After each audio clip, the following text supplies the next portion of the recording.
My glorf is muted.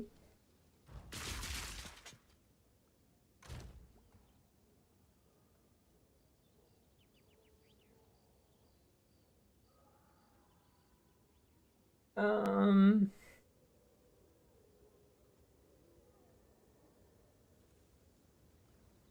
don't know. I mean, I don't see why it wouldn't work on Monk.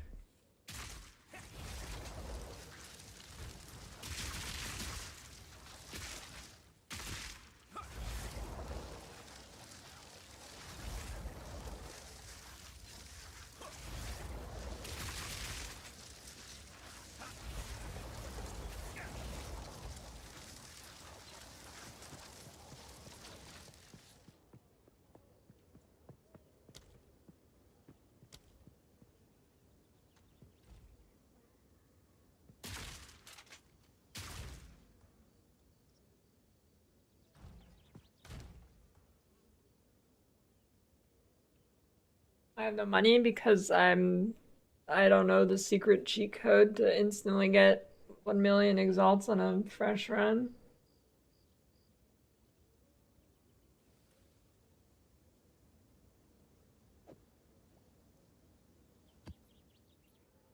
Probably learned that.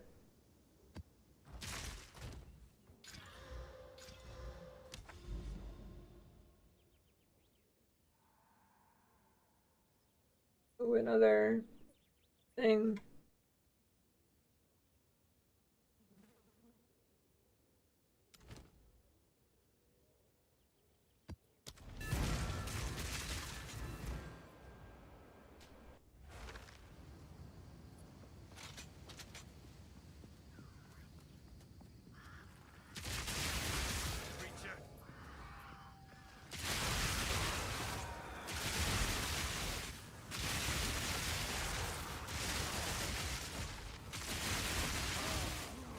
Nice, thanks for the update.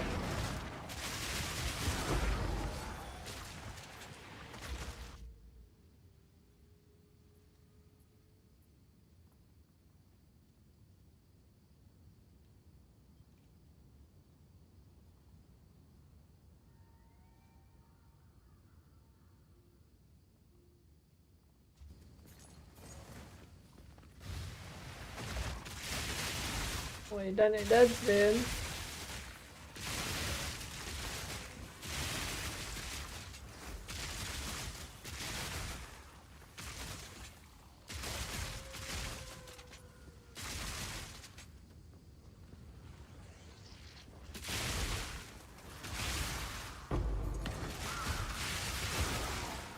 Yeah, that's YouTube chat.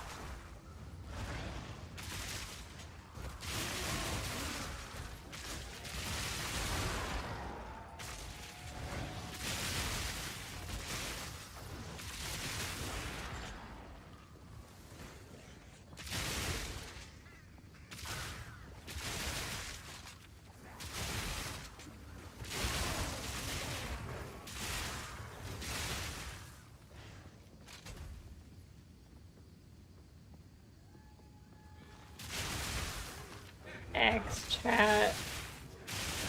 Dude, I don't even want to imagine what that would be like. That'd be rough. I think Facebook Live would be better than Twitter.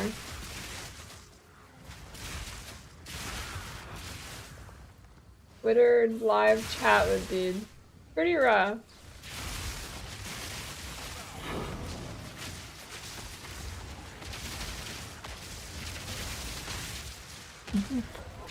My eyes! Did flashbang out. Holy shit.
would definitely be interesting to see.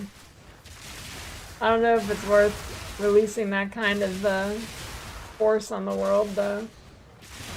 Twitter chat. That's dangerous.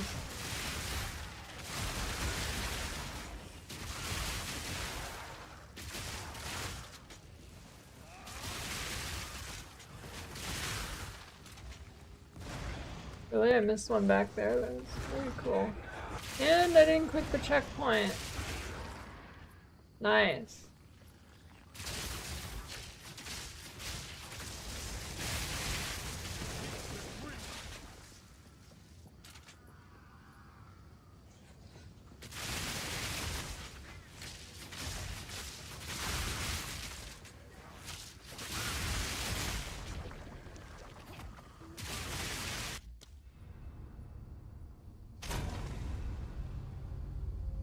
Doran. Another game we're playing before Monster Hunter? No.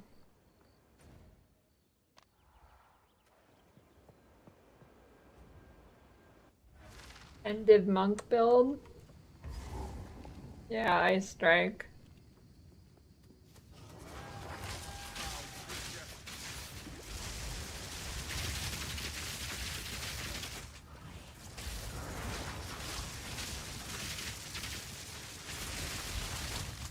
Probably set up decent attribute stack or attentive. Owl is only like 3, right?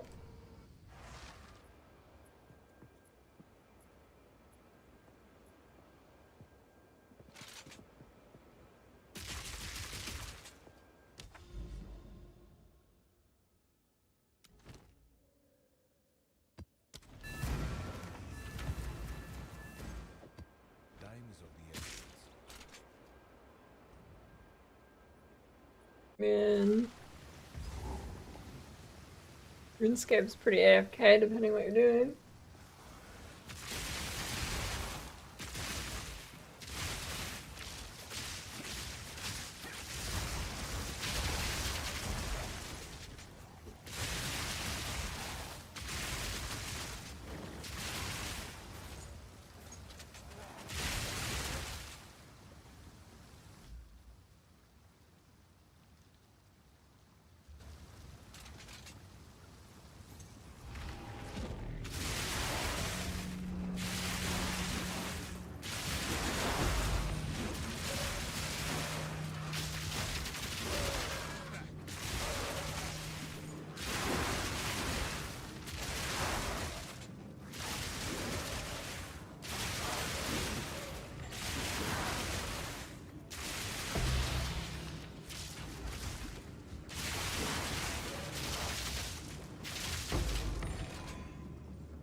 Some A5 Wagyu. I'd be too scared to cook A5 Wagyu myself.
Animal suffering makes the meat taste worse.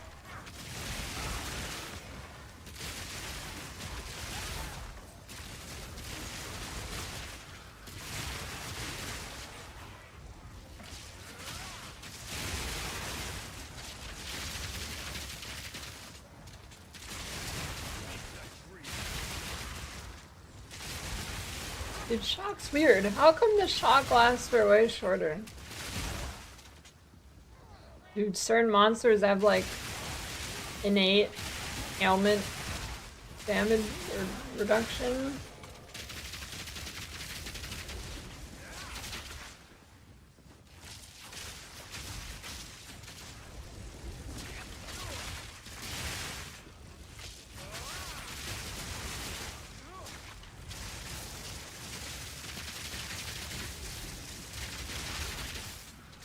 Jesus Christ, dude, why are you so lightning resistant?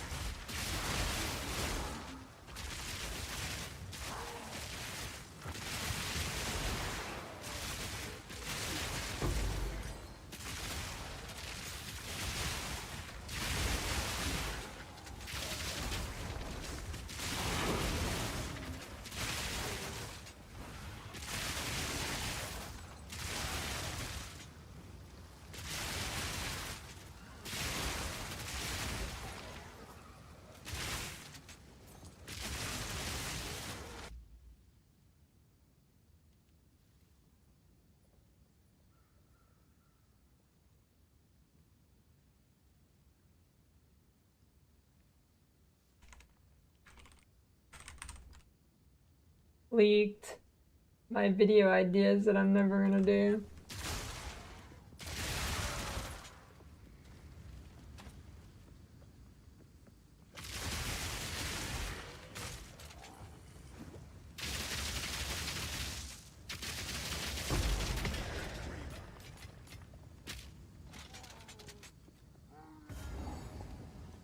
The Stashed had sales like 2 weeks ago. Oops.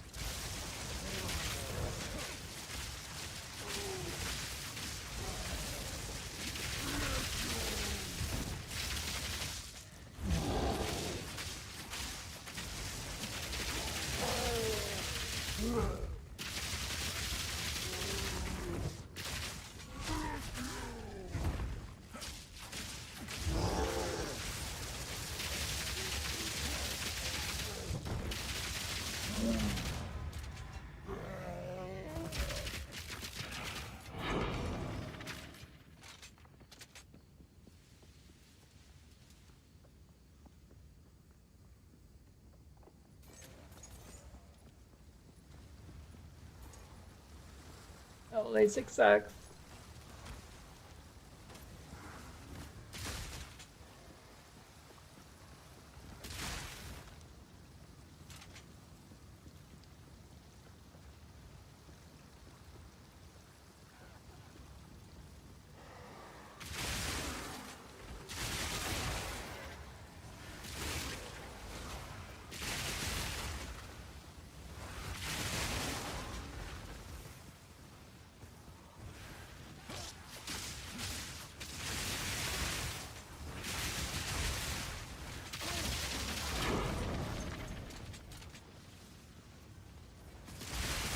Lasik for me is like, I mean, relatively low chance, but a chance nonetheless for me to die just so I don't have to wear glasses. Because if I lose my vision, I'm out of here, bro.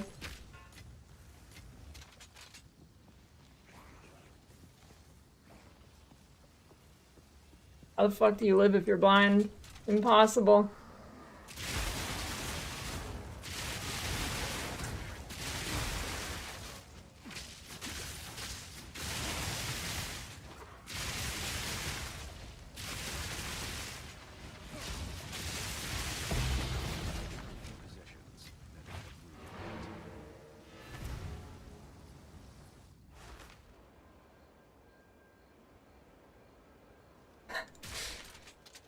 Just get Lasik in one eye, so in case it gets fucked up, you have one eye that still can see. Hey Doc, can we cut the price in half and you just do one eye? Thanks.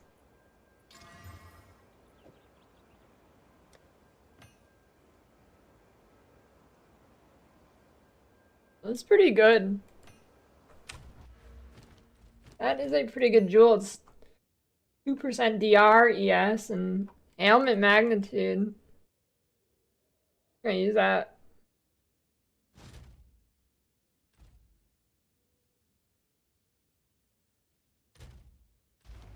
Boy, I didn't need these damn stats.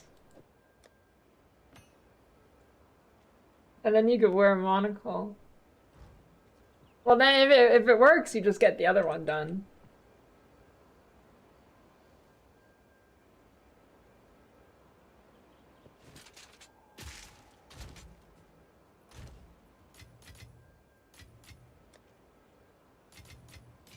Spent the last hour downloading booty hole hideouts. The dangerous addiction.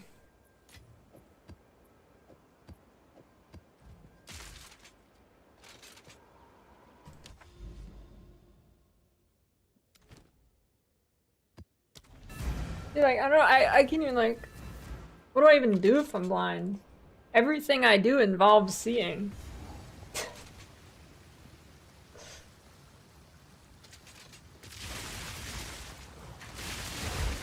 It's different if you're, like, born blind, right? Because you're used to it.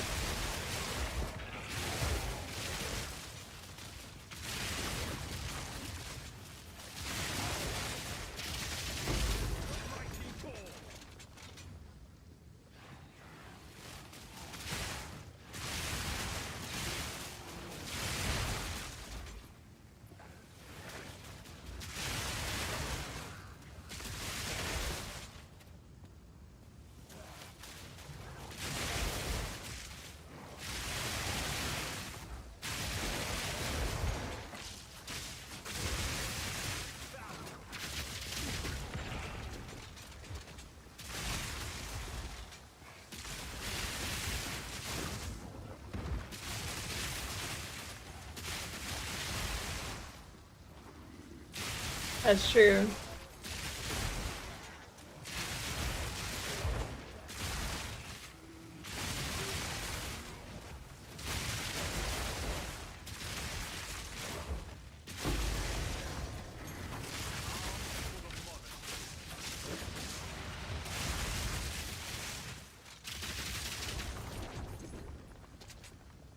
I bored PU2 yet? It's okay.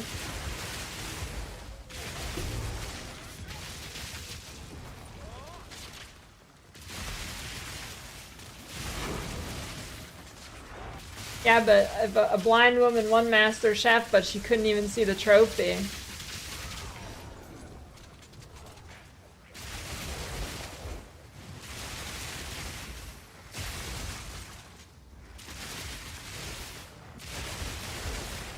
What's the point of winning if I can't see the trophy?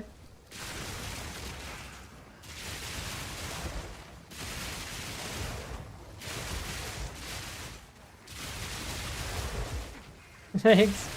Maybe they put Braille on the trophy. You could feel it.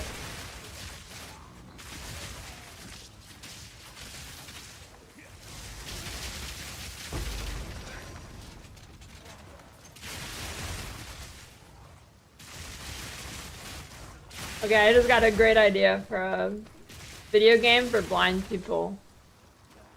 Like, you know, Osu, but you can feel the bumps and you gotta press them. Actually, that's just whack-a-mole. Already exists.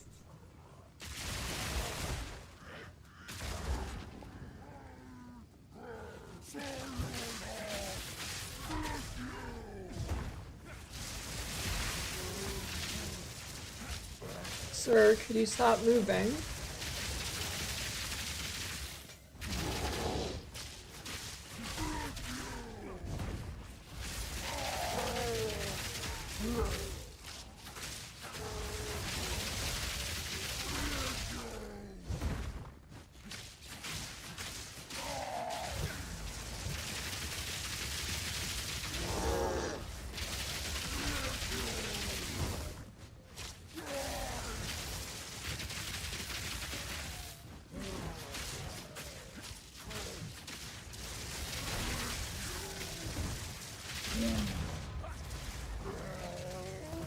Yeah, where are the smell games? No more video games, now it's smellio games.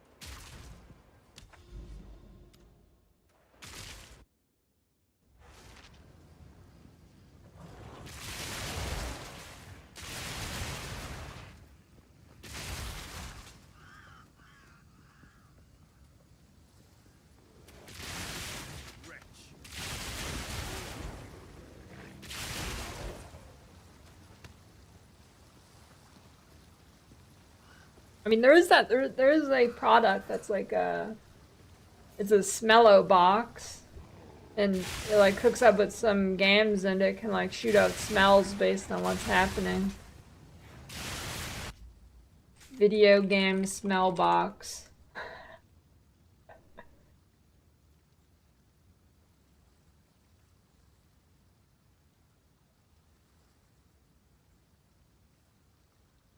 A new dimension for gaming and entertainment. Game scent smell-o-vision.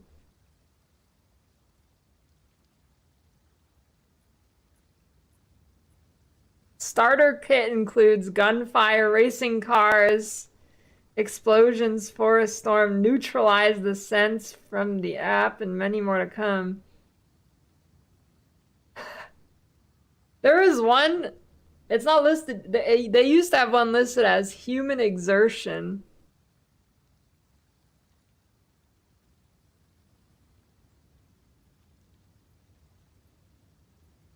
Oh, here we go.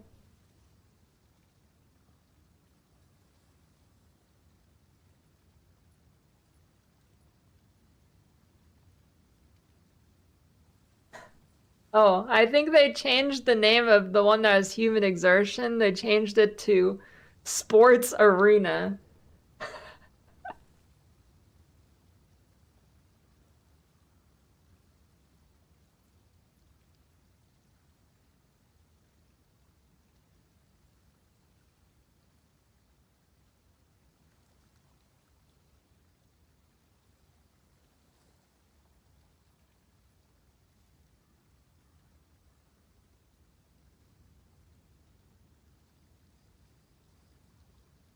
Is there no list of what games it supports?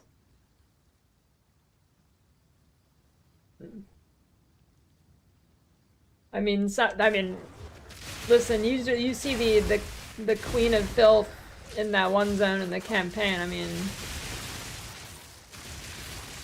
you may not want to smell it, but I'm sure most of us do.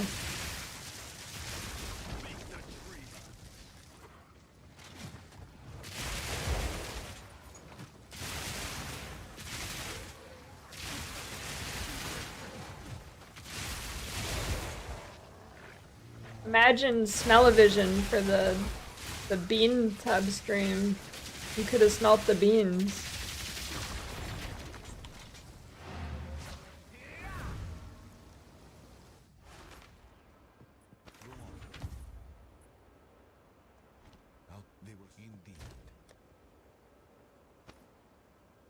Gwyneth Paltrow smell-o-vision.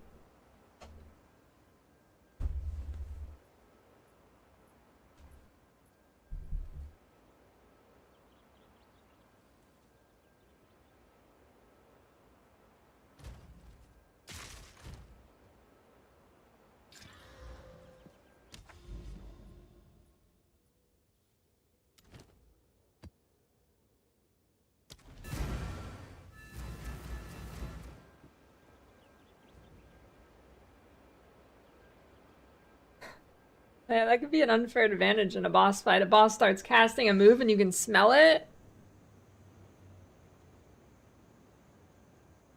That'd be OP.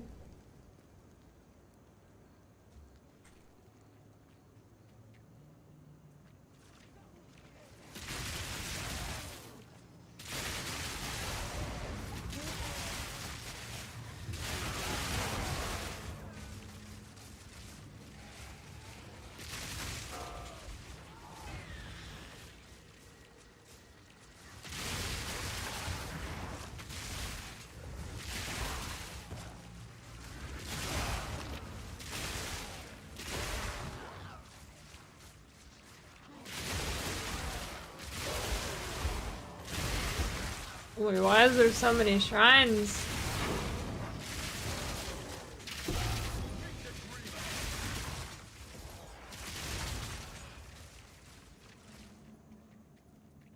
Three shrines at once, that's crazy.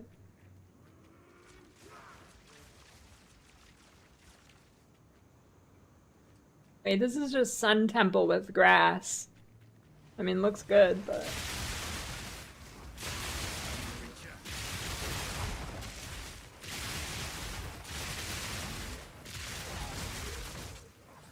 Oh, I'm imagining.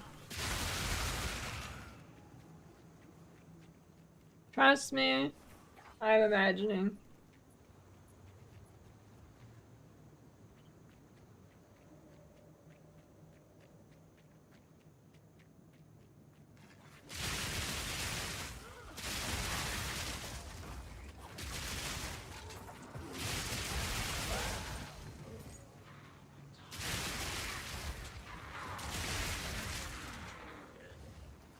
Mud.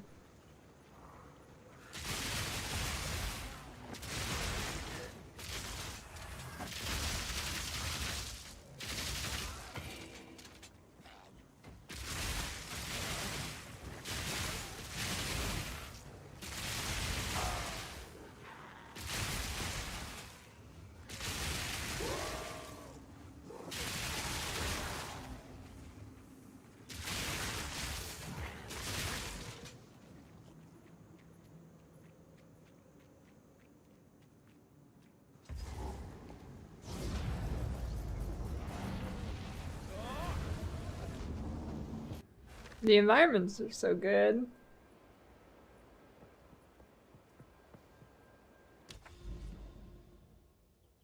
This nameless here gonna be huge.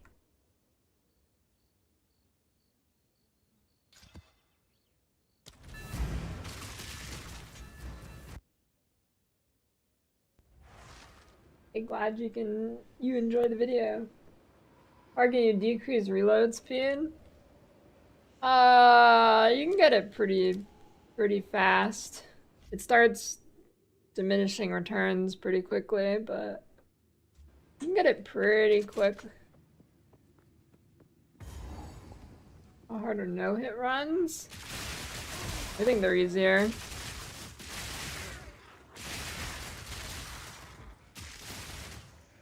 Half of Sanctum rooms are just like empty. I think it's way easier.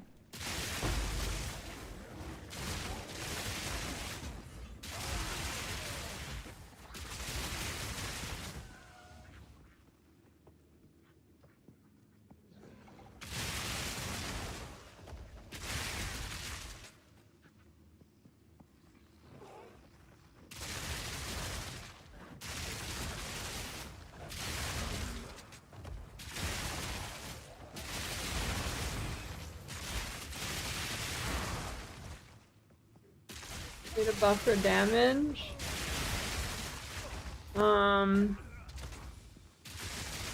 Did they patch? I don't know if they patched the Chayula no-hit runs or not. Because if you played the Chayula character, you can get multiple hits. But I don't know if they patched that.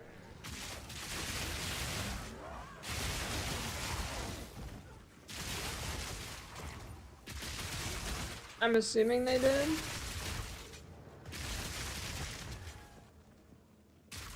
Drop rate for greater jeweler orbs. They're pretty rare, but not that rare, but they're rare enough that you can get really unlucky looking for it.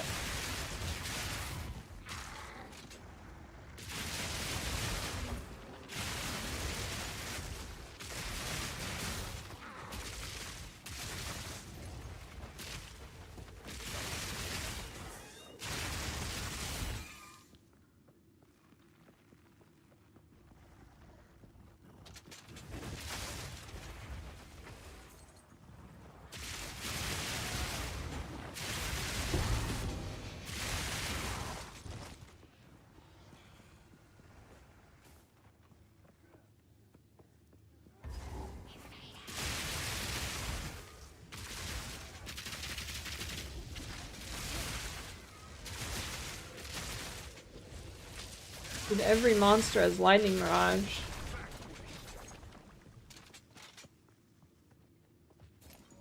No, you always have to reload.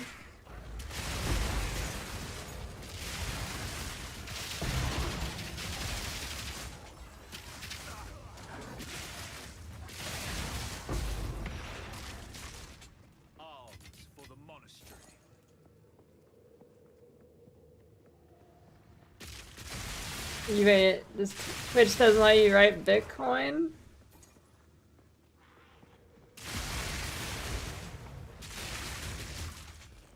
Well, that wasn't it.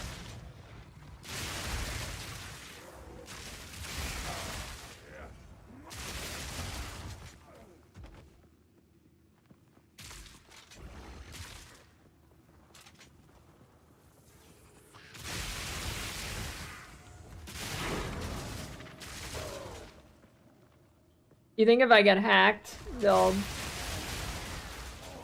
say that I'm launching Beefcoin or something?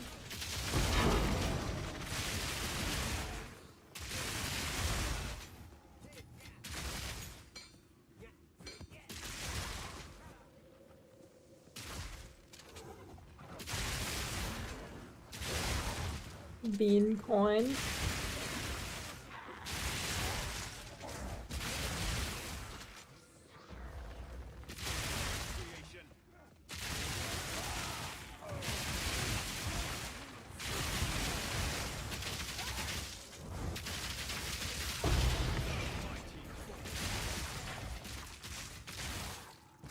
Yeah, rarity spirit. Assuming you need the magic find. Yeah, it's Rivers of Blood.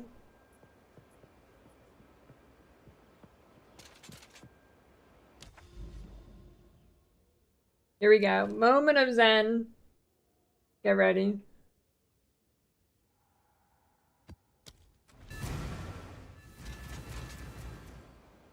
I don't have a guide yet. Big money. Big money right here. What the? What? What is that? Why is there only 5 things? Why is there only 5 things? I've never seen it spawn with only 5 things.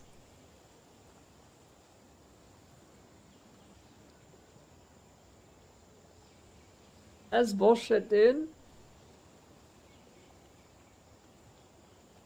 Only 5 things.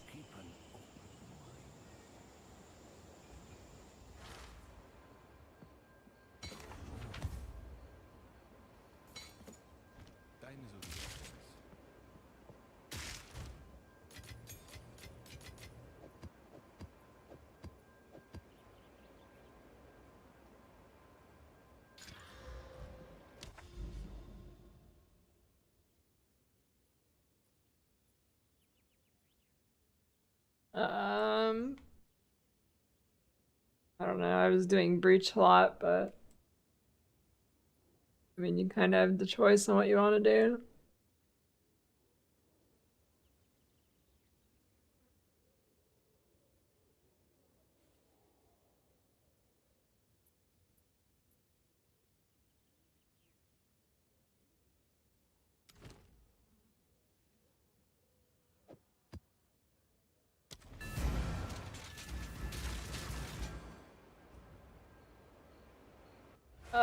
Divines start dropping at some level, yeah, it's pretty low.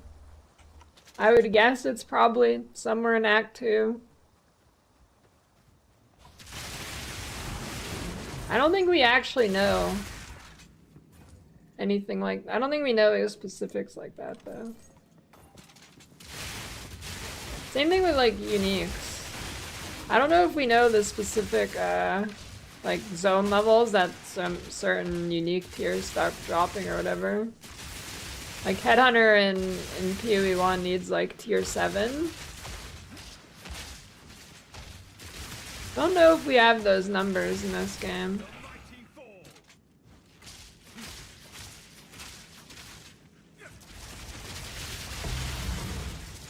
Yeah, I mean, it's basically already Friday, Tuesday. You know?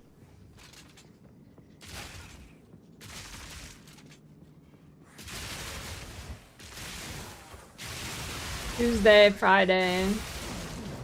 Basically the same.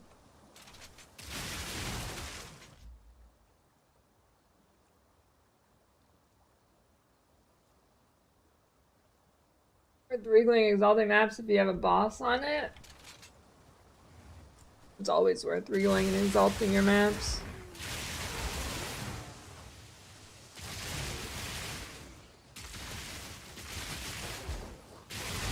You'll pretty much always get more than 3 exalts worth of stuff from the 3 exalts you use on a map.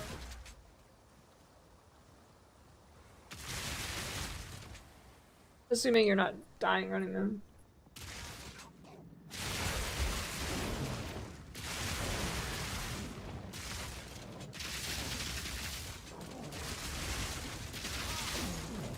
Like reflect map mod? No.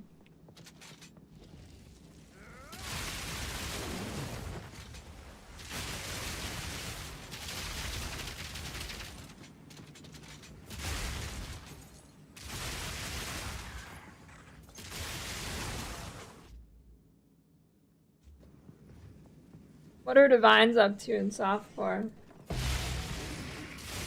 Yeah, you can't really brick a map. Yeah, that's another reason why exalts are plummeting so hard in value. You pretty much never brick a map.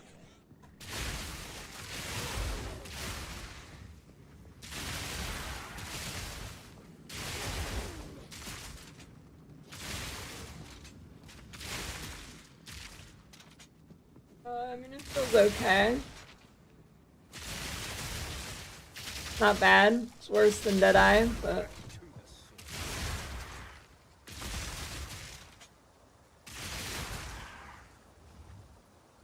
Solo leveling? Yeah, I've watched a little bit of it.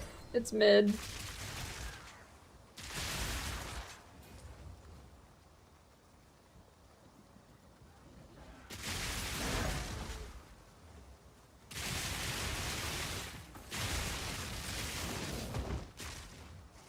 Mid on cap, no god. Wait, no cap on god.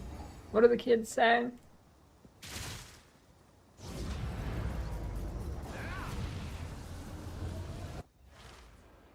Gibbity.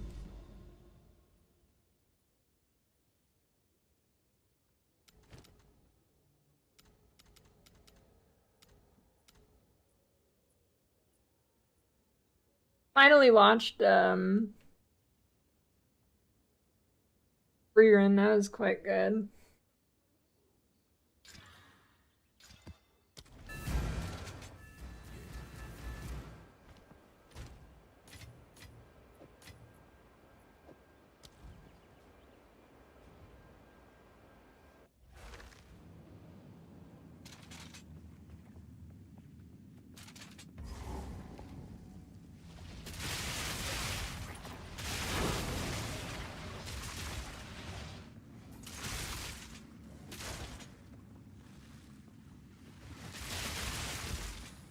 Rerun, the only anime I watched in like 2 years.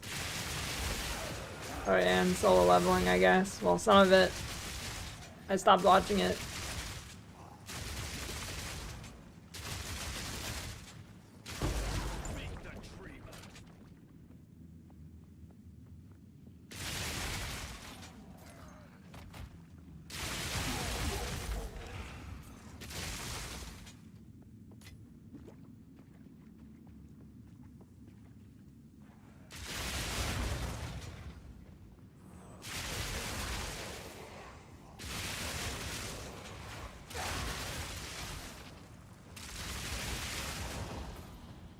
See, Rerun's the kind of show where I wouldn't mind if there's like 80 trillion seasons.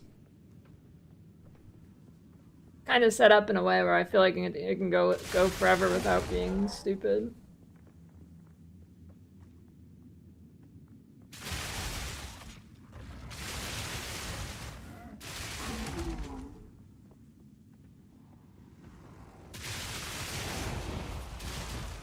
What's the...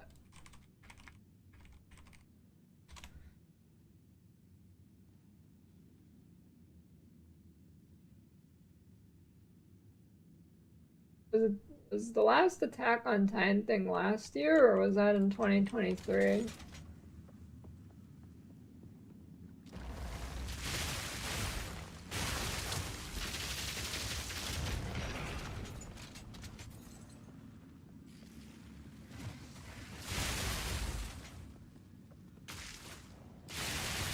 You've got mail. Is that good? What, free run? Yeah, it's pretty good. And I don't really like most anime, so. Thanks for the prime, Lasik.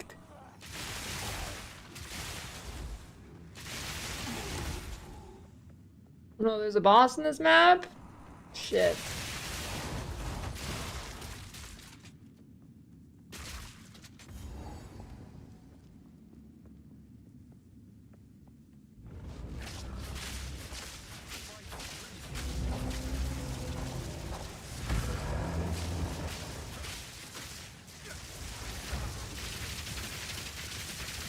I don't really want to fight him. It's not fun to fight.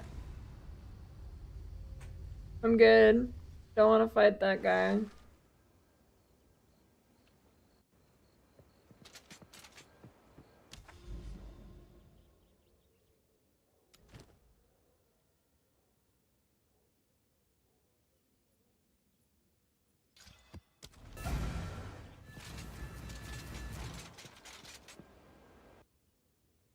Solo leveling is too, like, I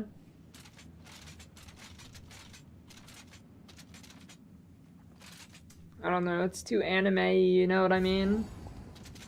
I don't even know how to describe it, like... Anime just sucks. I mean, like, solo leveling is watchable, but it's, like, on the edge. It's like... Okay.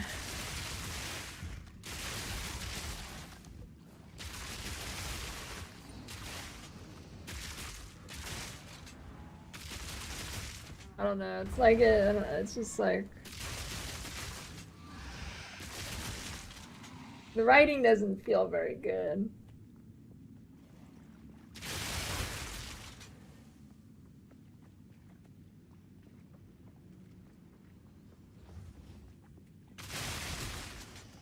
I mean, it's entertaining enough to watch, but like...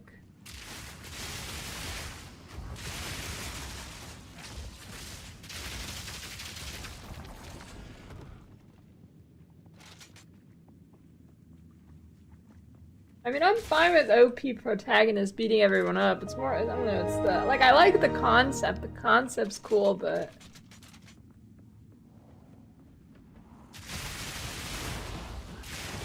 I don't know, I feel like there's like... I don't know how to describe it other than like anime tropey. It's too anime-y, I don't know. It's like, are you embarrassed? Okay, I mean, imagine it's like not anime. In the way it's written, like, would you be embarrassed showing it to like, I don't even know, somebody who doesn't watch anime? Probably. If you show it to a normal person, they're gonna be like, what the fuck are you watching? As opposed to like, I mean, they'll probably say that for most anime, but I mean like, there's like levels, right?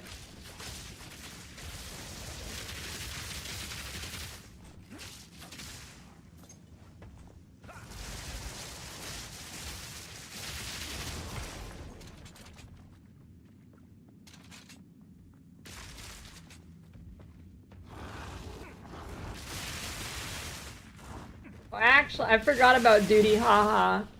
Duty Haha is really good too, but I think that's from a few years ago, but I watched it last year.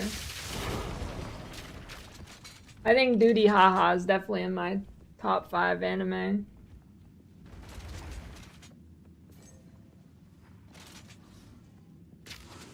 And thanks for the 5,000 gift subs, Jesus.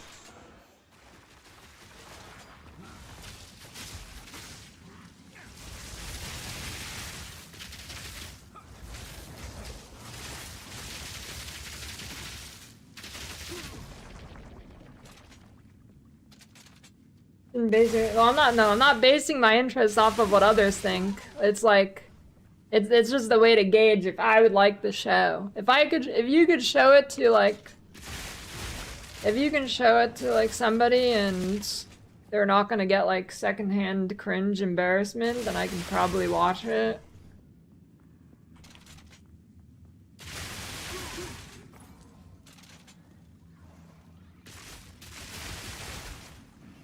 So, like, imagine you're showing your grandma fucking, I don't even know, high school DxD. Like, I can't watch that, man. I mean, that's an extreme example, but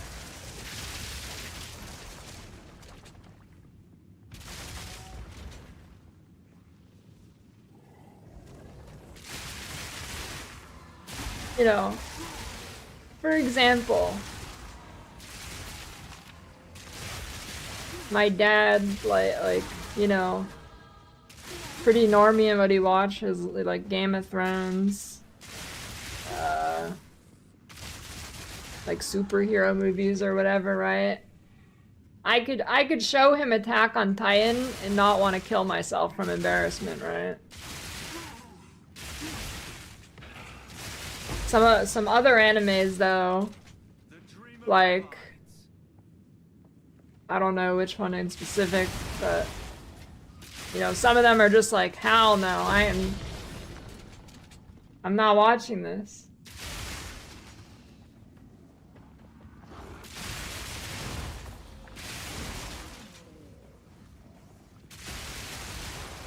You know what I mean? It's hard to explain. It's hard to explain.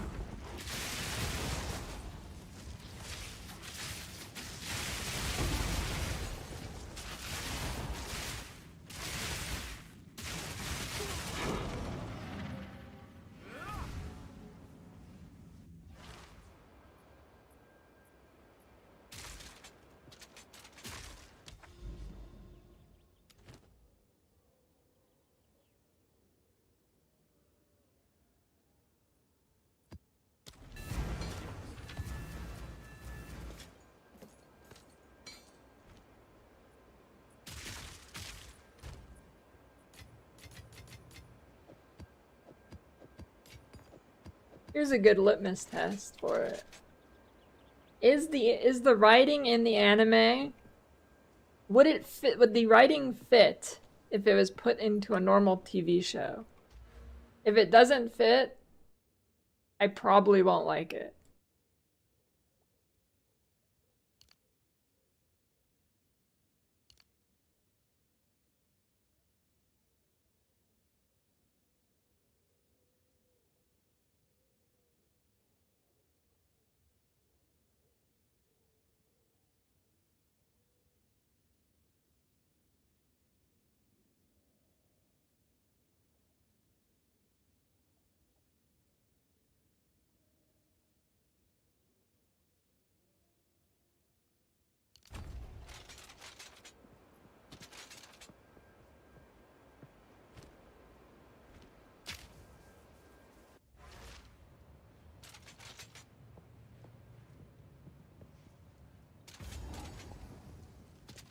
It's like,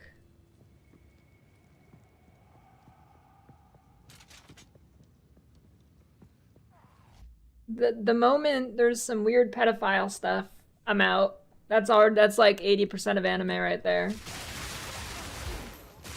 The moment there's really weird, out of place, dramatic reactions every 10 seconds, that's another 10% of anime gone. Boom, there's only 5% left.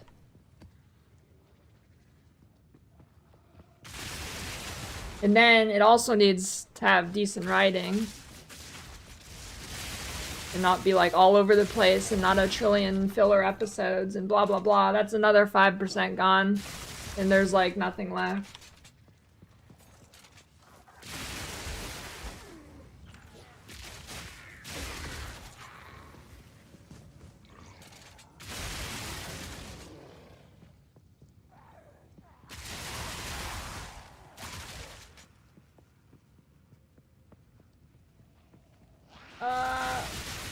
watched the first Castlevania, it was good. The second one, I don't know, didn't intrigue me as much.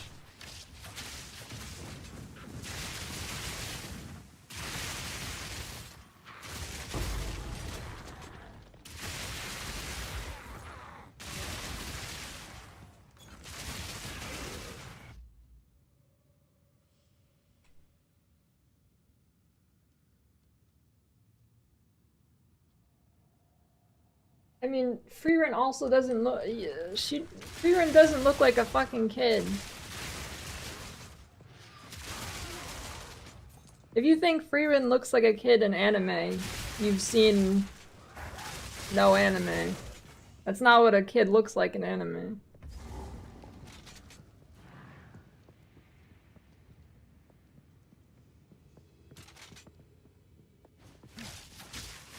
Don't get him started. It's too late.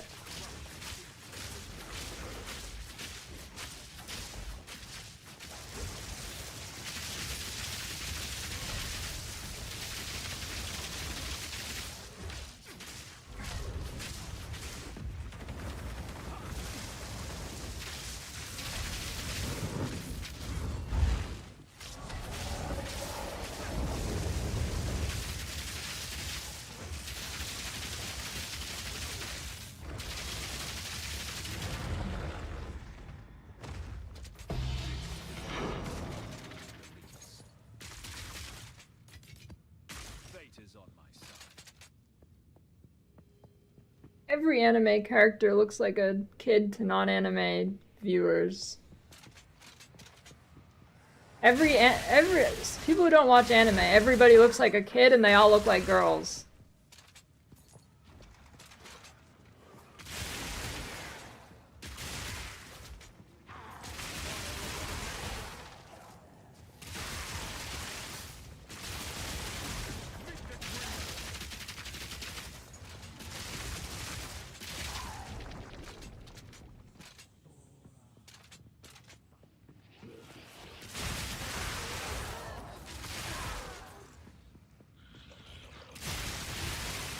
I think I've tried watching Monster. The art's too shit. See, that's another thing. If I don't like the art, I can't watch it, which invalidates pretty much most animes before, like...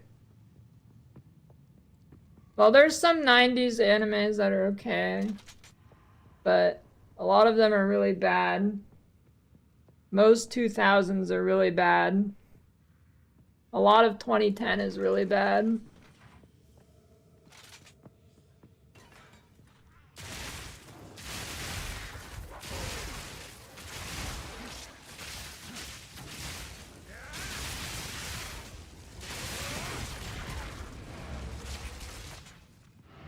So yeah, I'm very picky with anime. Very, very picky.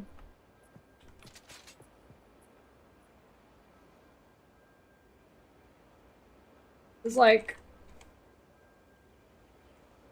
If I look at an anime and I could probably do a better job of designing characters and drawing and stuff, I'm probably not gonna like it.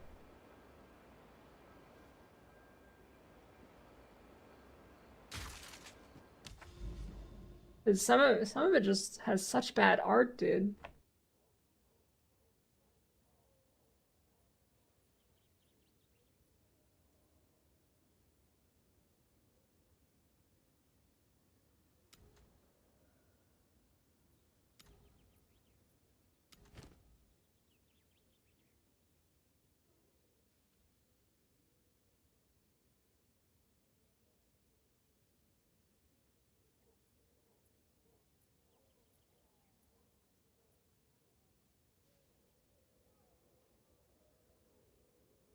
I think like the only 90s anime I like is Ghost in the Shell.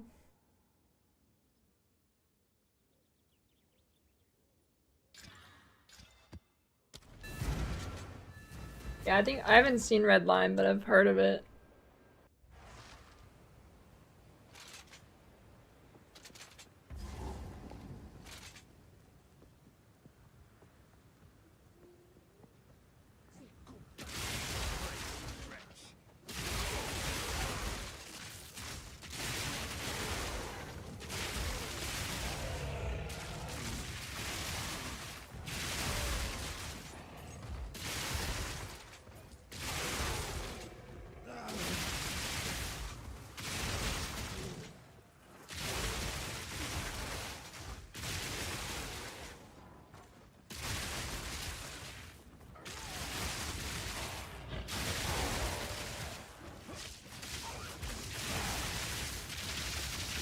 Like, I tried watching Berserk. I couldn't. It just looked too bad.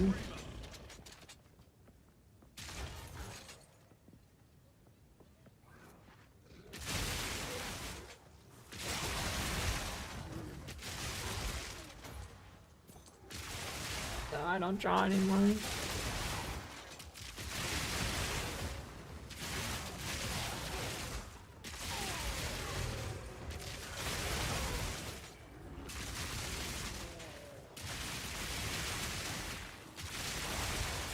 You'll catch me playing D4 before I read manga.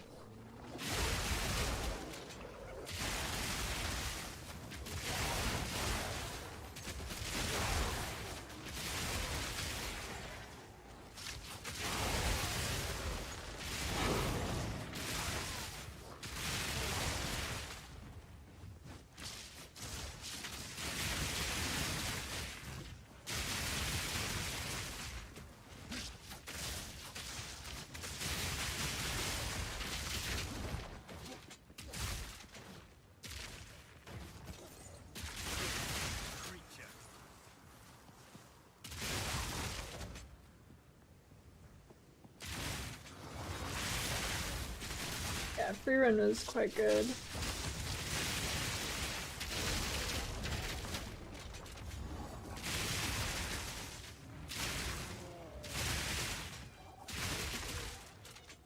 You know what is my top 5?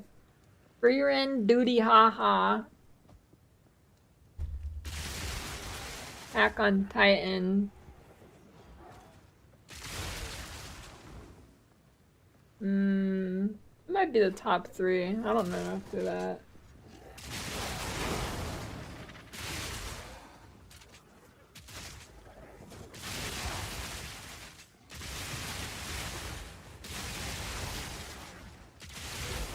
I don't think Avatar Last Airbender counts. If it did, it would be there. That show's good, but... I don't know, I don't remember... A lot of these animes I watched when I was a teenager or whatever. I feel like if I watched them now, I wouldn't like them, so it's hard to say.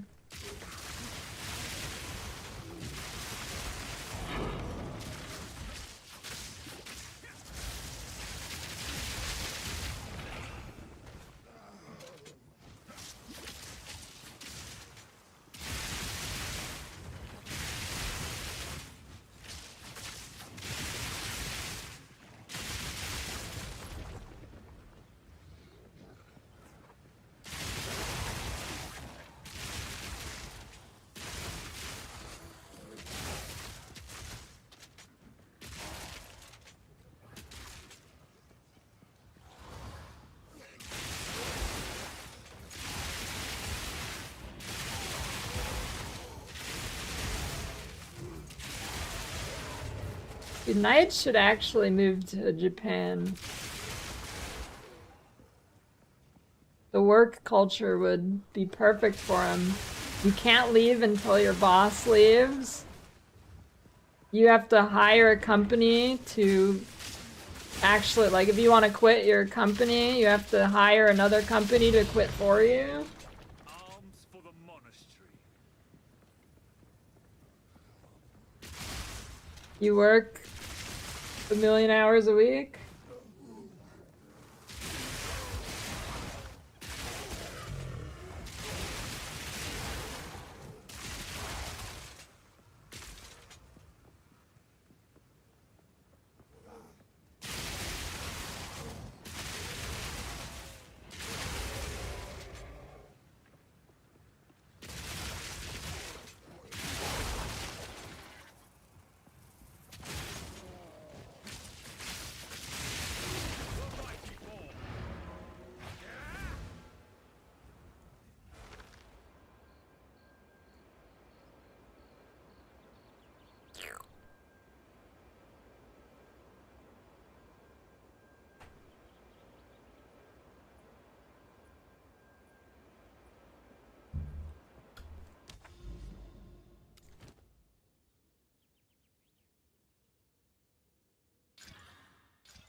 Elden Ring Symphonic Orchestra.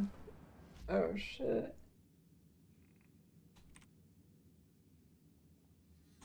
Is that gonna come to the States? I'd go to that.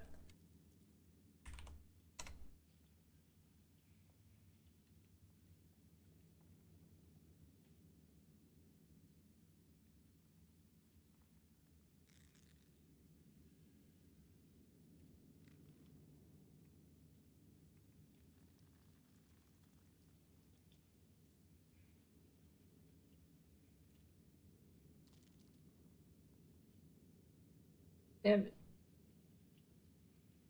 I didn't really know about that.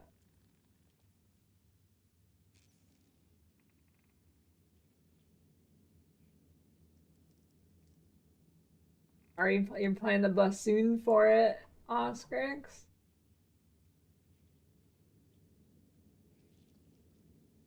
We can move all the Doriani quests we die. You mean like the Atlas quest for doing tier maps? No. Atlas progression doesn't reset. Are loot filters on console bugged? I haven't heard about that.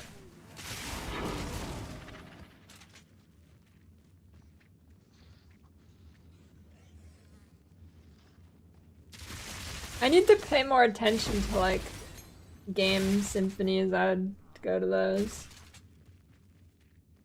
I know there's like a Stardew one.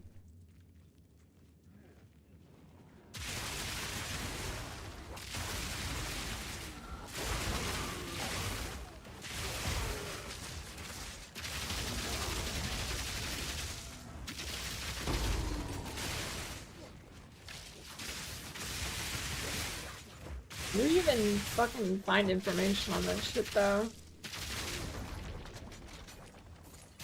Fortnite Symphony. Everybody's flossing.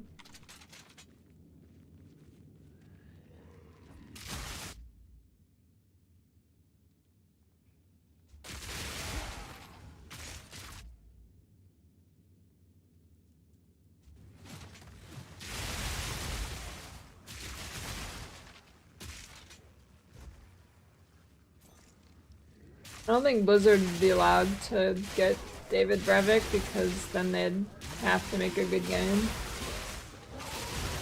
And that's kind of like #1 on their don't do list.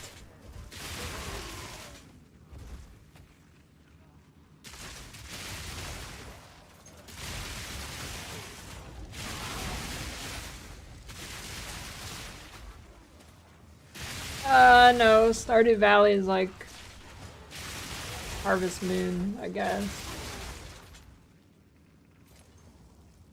Farming simulator.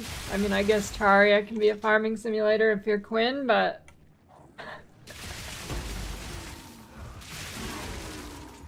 no.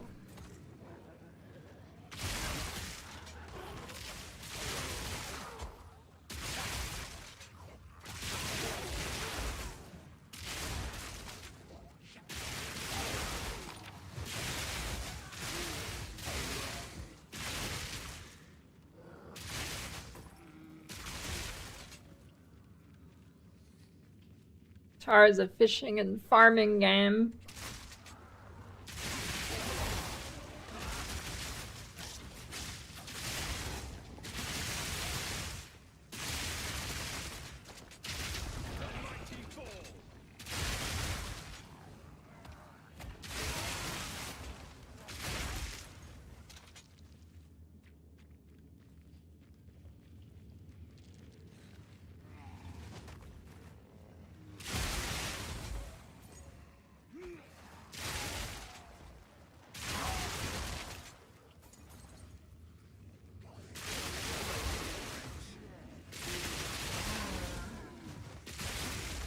Favorite HelloFresh recipe?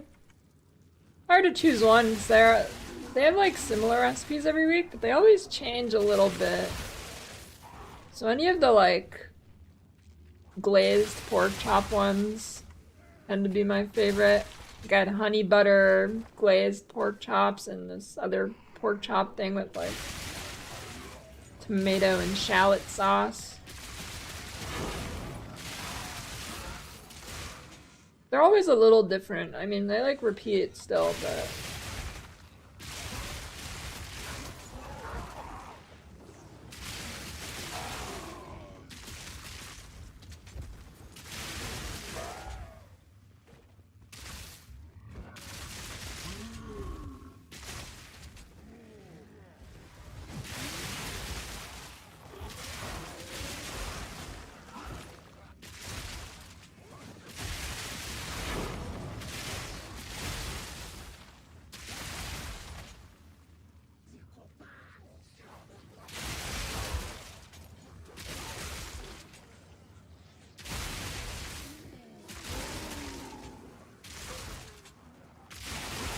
I should be getting my next HelloFresh box soon.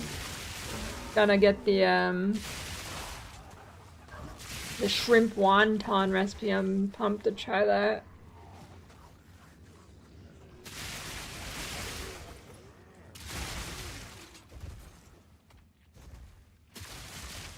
I don't remember what else I got. That is all I know in this box.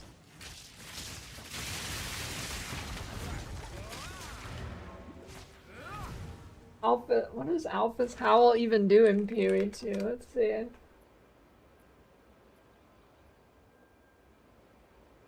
Presence radius is doubled. I don't think, I mean, it could be different, but in PoE 1, is Blasphemy Presence? All nearby enemies. I don't know if that's considered presence. I'm guessing no. Yeah, I don't think so.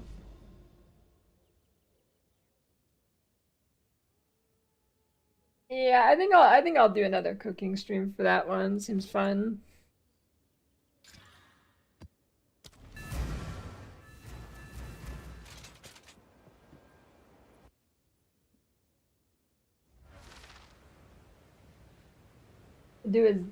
Do damage. Go lightning arrow and lightning rod and orb of storms. Boom.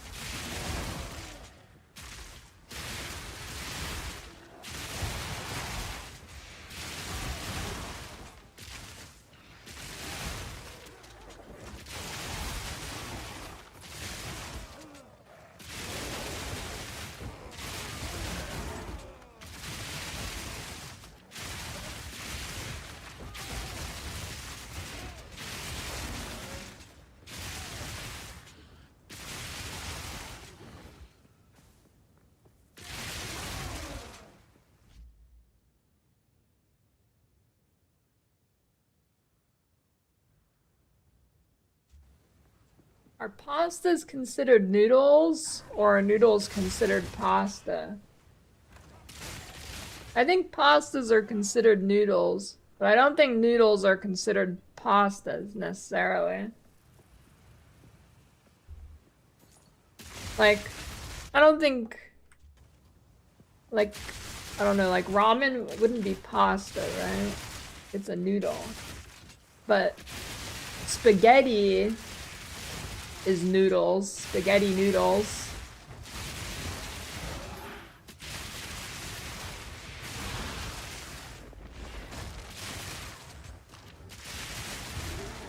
This is an important question.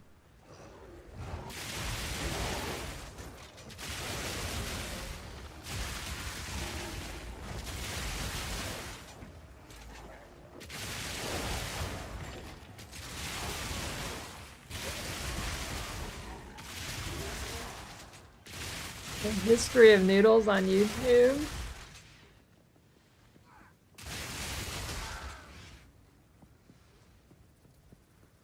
Well, no, I don't think a noodle is just a stringy thing. I don't know, I would not consider ramen a pasta. It's clearly a noodle.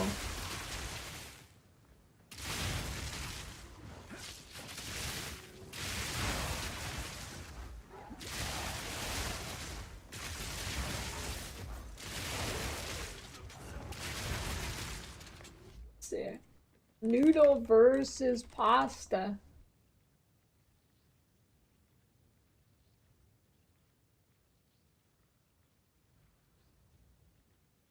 Hmm.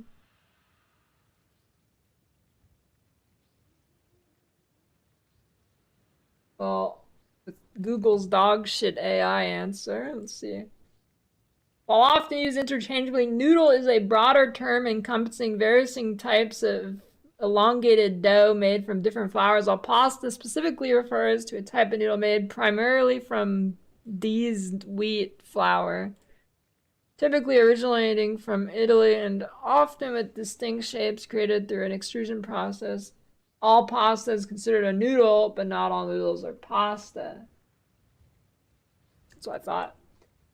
That is what I thought.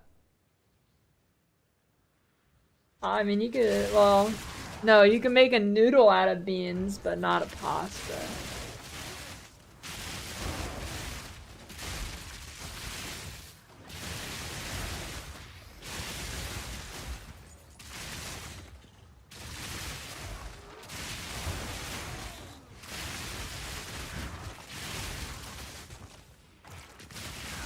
No, no chi. No key is no key.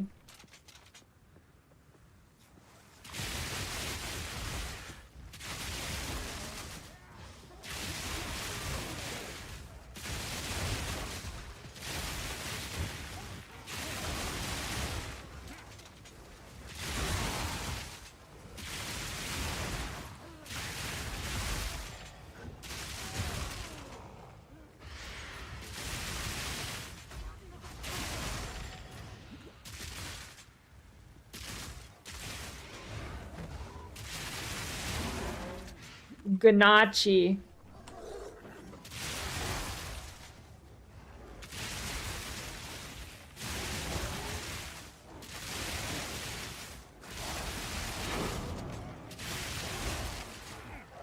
Sapphire rings? They can be chanced into dream fragments.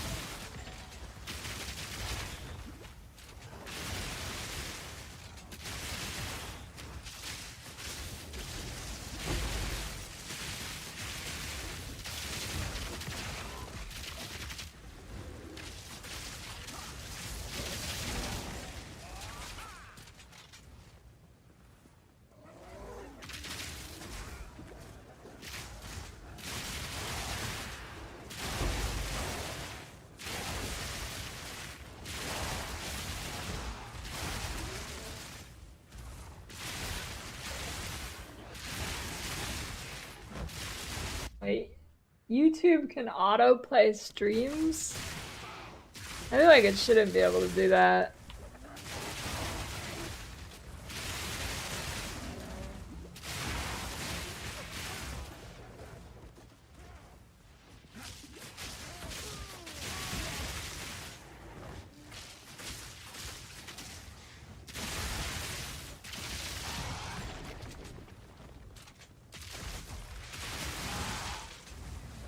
Oh.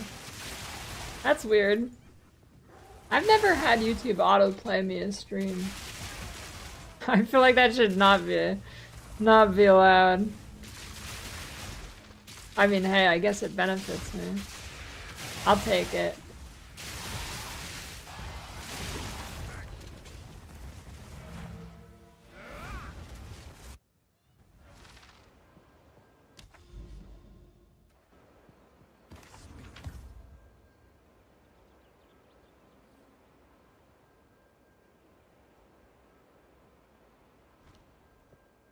I don't know how people get so into lifting. It's like, okay, you pick something up and you put it down.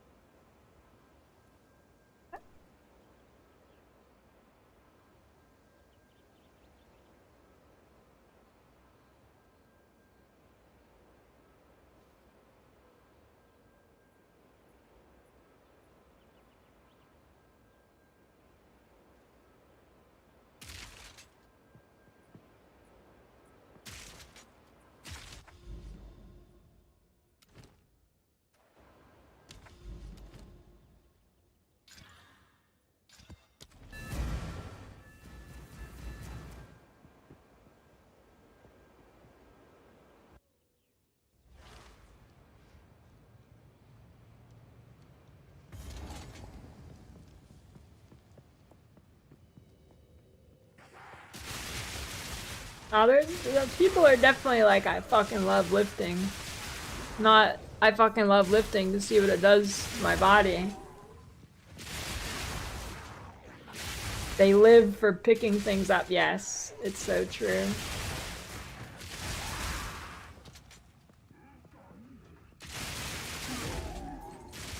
I don't even know what that is. Is that a slur for non-lifters?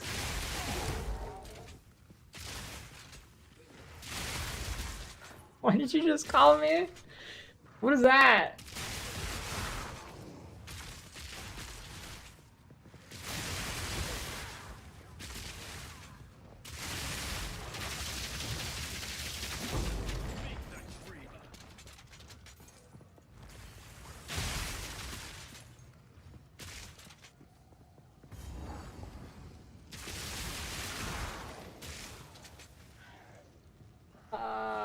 I wonder, could I get monetized on Bilibili?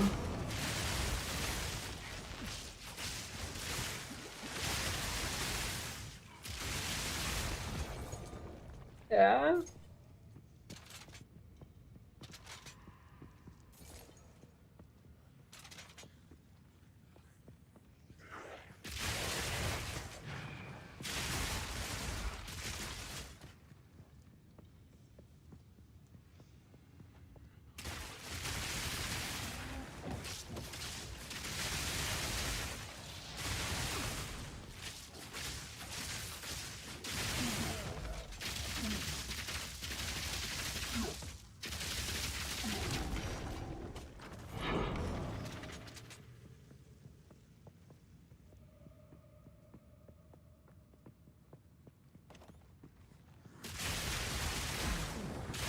I wonder... Does China even have PoE2 yet? Surely. Wonder if it's different already there.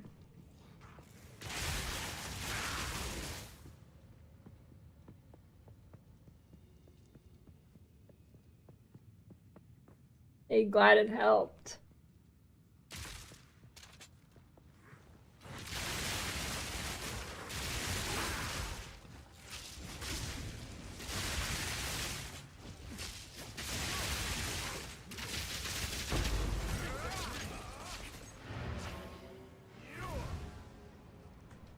That's too hard, Dr. Come.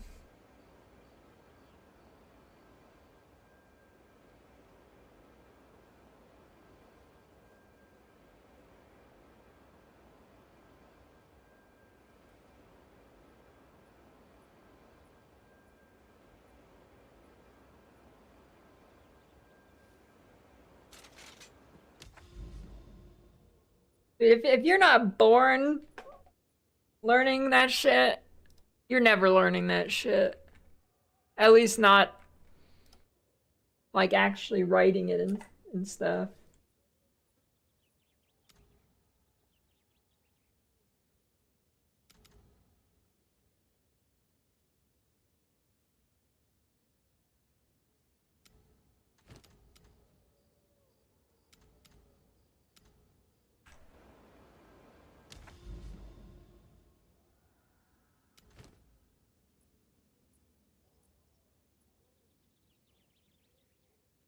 Plus, it would be impossible for me to speak it. I don't do tones. I got one tone. I got one volume. I got one tone. I remember me and Amador were at Disney and it was really loud and she kept telling me to talk loud and I was like, I have one volume.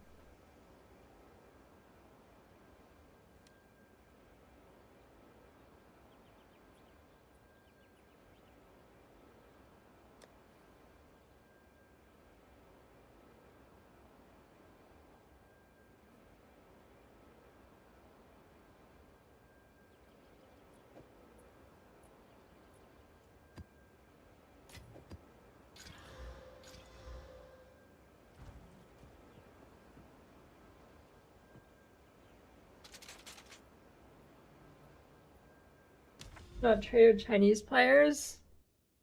No, you're trading with other countries who speak Chinese. China has their own server.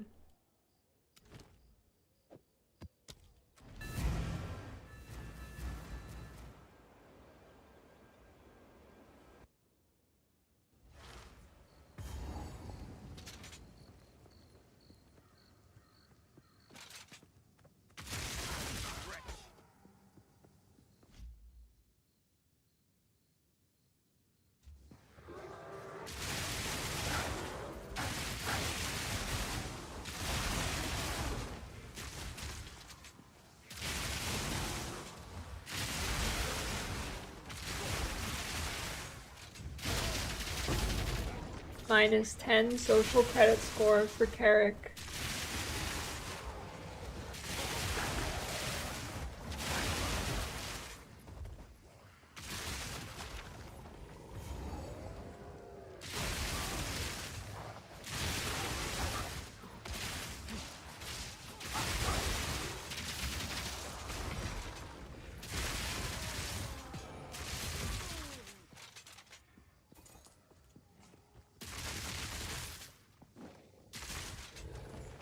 Yeah, I had the option to do Mandarin in school, but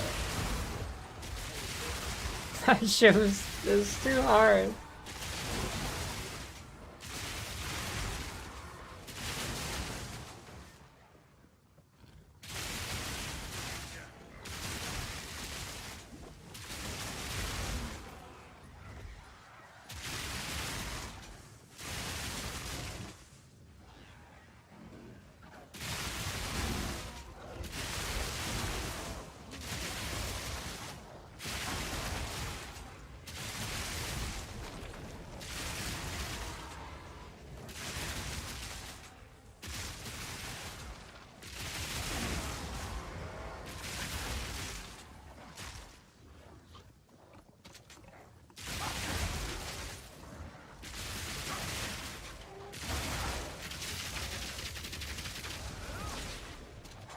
How do you not know the grammar of your native language, Pugwark, when you know English grammar?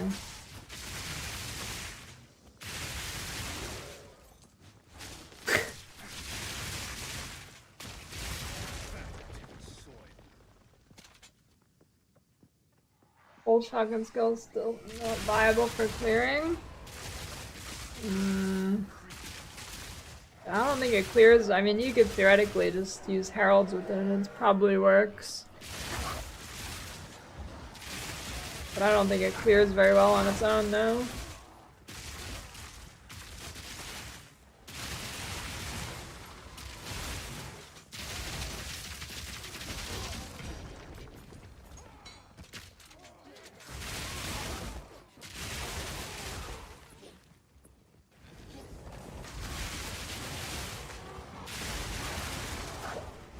Learning languages is, I think it's pretty fun, but Duolingo sucks.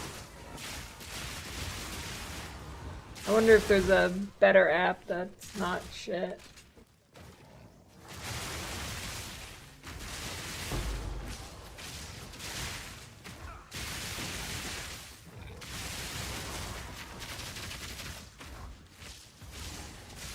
I don't care if it's free.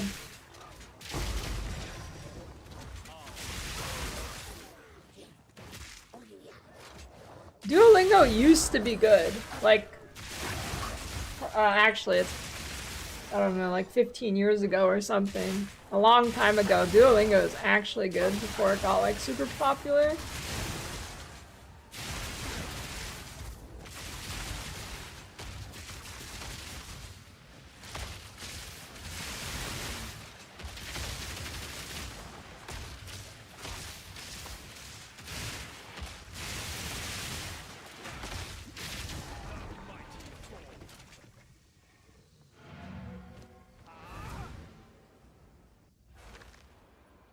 How many servers? I mean, there's like there's different servers that are all on the global version, but those aren't really separated. I think it's just the Chinese version is separated.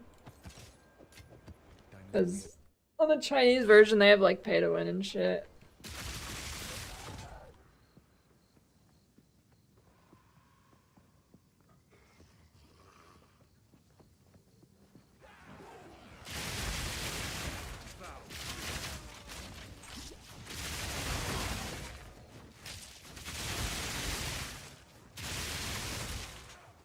Stink Shamble.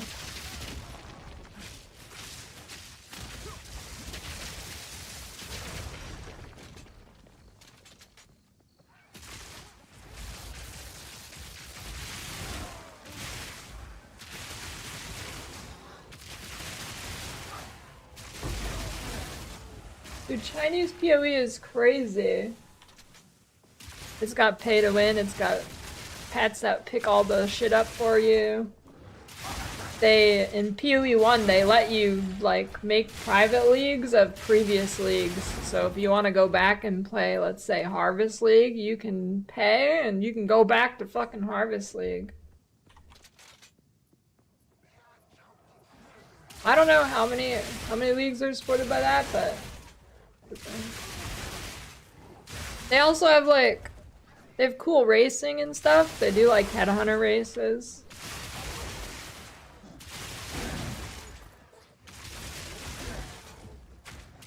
Stuff like that.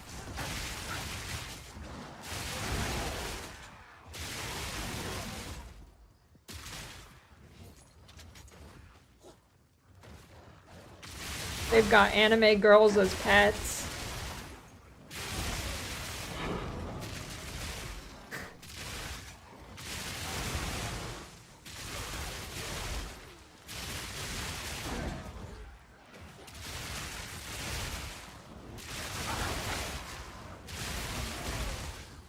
Well, no, GGG is not making pay to win money. Tencent is. Tencent completely controls China version.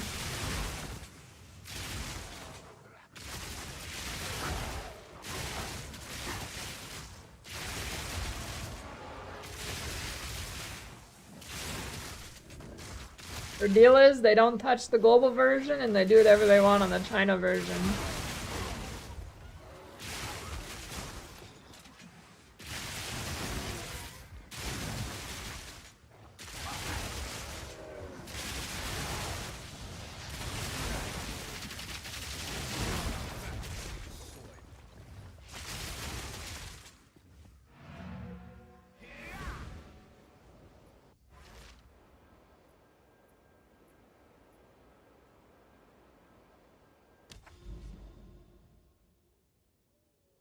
But yeah, that'd be a good video. Talking about the PoE China version, because it's pretty crazy.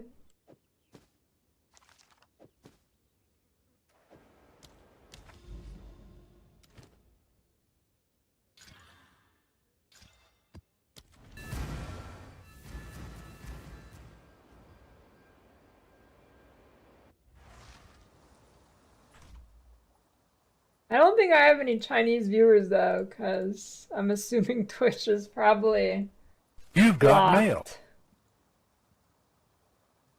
So,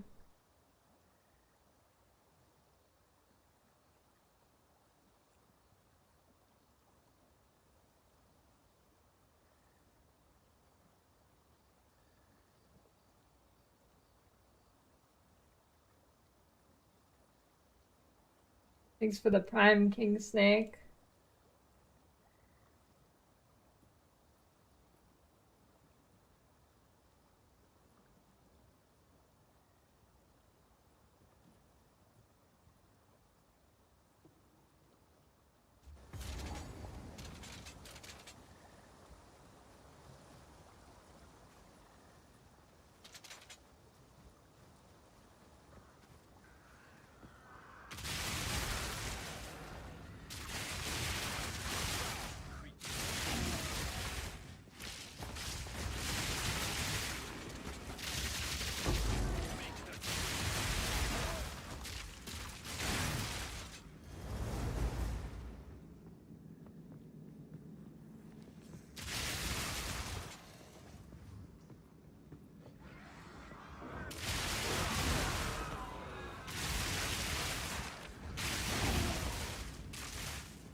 You guys are just saying letters. Those aren't real.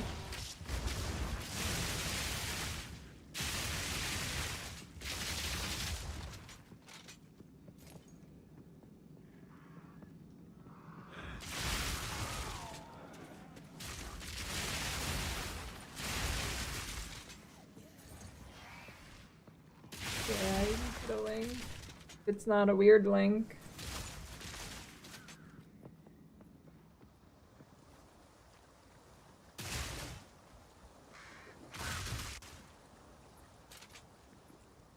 Love this map. It's a good map. Oh yeah, they have the tree planner like in game too, where it'll highlight, like if you use a guide, it'll highlight where you should go.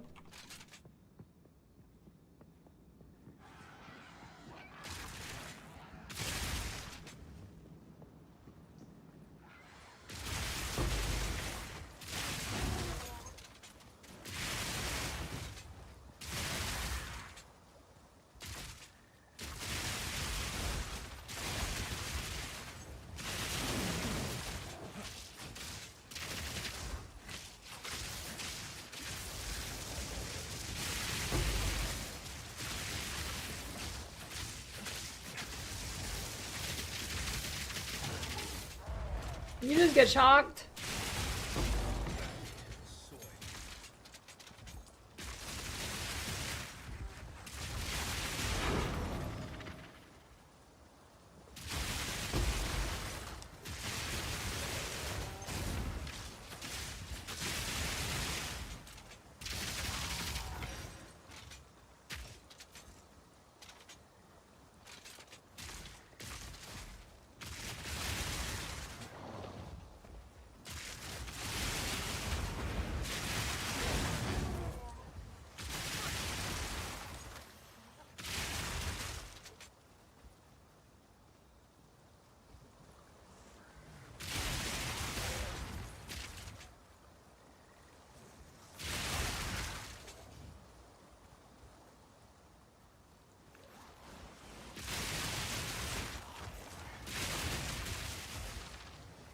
I need to get more damage.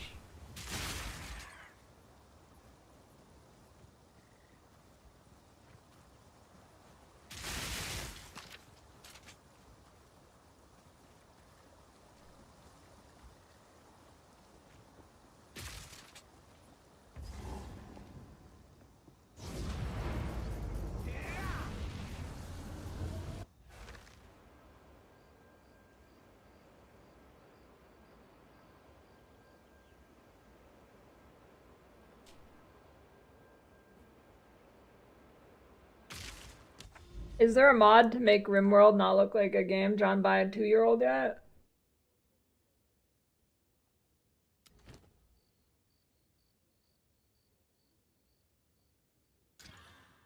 No? Alright, still not playing it.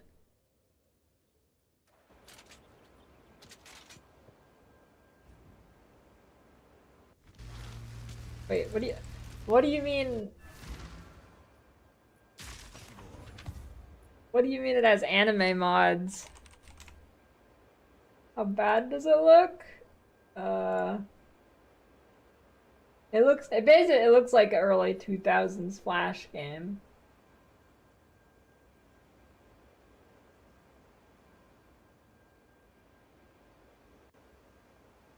Looks like an early 2000s Flash game. Wait, this just gave me big flashbacks. Holy shit. Oh my god. Do you know what this looks like? You might be about to have some huge flashbacks. Get ready for this.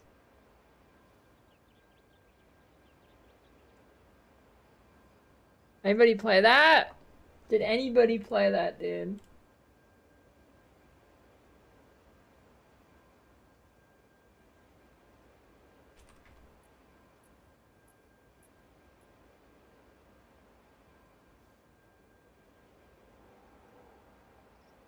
Oh my god, dude.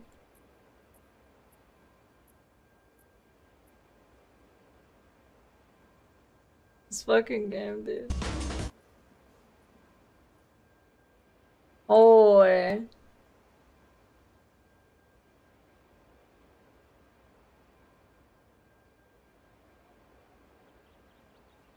This game was sick.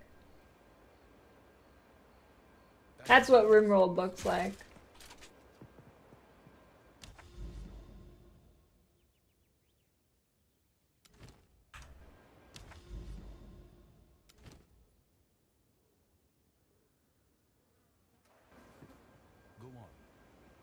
You've got mail.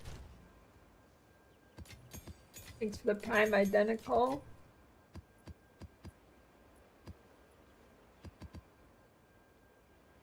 I did not play Gunbound.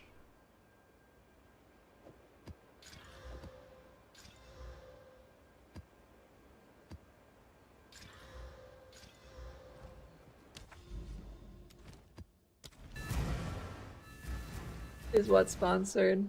The stick game? No. That'd be a sick sponsor though.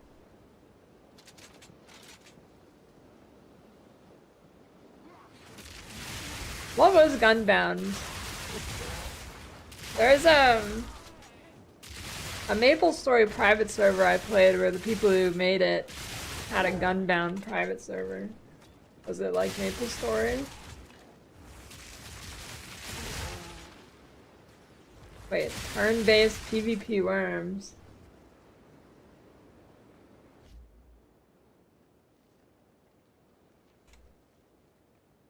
Maybe this is a different Gunbound.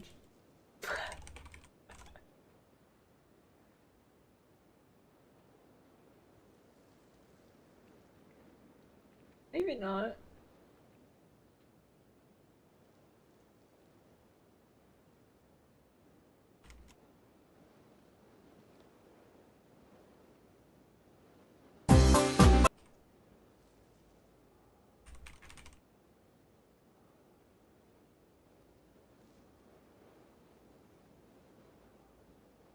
No, maybe it is. I don't know.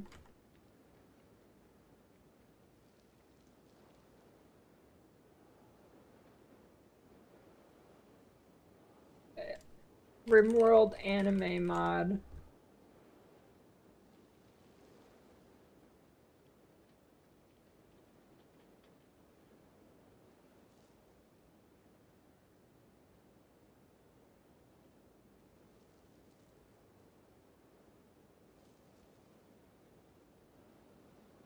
This does not make it look any better.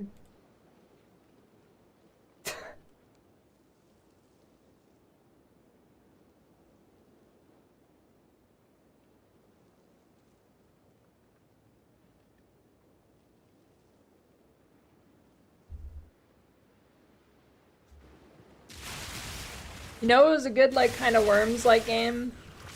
Shell Shock Live. But it was with tanks.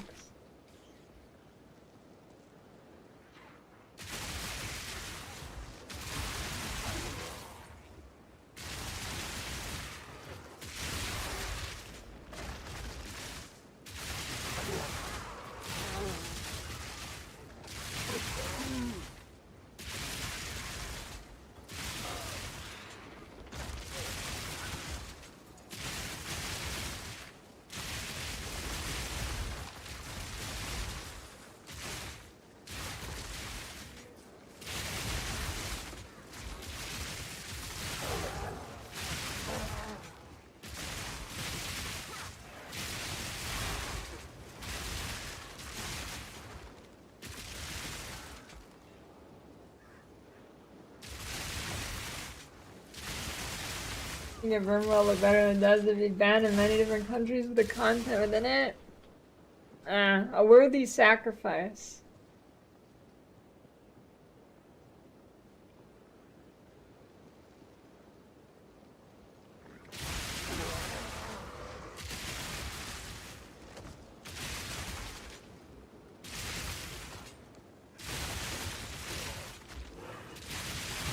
Yeah, I don't have a build guide on this yet, though.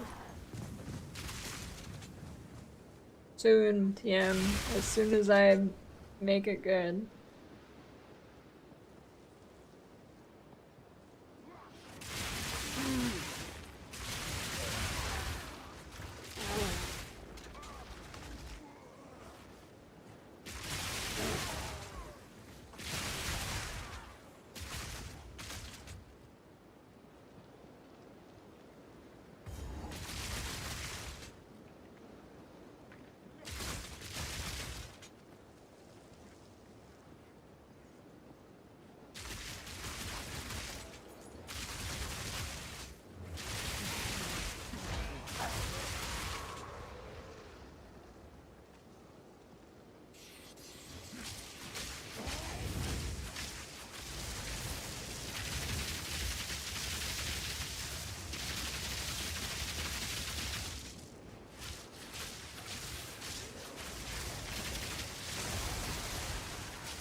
Stop moving.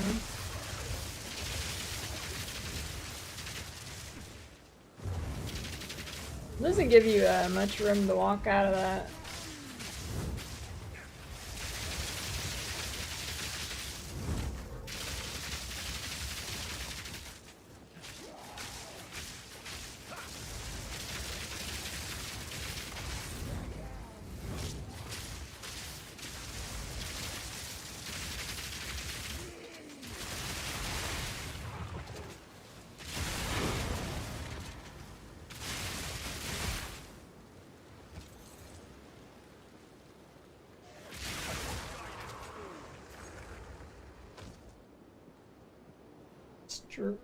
Stream the warm snow? This has got to be a D's Nuts joke.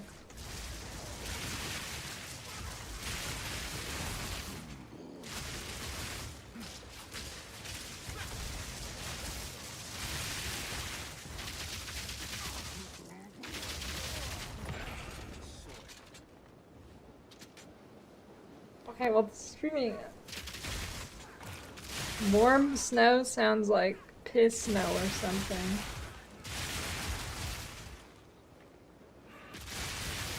Cap on spirit? There's no like hard cap, no, but I mean there'll be a cap where you can't realistically get anymore. And I mean you'll eventually hit a cap where you just can't get any more from gear. I wonder what the max that you can get right now with gear.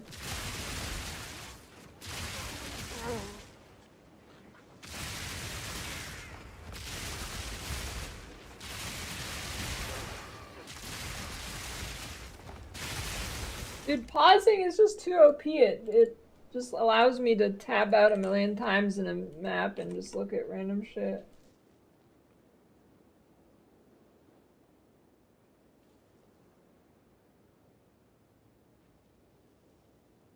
Warm snow.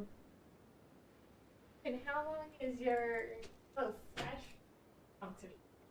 Like 3 more weeks? Want to show them what we got? Sure. On this week of HelloFresh, we got mustard apricot pork fillet,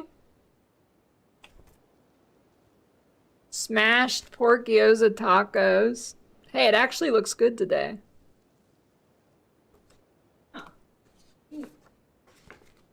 Garlicky chicken with kale salad. Oh, here's the one where I want to do an extra bonus cooking stream for this one. There's the wonton. Ginger pork and shrimp wontons. Oh, I didn't know there was pork too. Which do we get? Shrimp? Pork and shrimp. Oh, we got both? Yeah, it's both. You know, it's going to be funny putting together the wontons.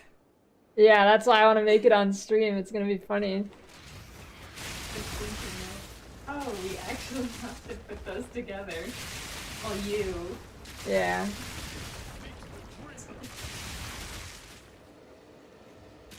Good. Do the jingle.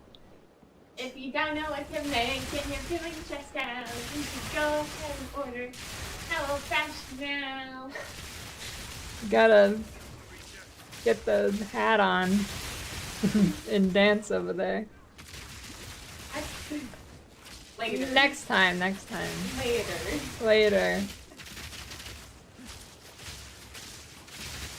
So what you gotta do is you gotta record that to display it. I'll record every you time. dancing with the jingle. Yeah, and then just play it every time. Alright. That's a good idea. You're welcome. Oh, so which one do you want for dinner? Want to look at it again? Give me my options. We got mustard is the top fillet. No. Give that pork break. Okay, so either. It's all pork. No, we got Oh, there's chicken. the chicken. Do you want the chicken or do you want the... I put the kale salad. Yeah, I like that. Chicken. Tacos. Yeah, I was gonna say, or the tacos. But that's pork. But the pork gyoza tacos. Pork tacos. Yeah, I want those. Alright.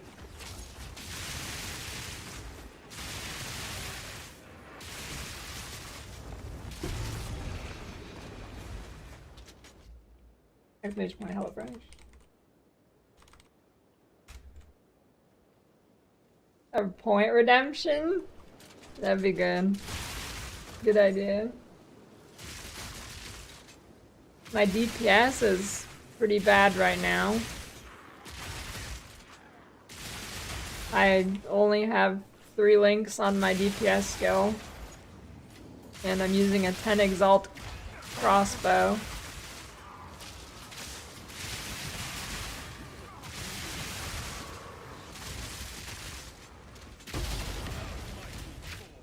Probably at like 200k.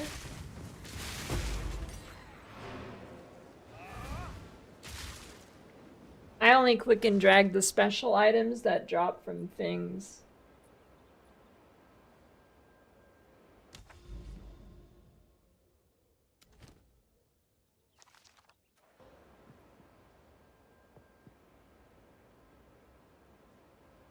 Pizza peel.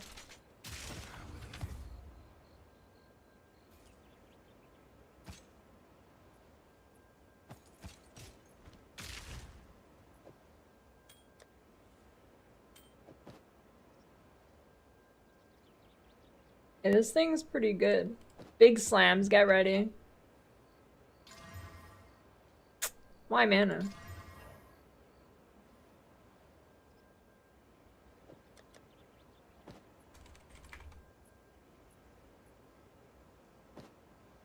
Maybe I should start listing stuff for like chaos.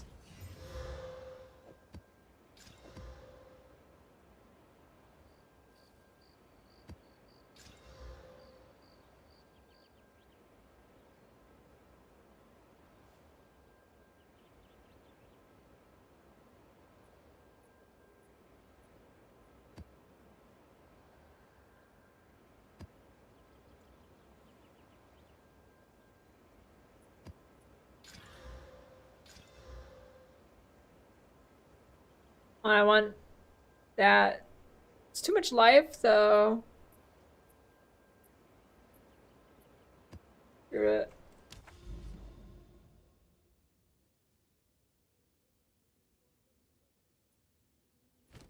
Yeah, I'm gonna. It's my mushroom.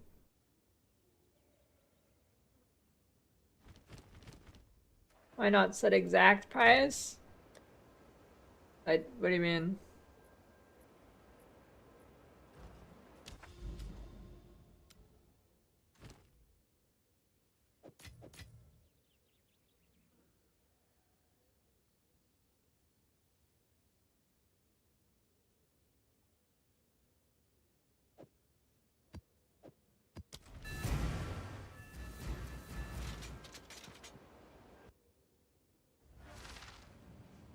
Shame. You're telling me you have coworkers who actually play this game?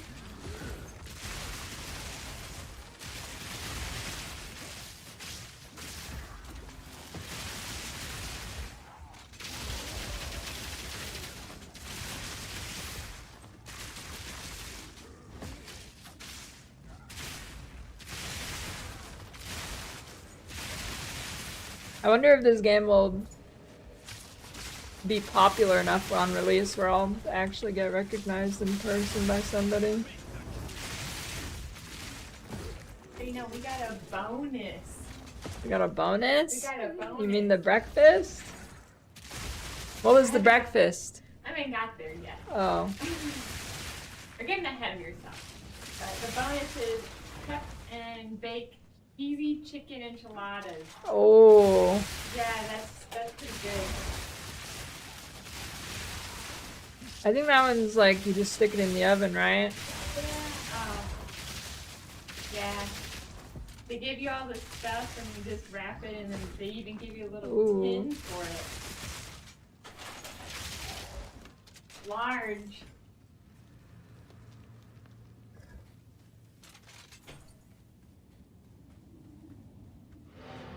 Yeah, we got the free breakfast. It was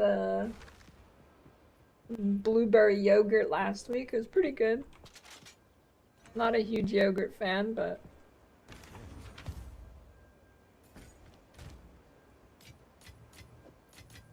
it was pretty good.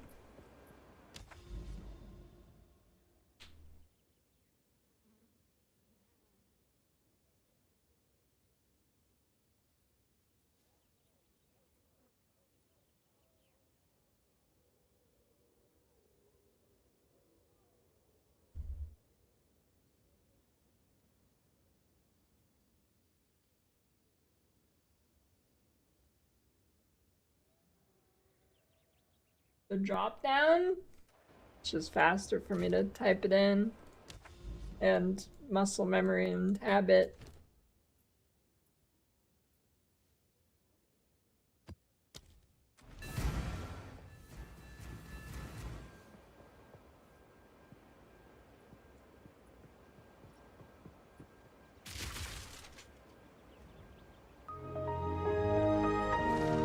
Thanks for the 5 gift subs, Carter. What am I gonna watch while I eat today? Herald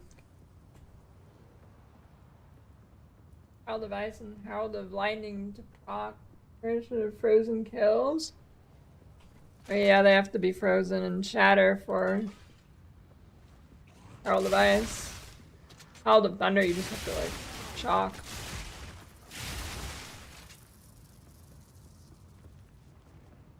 Dude, I'm not watching Dog Medicine make hands tough for lunch.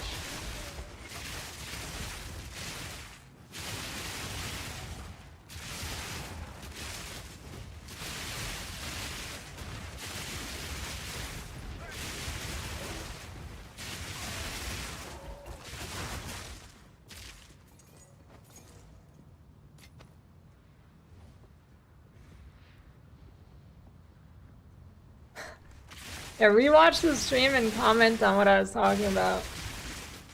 Now we're talking. These are the good ideas I'm looking for.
Oh, the food comment?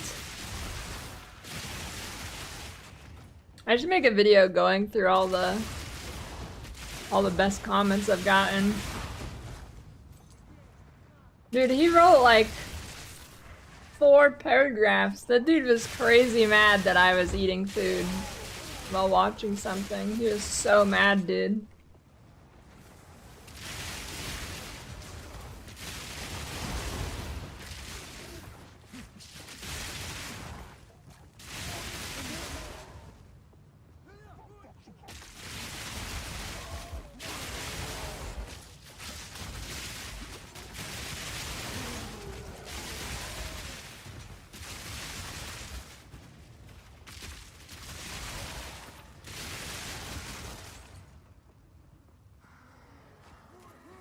Yeah, they're just hungry. They need some HelloFresh.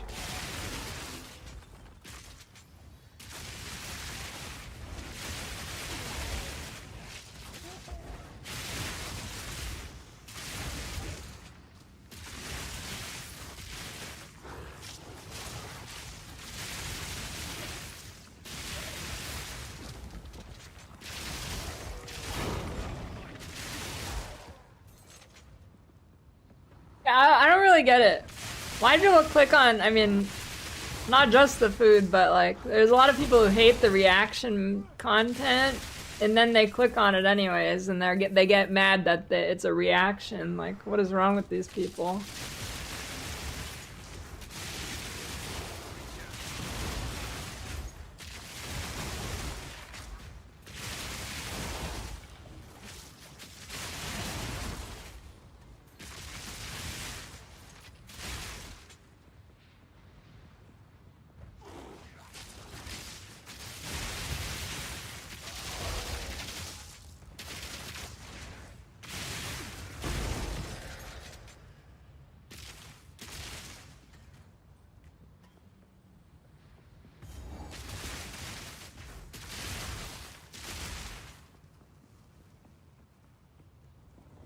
I'm not doing this, boss.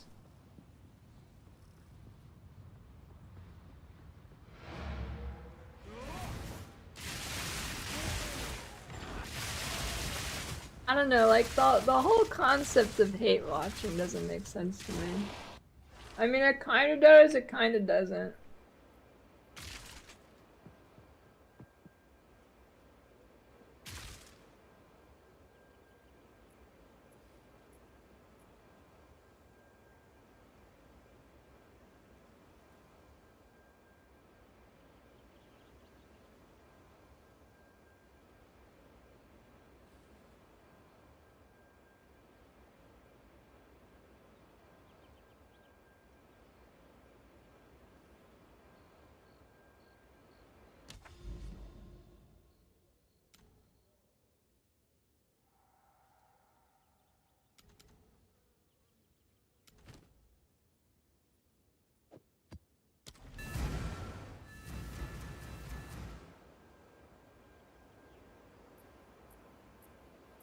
What is that?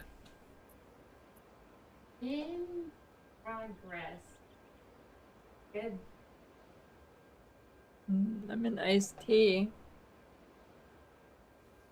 Biotic. Probiotic.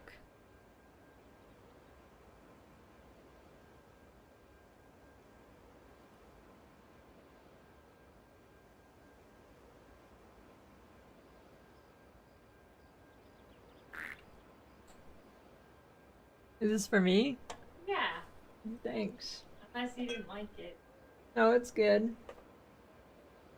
Does the air fryer work? That's what we're gonna wait and see. Do it for 5 minutes, so work. All right. Of course.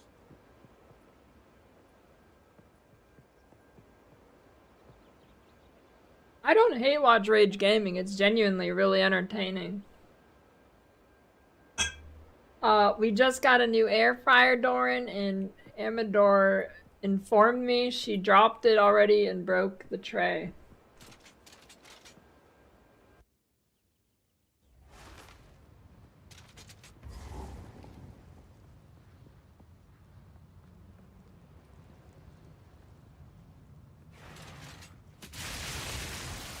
Wait, how did it break by falling on your knee? I mean, your bones are hard. But how did it break on your knee? Wait, okay, what broke about it?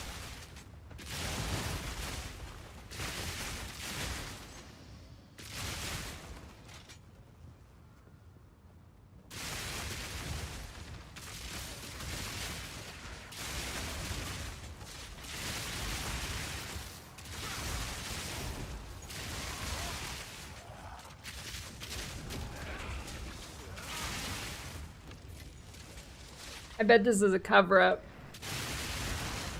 She got mad I took her drink, so she... Well, actually, this happened before. Never mind.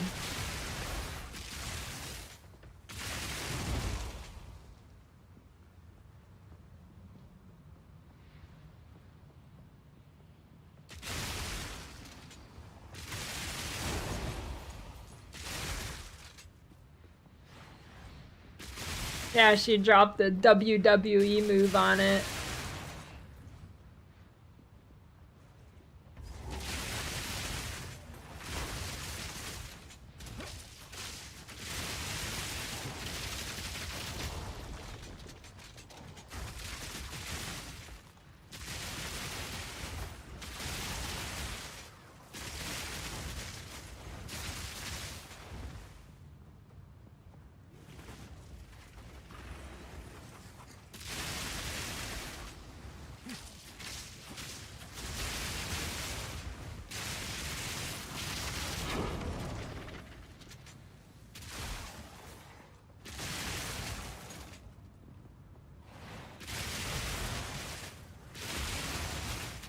Does that guy own Cold Stone Creamery?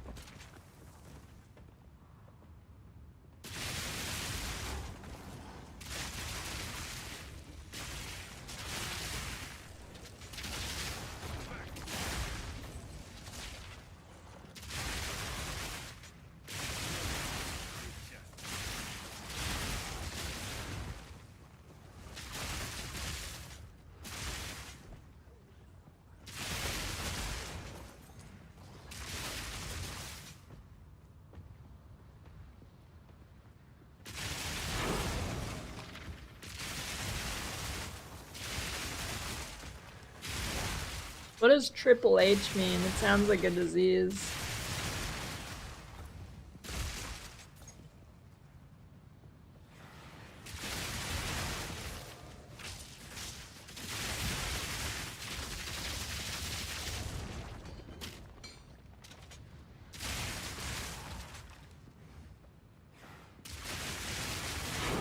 Isn't there actually some mosquito disease called like triple E or something?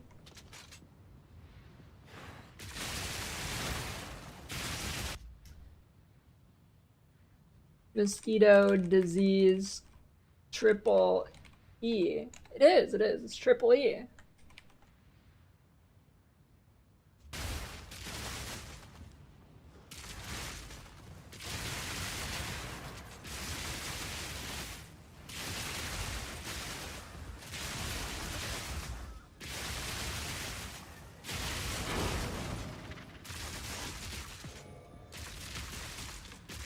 Well, I know Tripoli is a place too, but triple E,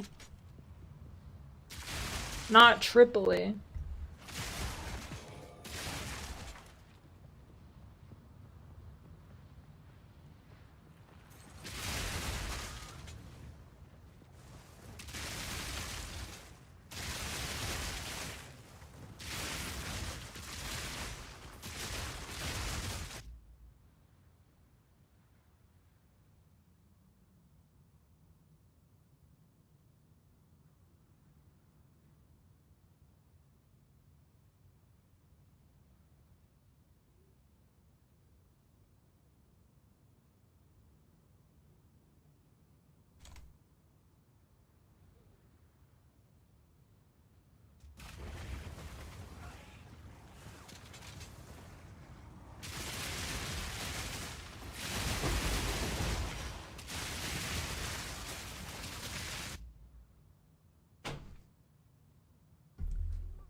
Thanks, dear.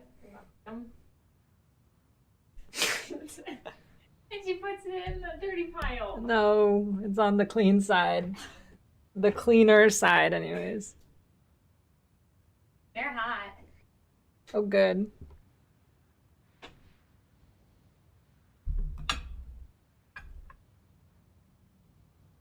The hell fresh? No, it's chicken wings.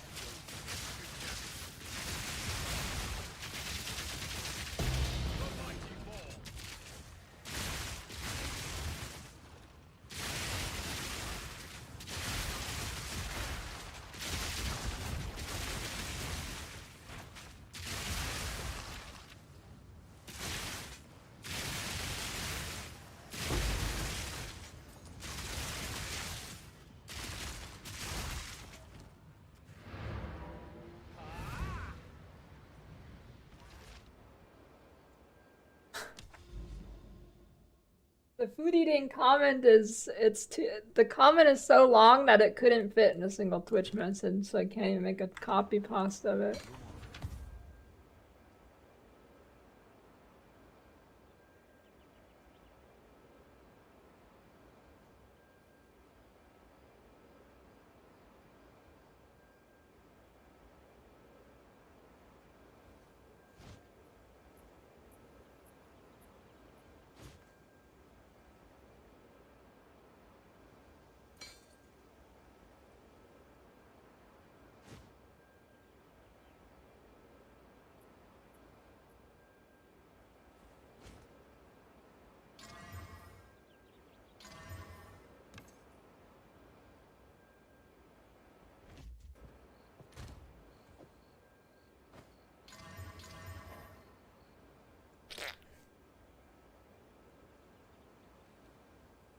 Is Mosquito Fever Triple E too long for a rap name?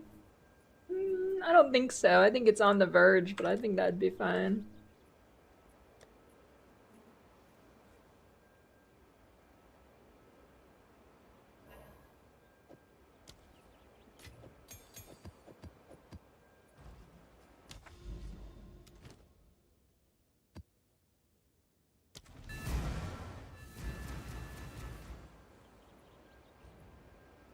I mean, Cuglorf's getting a few compilations together. He's getting a Bad Trades compilation, a Sneeze compilation. Let's add a food compilation.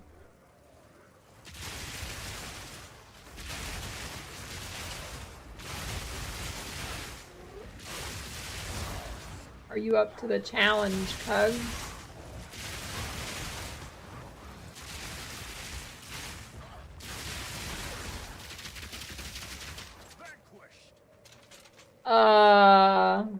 No, but it's at like the same, well, I guess. No.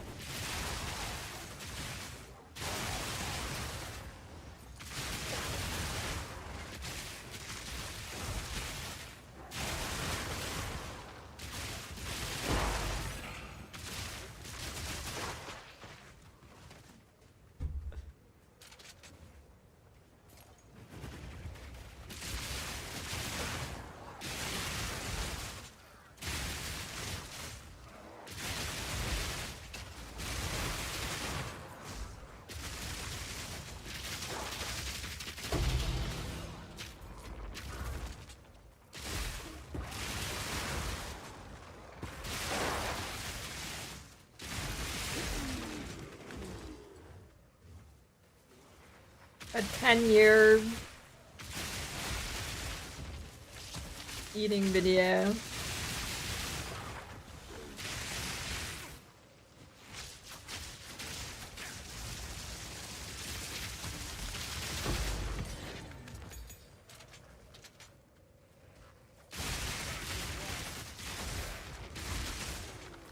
You actually go outside now, Cuglorf?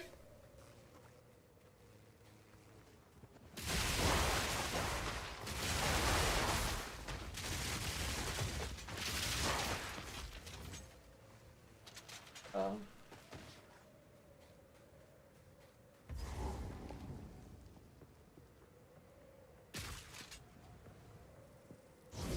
The most degen thing I've done? Instead of playing D4, I don't know, I mean staying up for like 4 days straight on purpose, see how long I could go without sleeping.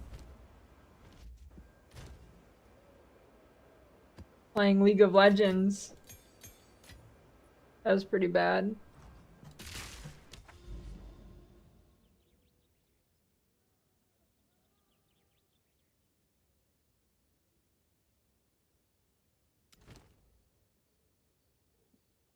Four-day League of Legends bender.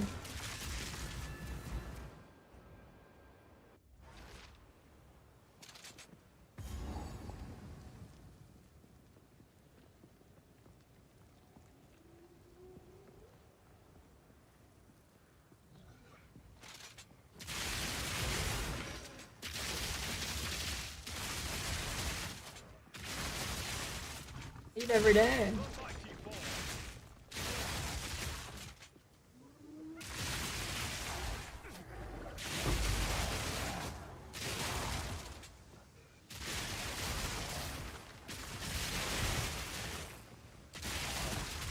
I think that's a pretty normal thing, Kanye.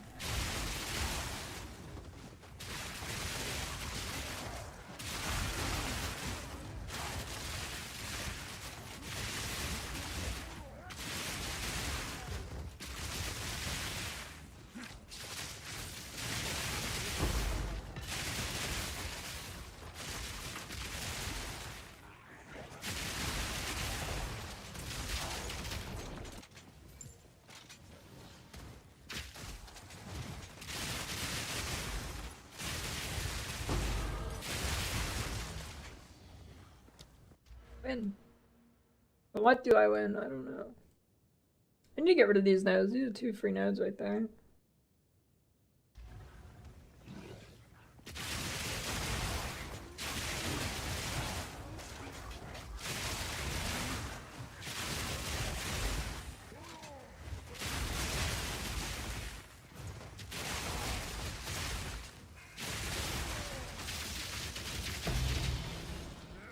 need to change Exalted on this filter.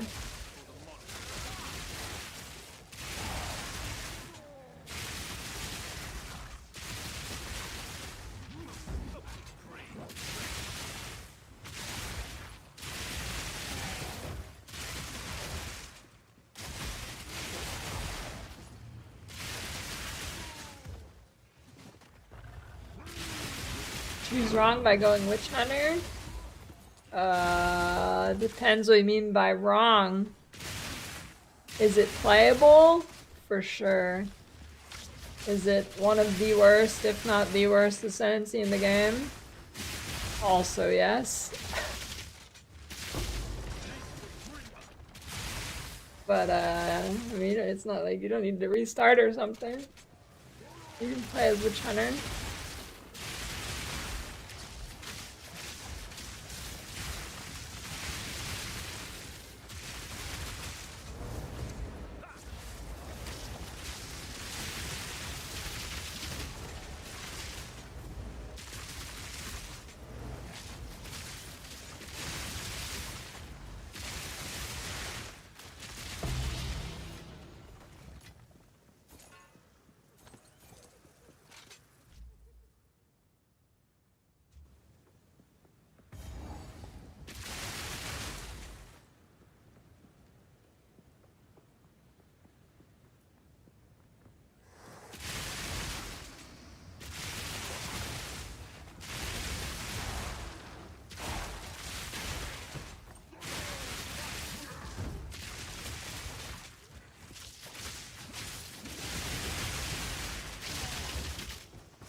Is Invincible in March or February?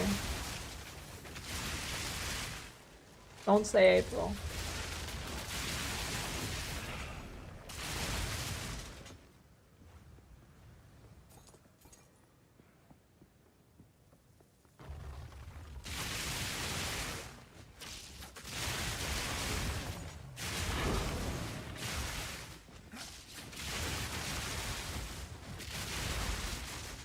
February.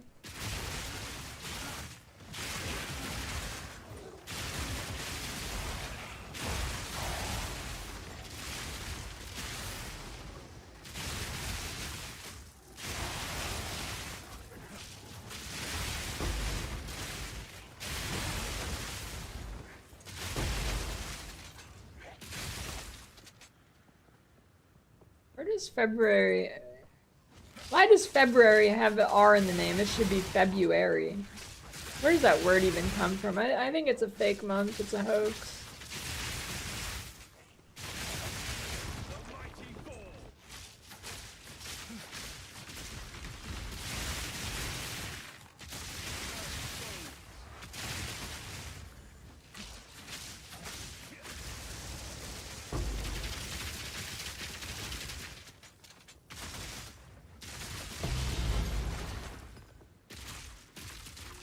This map just doesn't end.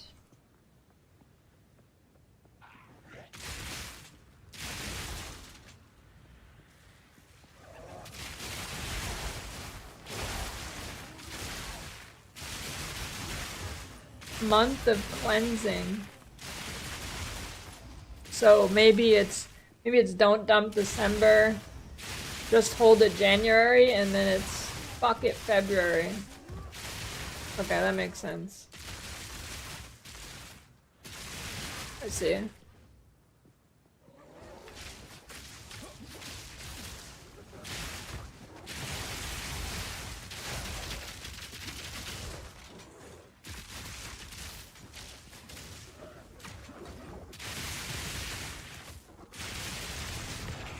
Can this map end? It's endless. There's a million rare monsters.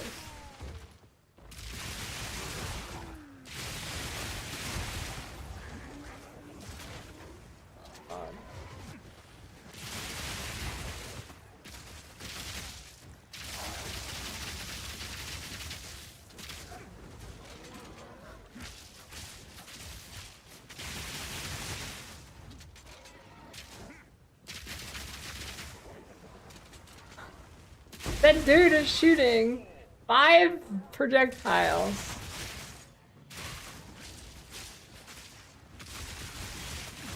You need to chill.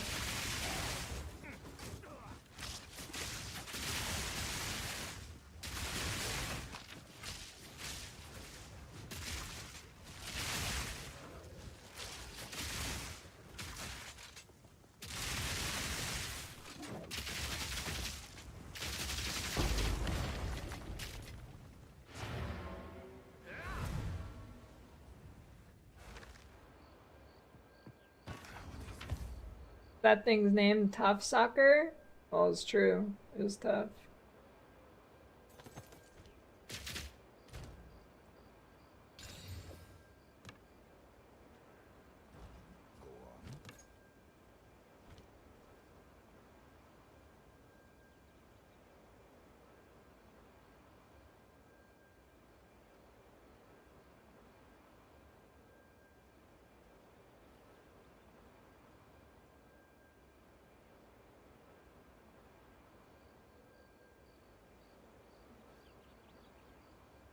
Right.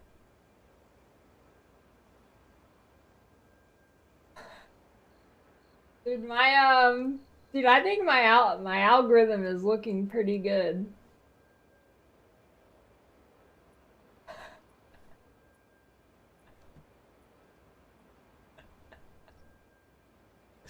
Check out my first 6 recommended videos I have.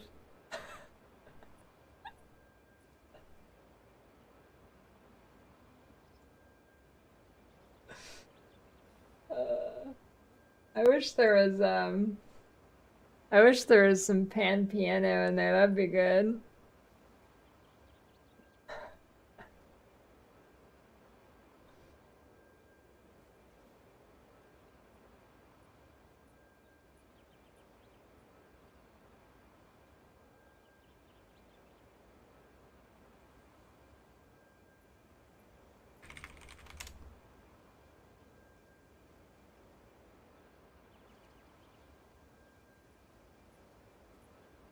Here we go. I got it.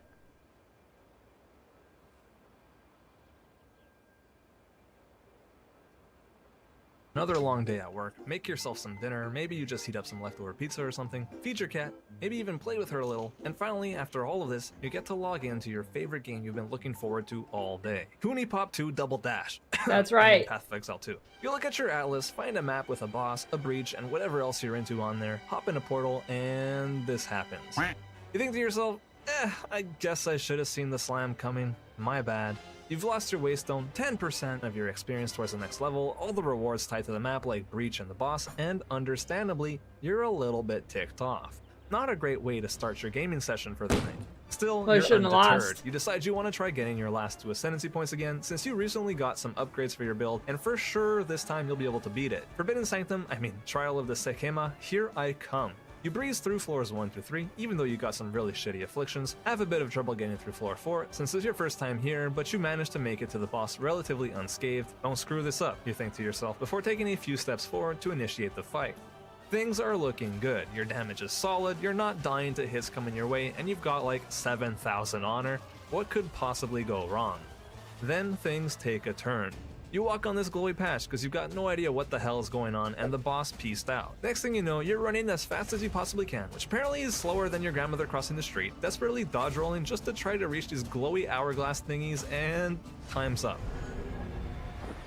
Yep, you lose.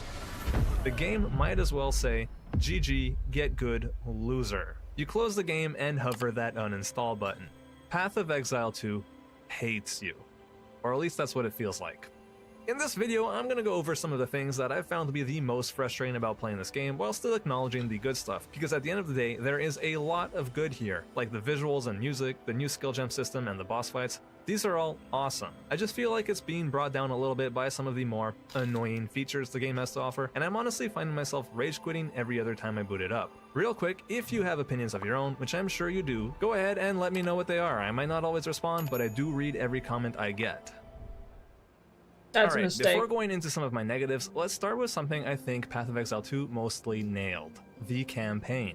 I think that gameplay during the campaign is incredibly solid. The moment-to-moment action is engaging, I'm having to dodge out of enemy attacks regularly, and the boss fights are just So much better than other ARPG campaign bosses, especially including PoE 1. They're tough, their attacks are realistically dodgeable, although they might not feel like it on a first attempt, and there's a real feeling of learning the boss fight and getting good at it before you beat it. Of course, some builds have an easier time than others, but generally speaking, I think overcoming bosses in the campaign is really satisfying and that it's in a good spot. I'm really looking forward to seeing what they cook up for Acts 4 through 6 in the future, especially since I think Cruel is where the combat in PoE 2 starts to fall apart. Pacing wise, I Wasn't he personally think complaining Acts 2 about and the 3 fourth are a lab little bit being too too long for my hard? taste, and I'm concerned that future acts might push that even further, but Act 1 is basically perfect. Not too long and not too short, just right. From a storytelling standpoint, I think they dropped the ball a little bit, having promised that, and I'm paraphrasing here, players who beat the campaign will actually be able to know what the story is about this time, referring to the fact that the vast majority of players who played PoE 1 regularly for thousands of hours really had no clue what was going on in the story. So far, I think PoE 2 has barely done anything to improve on this front. It's like a tiny bit better than in PoE 1, since there is the occasional segment of the game where you're running around accompanied by an NPC who can talk to you on the go and sort of explain things that are happening to you, but for the most part, you're still forced to listen to monologue after monologue while standing around doing nothing else productive with your time if you want to actually understand what's going on. Add in some drama. I mean, people love to hate on both D4 and Wolcen with some good reason, but like their stories are just way more engaging than PoE 2's, and in my opinion, it entirely has to do with the fact that you don't get to become attached to any of the characters PoE 2. Can people stop praising D4 story, dude? The entire D4 story in the expansion was follow Nayrel, follow Nayrel, follow Nayrel, fight a dog. Alright guys, see you in 6 months for $40 more. Who introduces to you. I remember Una because she's cute, and I remember the hooded one because he's the hooded one, and that's it. But also, like, it's an ARPG. Does it really need to have an engaging story? I don't think so, but it definitely wouldn't hurt.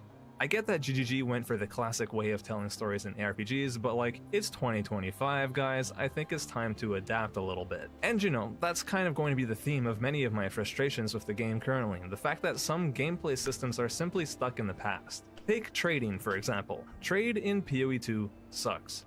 You know it, True. I know it, the devs know it, we all know it, and have known it for a very long time, might I add, and yet PoE 2 still launched with the same archaic out-of-game trading experience from like 1999. Now don't get me wrong, the actual functionality of searching for items is more or less unparalleled and ridiculously good, but, and this is a huge but, trading for gear is still a miserable experience. Having to search for an item on a website, then click a button which sends a private message to the seller who then has to invite you to the party, stop whatever the hell he's doing, you both go to his not safe for work hideout, and then you guys can finally make the trade. And that's assuming the dude even responds in the first place. Like, that's just awful, man. I'm used to Never it, thought and I'll about do that. it since the alternative is You're like a dad or something and you go to trade and boom, anime ass in your face. plain SSF, and that's just not really my cup of tea. But The I entire hate it. family At least we've sees. got the currency exchange system in-game, which in my opinion entirely disproves the notion that bringing a trade site equivalent in-game, aka a functioning auction house, would be bad for the game. But alas, still no auction house cause friction. No, not quite. They said they wanted to add instant buyouts. That said, I don't envy the developers' positions. I'm sure there's quite a bit of internal debate on the subject, never mind all the external debate, and that coming to a solution that satisfies everyone is simply not realistic. They're kinda darned if they do and darned if they don't at this point, since the community is so split on the topic. In my ideal version of PoE 2, there'd be a trade league with a proper in-game auction house that works exactly think how everybody you would wants, want it like, to, an and auction there'd house. also be an SSF league with somewhat boosted drops. Basically like what Last Epoch is doing. I think that's a nice compromise, and the game as a whole would be better for it. But that's just me, and you know, let me know what you think in the comments. Alright, let's talk about something a little bit less spicy that I think pretty much everybody can agree on. When it comes to the endgame, the on-death effects are just too much. The trade If system's these fine only in came up once every hardcore. 10 maps It or is so, so and you could not actually fine in see them, then you softcore. know what, I'd probably be fine with it. But these explodey orbs that chase you around after an enemy has died when you're trying to loot their dead bodies, yeah, nobody liked them in PoE 1, and yet somehow it feels like they've literally doubled down on them, and every other rare you kill has some sort Hey, of what do you modifier mean, like dude? The this. patch- Nobody likes the patch dying to an removed most explodey of orb. them. It feels cheap and punishing for no particular reason other than the fact that it actually poses a real threat to you, unlike some of the rare enemies themselves, once you've decided to follow a meta build anyhow. Which, yeah, yeah, of course, that's a whole thing I want to get into too, and I will soon, but yeah. On-death effects, man, they're just not fun, and if something is simply not fun, is it wrong of me to question why it's still in the game? Like having to refill your flasks at the well. Gosh, it's so immersive, right? Now, dying to an on-death effect might not feel so bad if there weren't also all of these downsides to death in the game. When you die in the campaign, it's a minor setback, and you might get a little frustrated that all the enemies have respawned, but overall, I think it's pretty fair to the players. Dude, dying while mapping, or I guess waystoning, it's so punishing. A single death in the waystone means you lose your precious experience towards your next level, you lose whatever loot was on the ground when you died, you lose the rest of the map you were doing, so if you die early into a waystone, GG get wrecked, noob, and you have to do the map again without any of the bonus content in it that it had on the atlas, just so you can keep progressing. Like, holy shit, that is so punishing. Just 1 or 2 of those would have been fine, but like all of that? That's kind of insane, IMO. And here I am, still playing.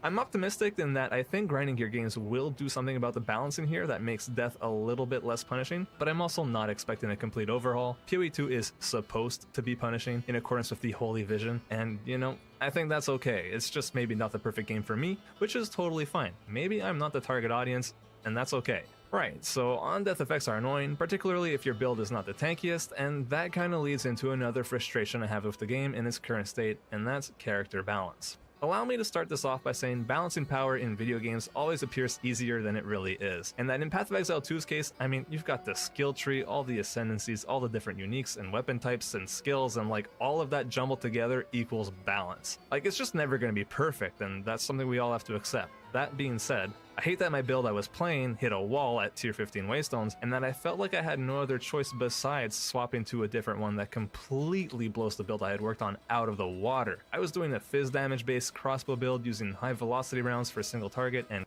Well, yeah, if your build's bad, you're gonna have to swap to a better one. galvanic shards for clear, but now I've switched to a budget Howa build with shock burst rounds that makes maps and boss fights pretty dang trivial. I do like 5 times as much damage, and I can tank much. What is that? You switch from a budget crossbow build to a high-end crossbow build and you do more damage? Bigger hits with these, it's crazy. There are always going to be meta builds, I am well aware. It's just a little frustrating that the difference between a meta build and one that you throw together yourself is so humongous. I mean, it's literally like playing the game on easy mode. And while I actually think it's okay for a build to trivialize most content if it's been heavily invested into, like I'm talking builds worth a mirror or more here, slapping Howa on any attack build and modifying your gear and tree to support it is not that expensive to get going. I mean, I'm working on an under 10 divine budget here, and it is crazy how strong this thing already is. I'm not sure what the solution is besides try and balance the playing field a little bit better, but for one, I don't think it'll ever be perfect, and it's gonna take a lot of time for it to even get closer to that ideal, especially when you factor in that we currently only have half the base classes and weapon types. Yeah, it's gonna be a mess, and that's okay. It's just one of those things that... The reason why balance is so bad right now is because we only have 1/3 of items and skills and stuff. Not because there's too much in the game.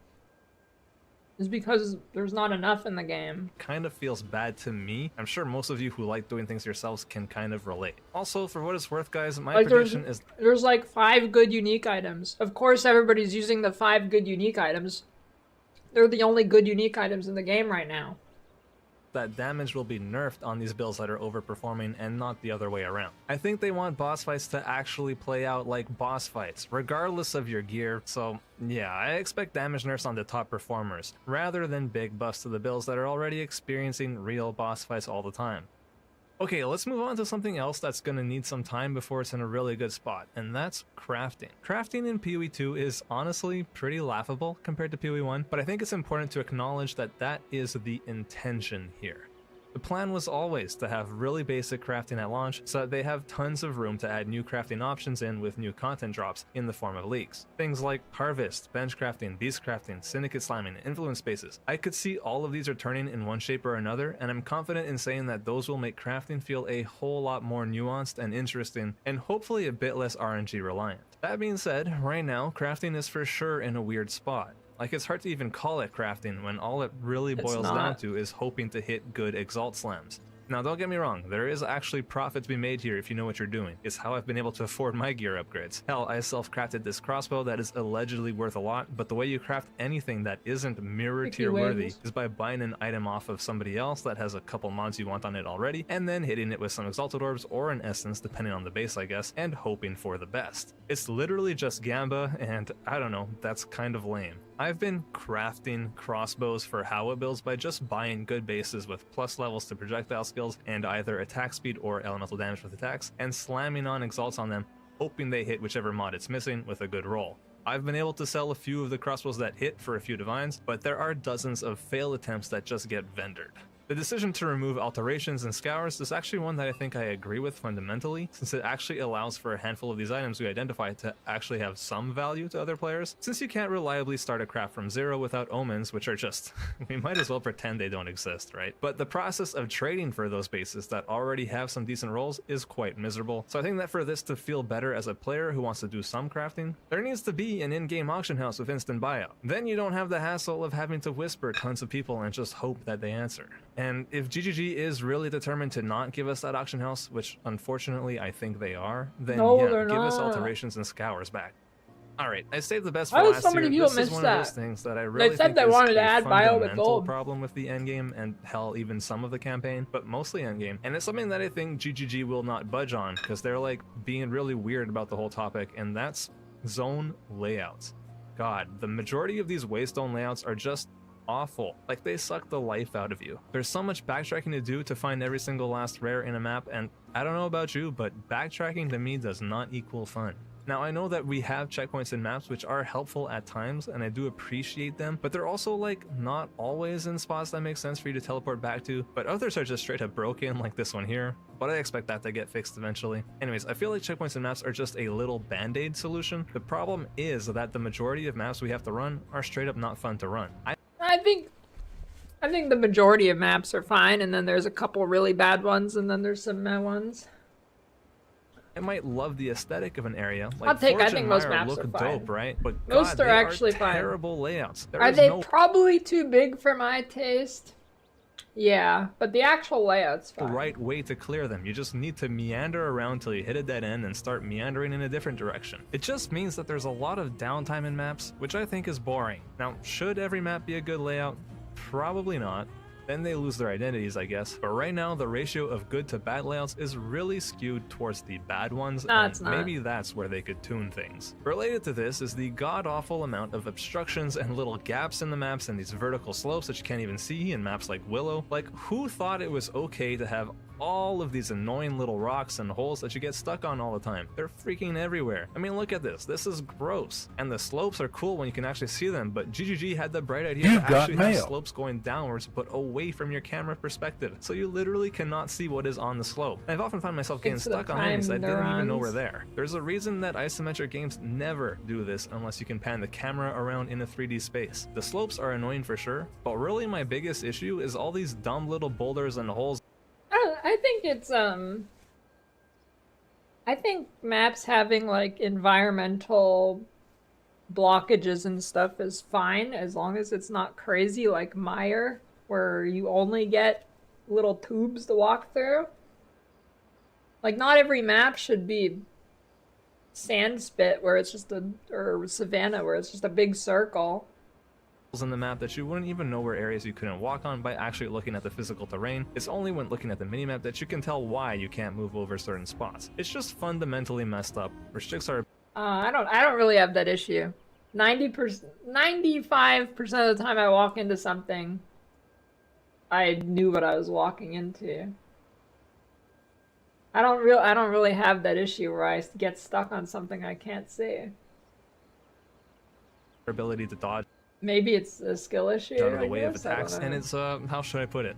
Miserable. Please reduce the amount of clutter in maps like Decay or Sulphuric Caverns. It's just obnoxious. Thank you. Also, while we're on the topic, can we please get a Delirium Fog opacity slider? I Yes, love remove but I'm fed delirium. up with the gray fog Remove that hides delirium. everything.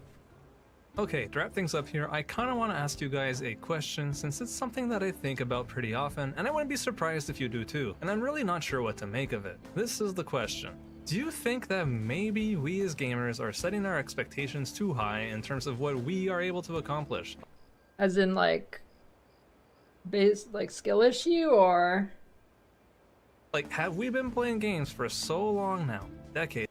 that you think you're better than you really are, and then you play a hard game and I almost said bad. It's really that we pride ourselves in our ability to be good at the game, and that's actually what makes the end game feel frustrating at the end of the day, because it makes Yeah, I think that's exactly what it is.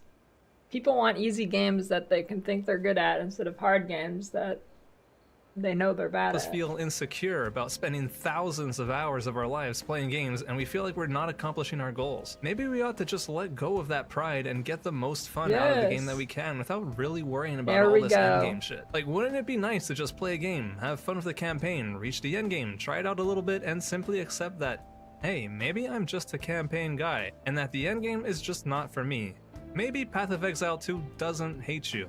Maybe you just need to go play something else. Bit of a loaded question, but yeah, I'm curious to see what you guys think. Also, I just want to be super real with you guys about the whole thumbnail and title of this video. I would have loved to just call this a My Problems with Path of Exile 2 or PoE 2 Early Access Review or something less dramatic than what it ended up being, but the reality is I mean, that title's fine. as a small YouTuber, those titles Come on, you don't have to defend your thumbnail and your title choice. Just stick to your guns, man. You don't have to defend it. and basic thumbnails get zero traction. It's got to be clickable, and well, this Yes, trying yes, things out as you're yes. progressing on a character, and the boss fights are freaking fun to learn. It really is a solid start to the incredible game that I am confident Path of Exile 2 will become. Anyways, feel free to discuss down below. Hit the like button if you enjoyed this time. I think that's a pretty balanced video. I'd say that's pretty balanced. I don't really. A lot of it's pretty right. I think he's like I don't really like the. I feel like the difficulty of ascendancies for the last one. I feel like is actually like pretty good. I feel like your final ascendancy should be quite hard. I don't like that it's so RNG heavy if you get screwed with RNG on like the debuffs and stuff or whatever, but I think the actual difficulty, assuming you don't get super screwed by RNG, is pretty good.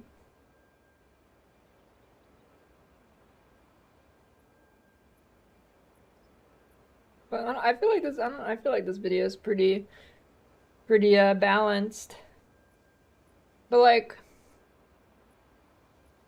so here's okay. So this is a common disconnect / thing I see, is a lot of new players really love the campaign, but then they get to end game, and when they struggle in campaign, it's fine, but then they struggle in end game, and it's a problem.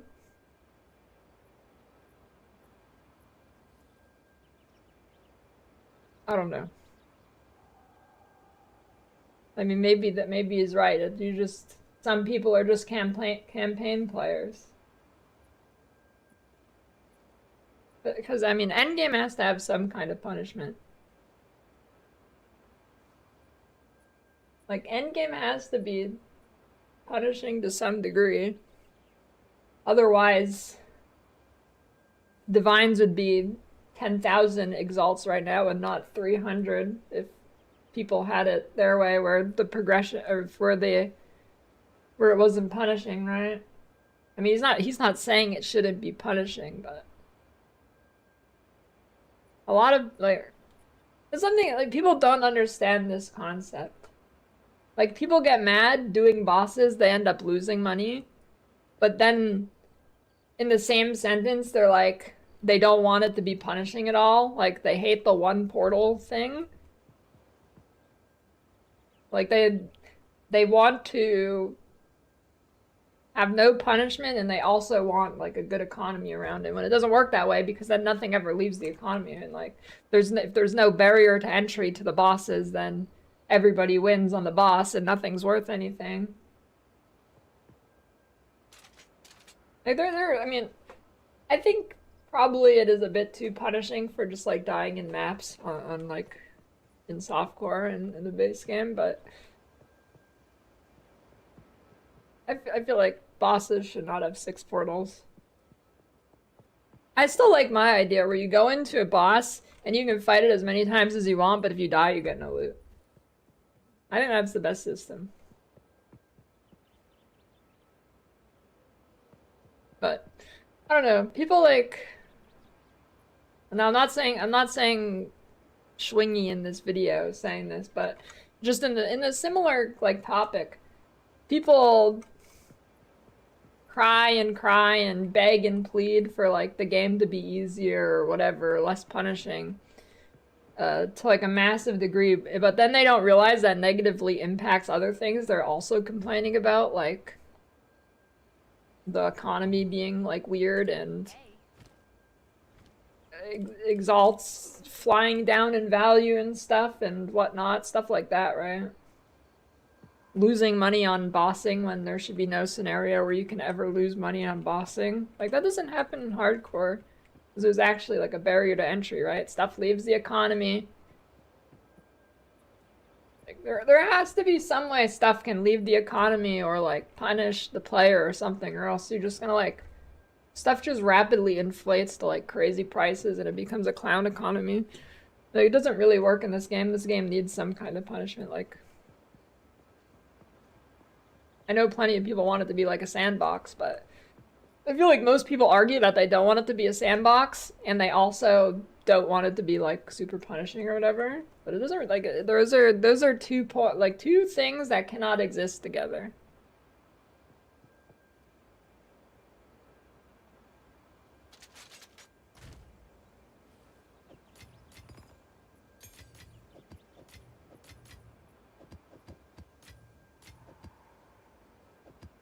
I think a lot of people just like don't understand like the game design, so what's wrong with 6 portals in softcore? I just explained it to you. I mean, it like if you're in the point of view where you want to do bosses and you can lose money and it's just a gamble, then sure, that's what you want, but I don't think that's what most people want.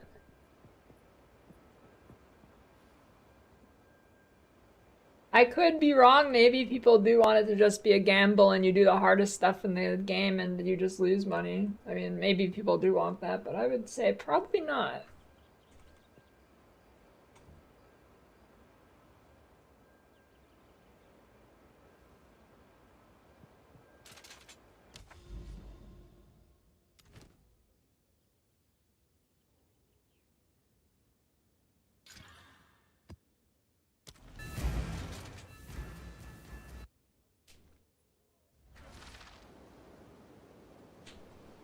Well, you don't have to play the ultimate meta build, you just can't play a bad build.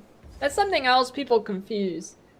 Dude, I'm playing Monk with the gun right now. I'm not even Howa and I'm doing fine. The first build I did in the game, I didn't play Howa. I played this build essentially without Howa. And I did everything in the game. Like, you can play, you don't have to play meta. Like, you do if you're bad. It'll mask your skill issue. For sure. A meta build will definitely mask your skill issue, but isn't that how it should work?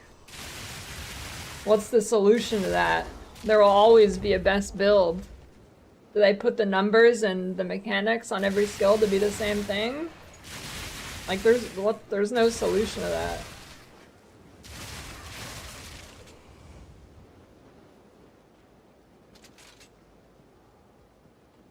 I feel like people, I don't know, they like vent their frustration that they can't make a good build or something at meta, or I don't know, like, there's plenty of avenues where you can make a, I guess it's a pretty common thing in PoE 1 where people think it's like this really rigid meta game, but every single league, somebody comes up with something new.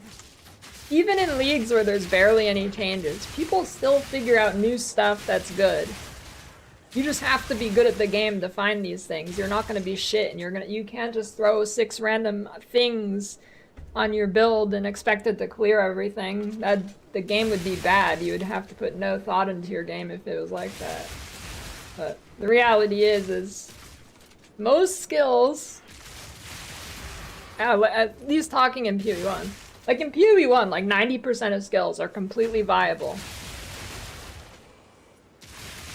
Is there better skills? For sure, but like 90+% of the skills in PoE1 are completely acceptable to play.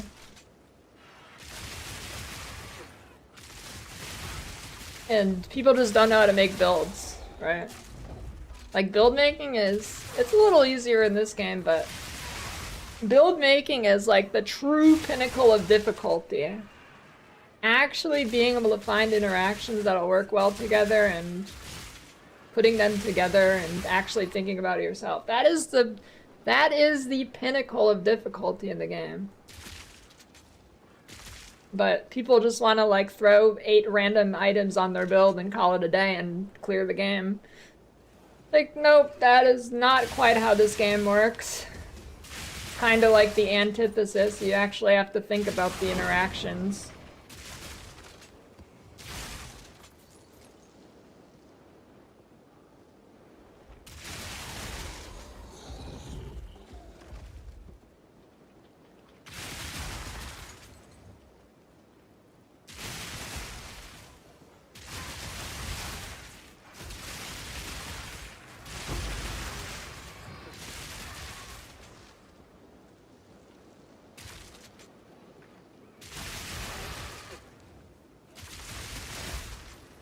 I don't know. People just want 2 things at once, which are opposites, and they can't fathom that they're opposites.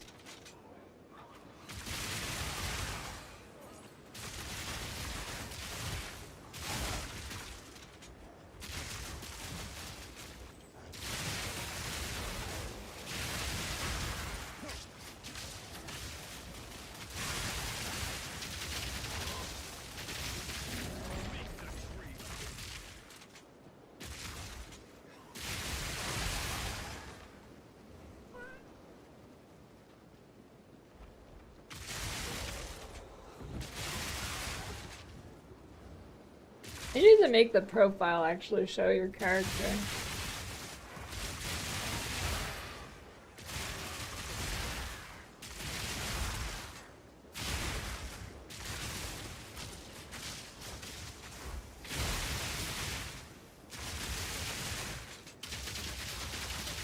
Well, the part of the build skill gems and respec cost, I mean... I mean, like, here's the thing. If you're a new player and you're like freeballing the tree and just throwing nodes in as you go, you're already gonna lose. Like, there is a 0% chance it goes super good.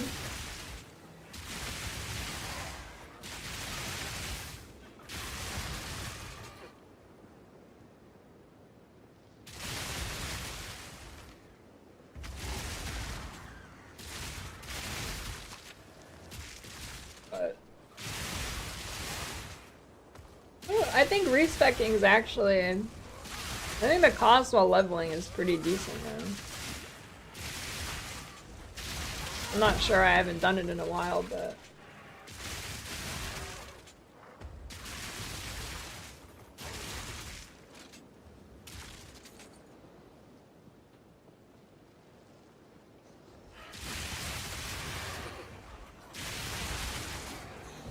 Not like people are gonna pick something totally nonsensical.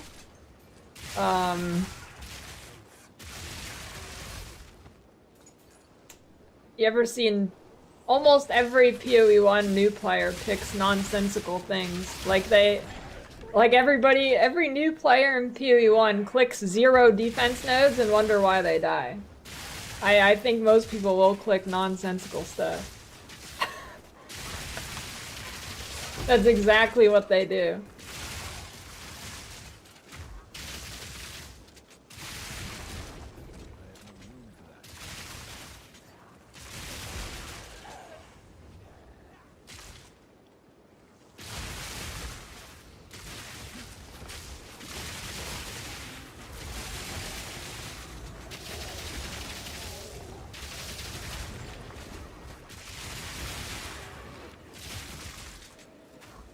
Result of theory. I think there's not much build innovation right now because we pretty much know what the strongest is, so people don't try and look for other things as much. If every single meta build was nerfed and all the uniques were nerfed, I'm 100% sure another super OP thing would be found.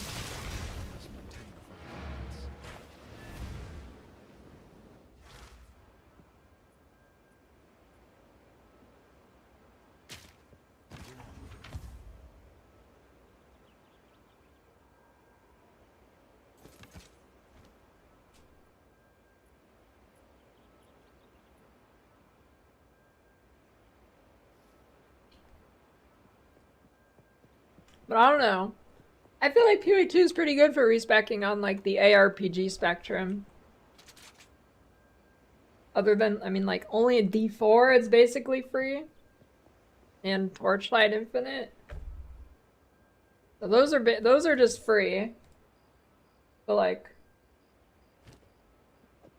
I don't even know, like compared to D2, it's way easier to respec in this. Compared to Last Epoch, it's way easier to respec in this. I don't know about Grim Dawn.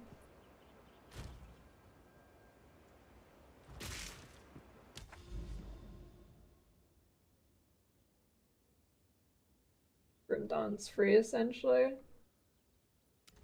I figured.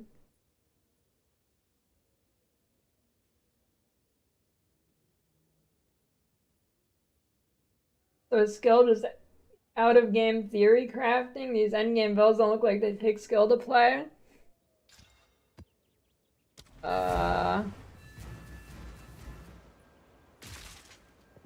mean, if you go really slow and you over-gear on everything, yeah, it doesn't take skill to play. There's like zero skill involved in ARPGs outside of doing things fast. They're not supposed to be skillful games. Well, this one is, but like, even long term, this game isn't necessarily supposed to be super skillful. Like kind of a core thing in ARPGs, you can always just outgear the content. It's like I'd say that's one of the core principles. Like, they're not supposed to be esport games.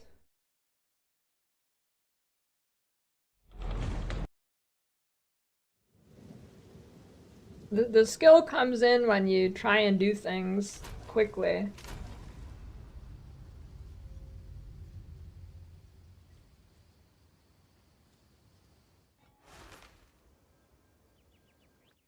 More meta variety? I mean, it depends what you mean by meta variety.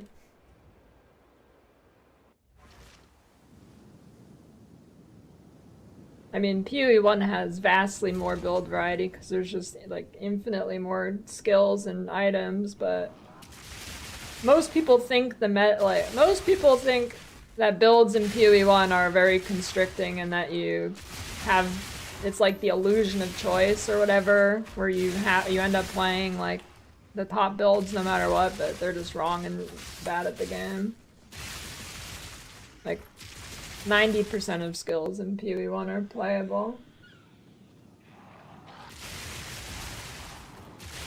But it's also like the barrier to actually making your own build in PoE1 and it's actually good is so absurdly high that I don't even really try ever. Like I think making a really, really good build in PoE1 is like one of the hardest things in a game you can do. I struggle to think of something harder outside of like PvP competition games and esports or something. There's like no harder thing to do.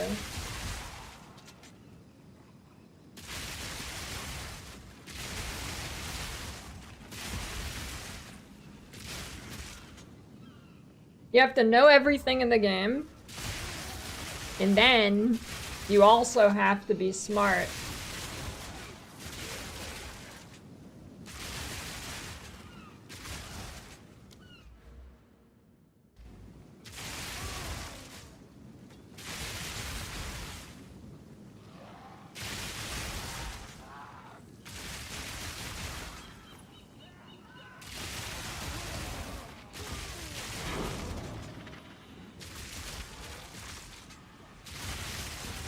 I don't think it's that much easier to make it. Like, the only thing the PoE2 tree does to make it easier for builds is it stops people from... I mean, it actually doesn't even really stop this. This is still very common. In PoE 1, like, the issue most new players have is that they'll just die because they didn't get res capped or click any defense on the tree. Like, that is all this tree has really done. I mean, there's a few other things too, but it basically just removes the option for defense, but it doesn't actually because energy shield exists, so instead what happens is people don't build energy shield and don't click the defense nodes and then wonder why they're dying. I'm not saying that's the way it should be, but happens in this game too. People will be like 1500 HP and going evasion and then wonder why they die.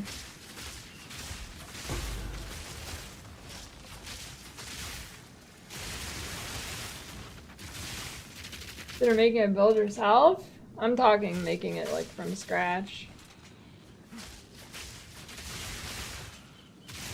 I mean, adapting a build and actually making it better is also quite hard, depending whose build it originally was. Scratch is way harder.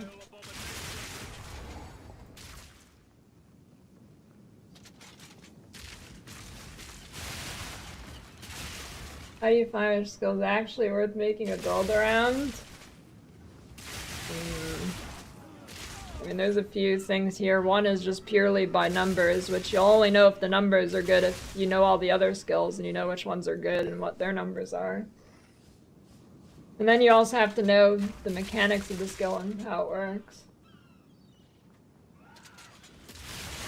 Like, some skills have really high numbers, but mechanically are shit, so they're bad.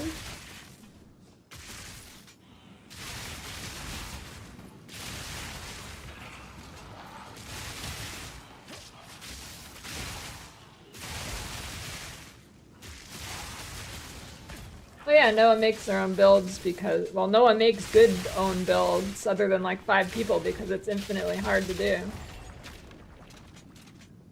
That's what I'm saying. Yeah, and so pretty much nobody makes their own builds because it's just hard. That's why only 5 people do it.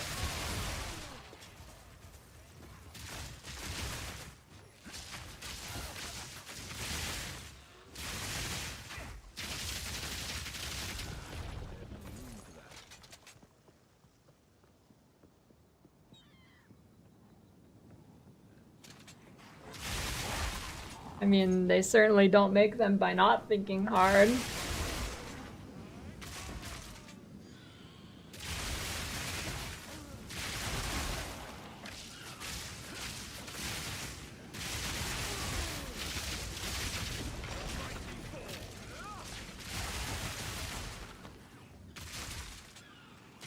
What happened? Speedrunning is shit.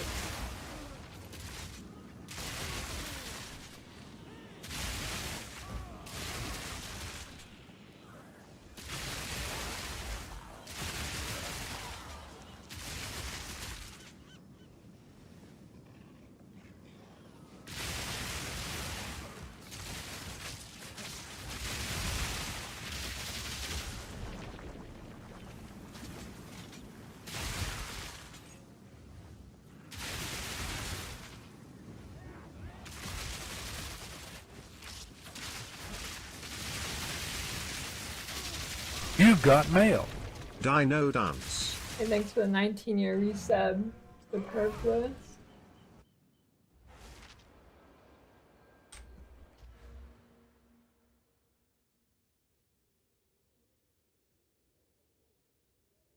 Oh, I don't have any notes on this build.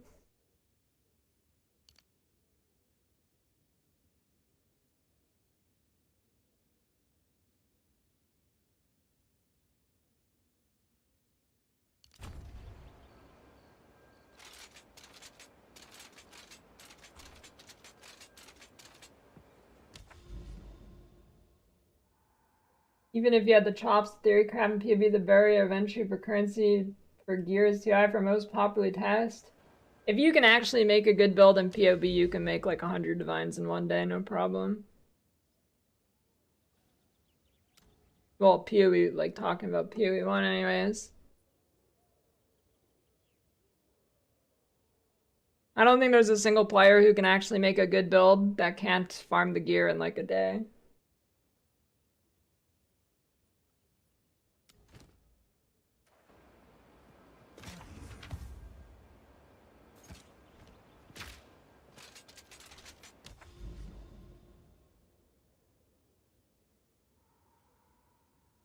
What is the boss in Mine Shaft?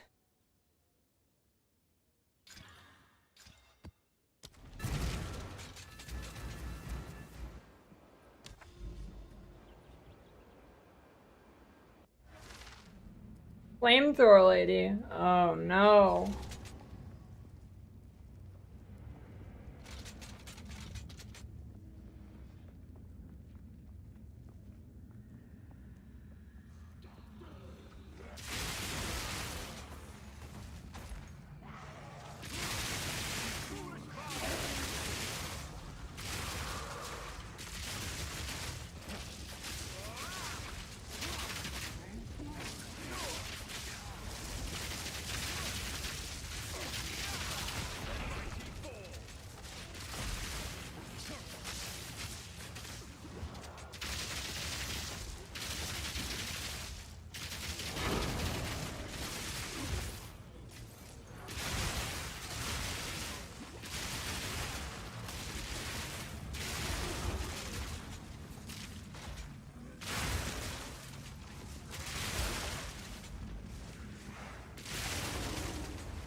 I don't know, I'm scared of Flamethrower lady.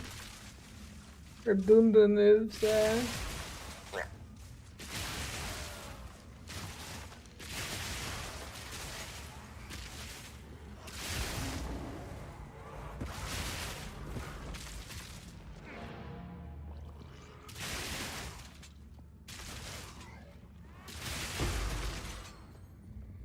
Level are my skills? 16. I need to get more stats. What game would I be playing if I weren't optimizing for viewers? Like right now? I don't know. I feel like it's a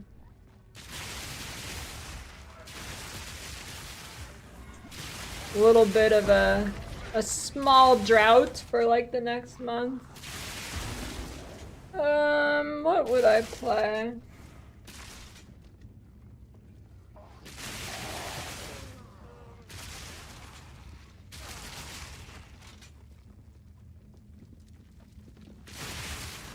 I mean, I would have played Torchlight when it launched more, but at this point I think I'd be done with it. So I don't know if that counts. I don't think Palworld's added enough stuff. I don't know, maybe like Elden Ring or something.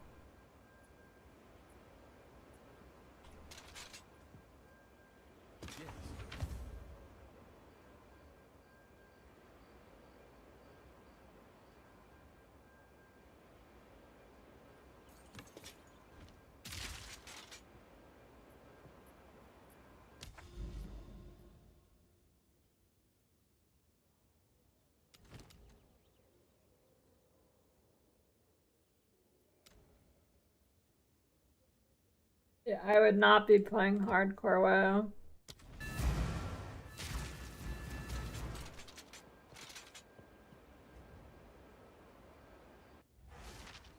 The Preem, I don't really min-maxing in Torchlight. I don't even min-max in PoE. I'm not gonna min-max in Torchlight. Torchlight is I turn my brain off and I click monsters and my screen explodes.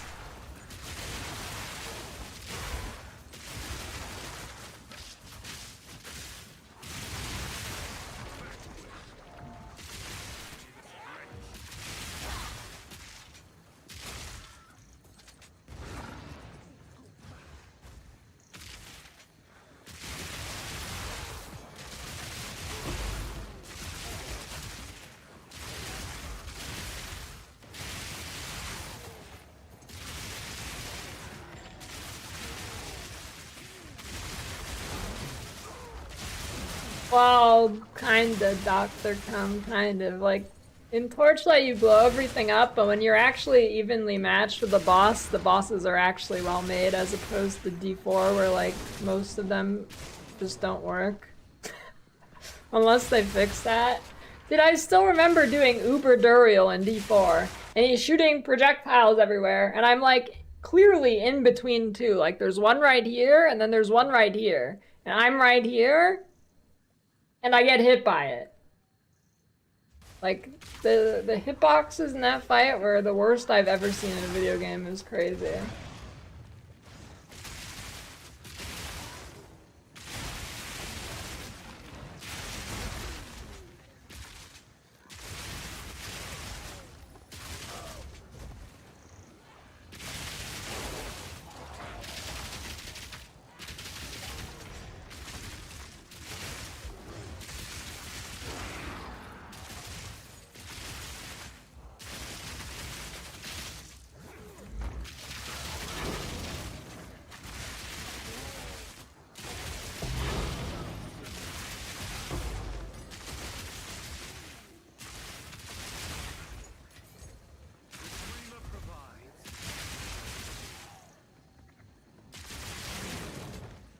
Yeah, I don't know.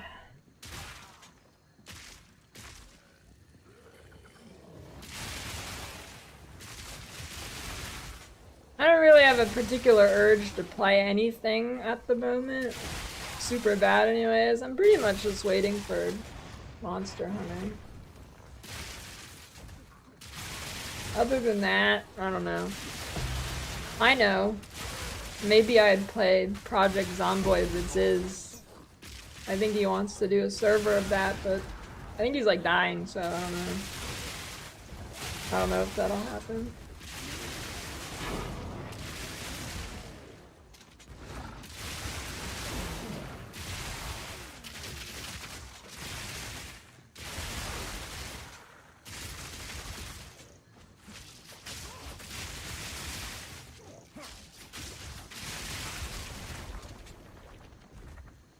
Yeah, I played a little bit of Zomboid.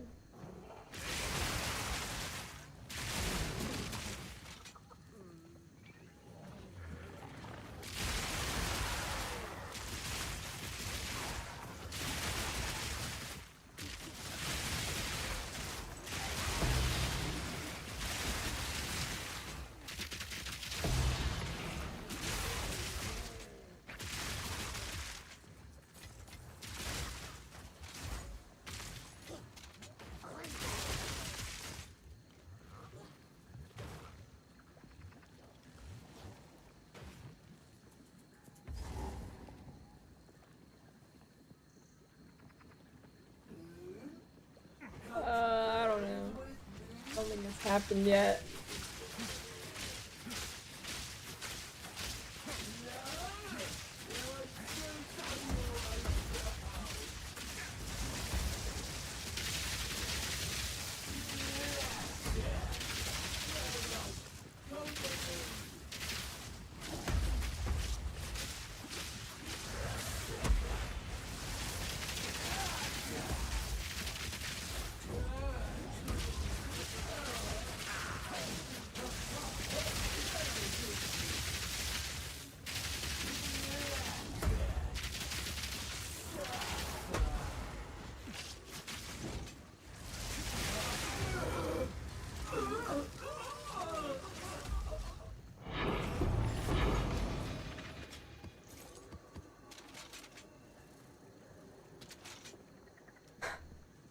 Mommy's coming for react. Play whatever game you want. I have to play the watch YouTube video game.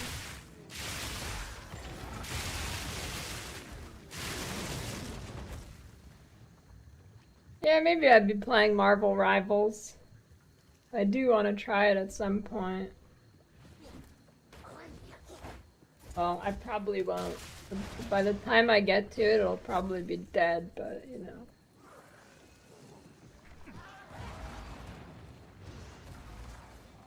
And Beaver Galvanic happen when you shoot lightning rod? Yeah. I love backtracking.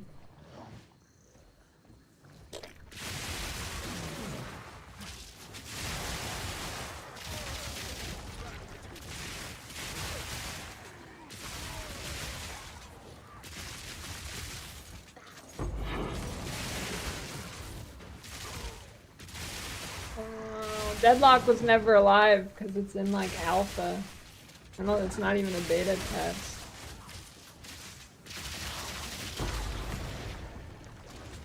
That game's still in the womb.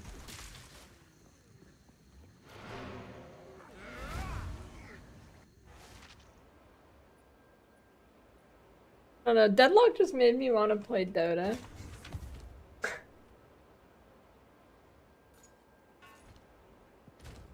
Deadlock was good, but it just made me want to play Dota.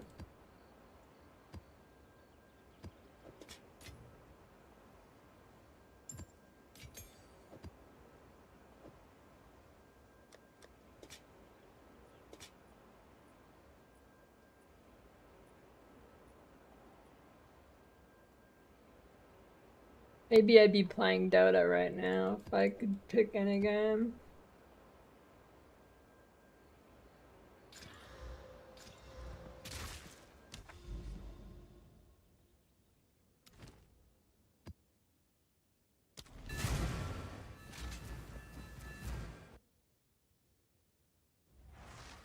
My only hope for Star Citizen is that they make some cool tech and then other games steal it. That's all Star Citizen will ever be good for. Like, I think they have some server tech from not too long ago that actually seems pretty good if it's real. The dreamer provides.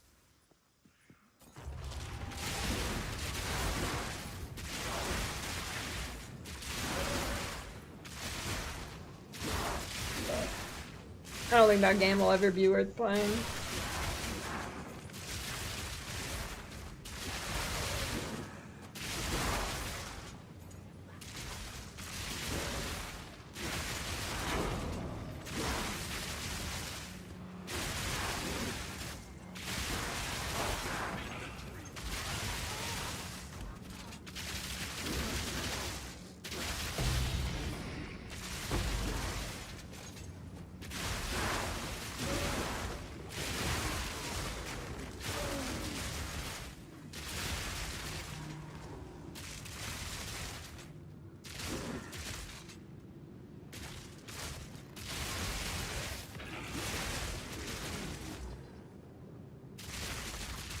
Do Civ will be any good? I don't know. Civ seems like it's just gonna be Civ 5 was better for the foreseeable future, but I haven't really looked at Civ 7.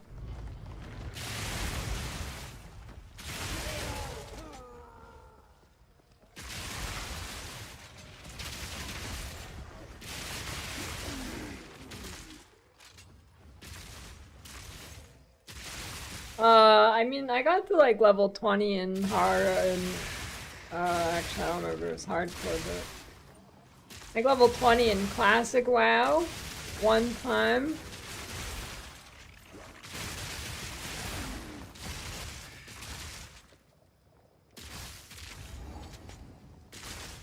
Yeah, I have to do the DBR shit at some point.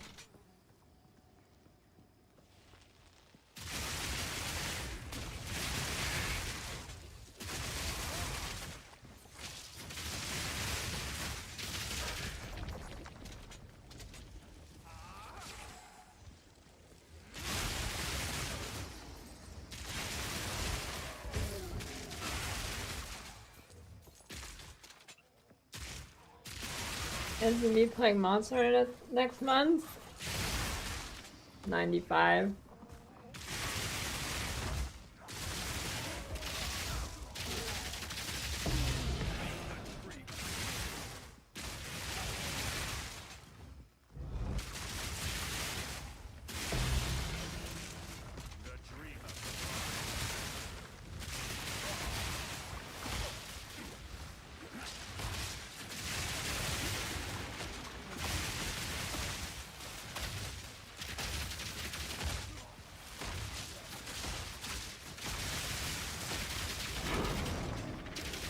The only way I'm not playing Monster Hunter is if there's like a huge patch for Period 2.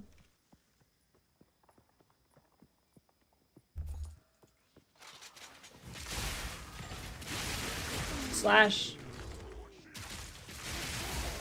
nobody watches. Well, I mean, I'm gonna play for a day. If nobody watches, then I'm probably not playing a day 2.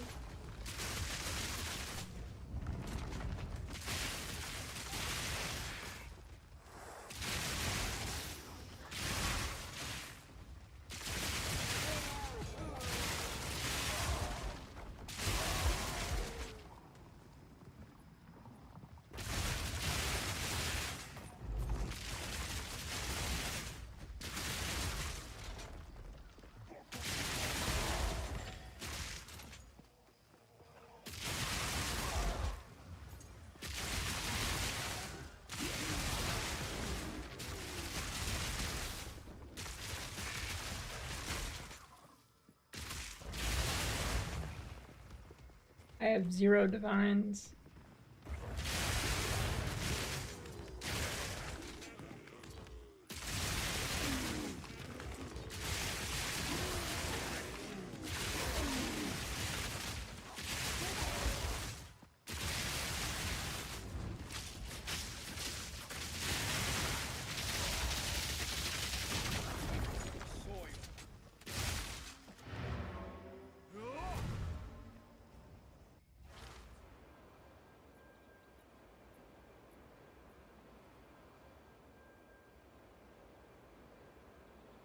Yeah, maybe there's a best fast currency guide I could watch.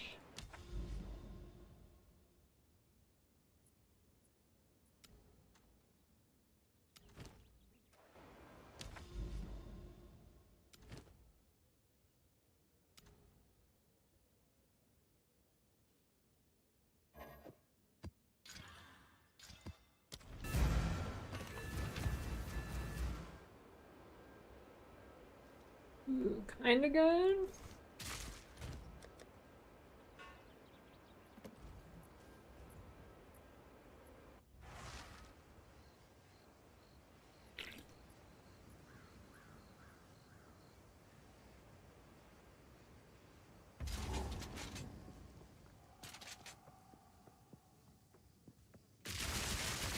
Crave, wretch.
That could be months, Anaya.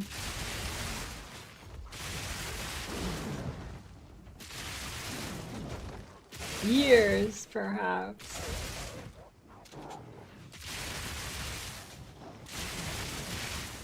Gator like shows up for like 2 days and then he goes and gets in a legal battle with McDonald's and disappears for 5 months.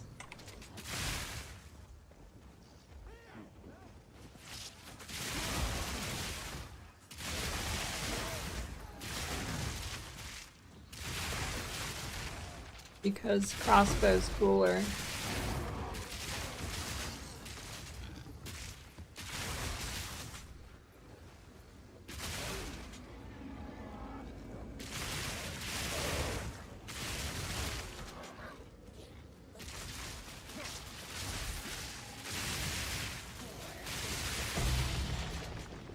Are we ever getting in legal battles with anyone? I mean, if I keep calling people out, it'll happen eventually, probably.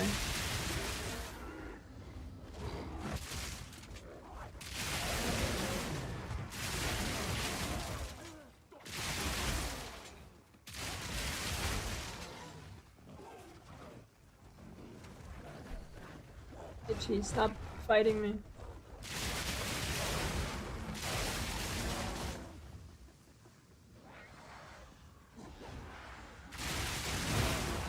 Aha, wait, speak of the devil, dude. Speak of the devil.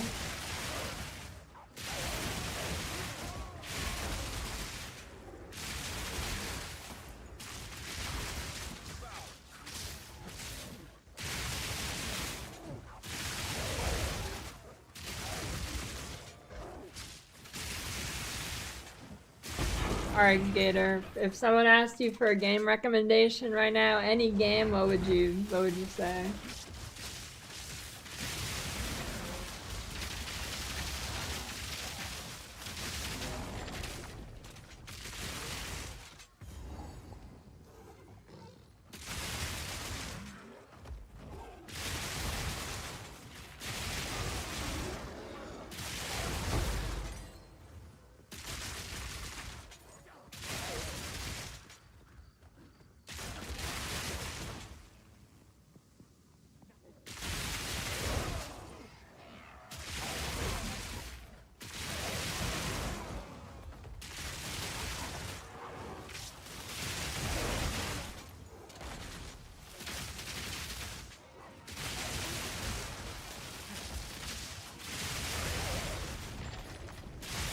This looks painful.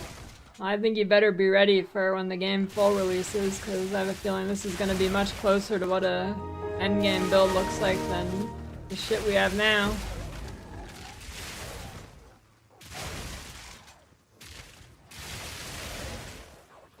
Thanks for the gift sub, Lemgo. Did I just say that twice?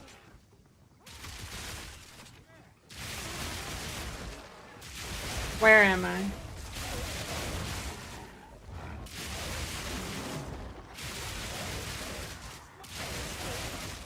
I don't know, I have like 2 joules with reload speed.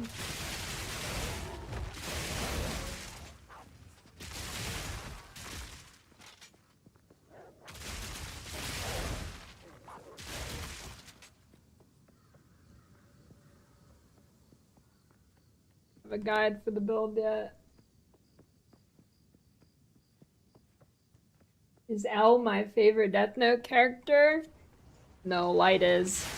Light did nothing wrong. Well, almost nothing wrong.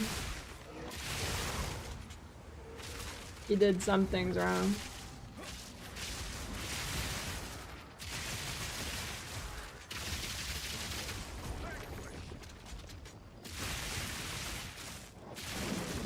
Light should have won and become God Emperor.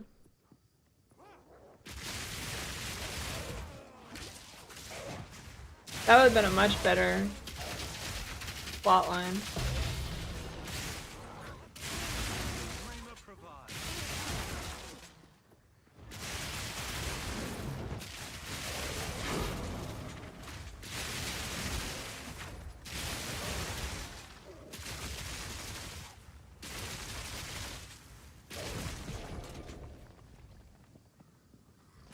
I've never played Chrono Trigger, it's just got a good soundtrack.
Riftbreaker? Oh, I had that game as a sponsor a while ago. That game was pretty sick. Does it still actually like get updated? That game is pretty sick.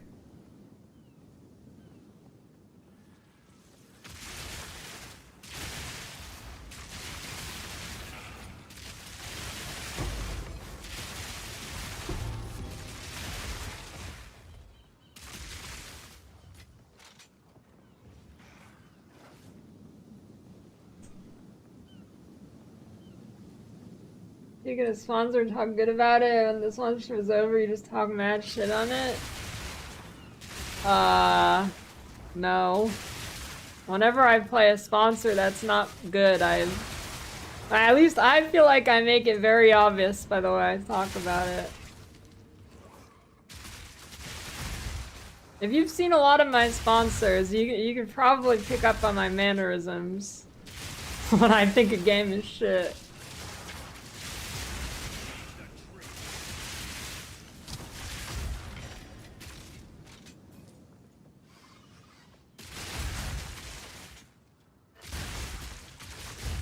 It's like I'll start saying like oh shit over the dumbest stuff ever.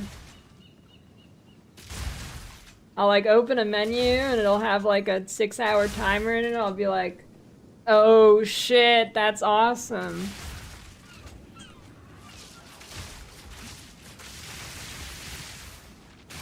But I don't really get too many bad sponsors, honestly. Like most sponsors I get are pretty good.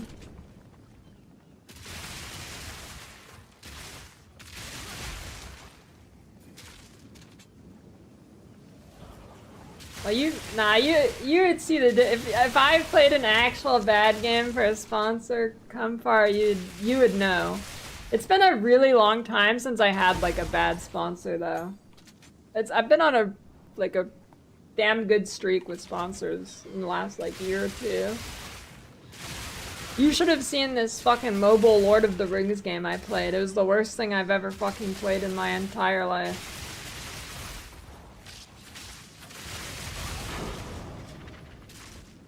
And the funniest thing about that game was, like 2 months after, Path of Math was playing it unsponsored, pulling out 12-hour streams playing that game.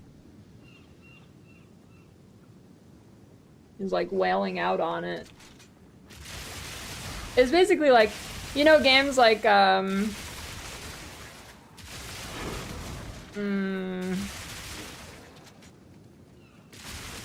like Call of Dragons, or what was the big phone game that like really spurted off for games like Roan, not Clash of Clans. It's not Clash Clans. Clash Clans is different. No, not Clash Clans is different. Not Raid, that's completely different. It's like game of... It was the one with like the Legend 27. Legend 27.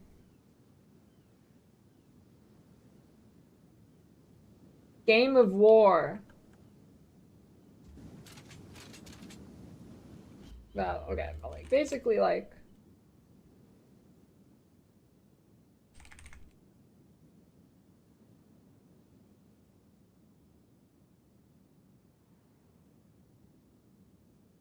you know, like mobile games like this or whatever. Okay, I don't remember the original point. I actually like this game. This mobile game's kind of sick. I like it. But what was the original point? I actually like this game. This game's sick. But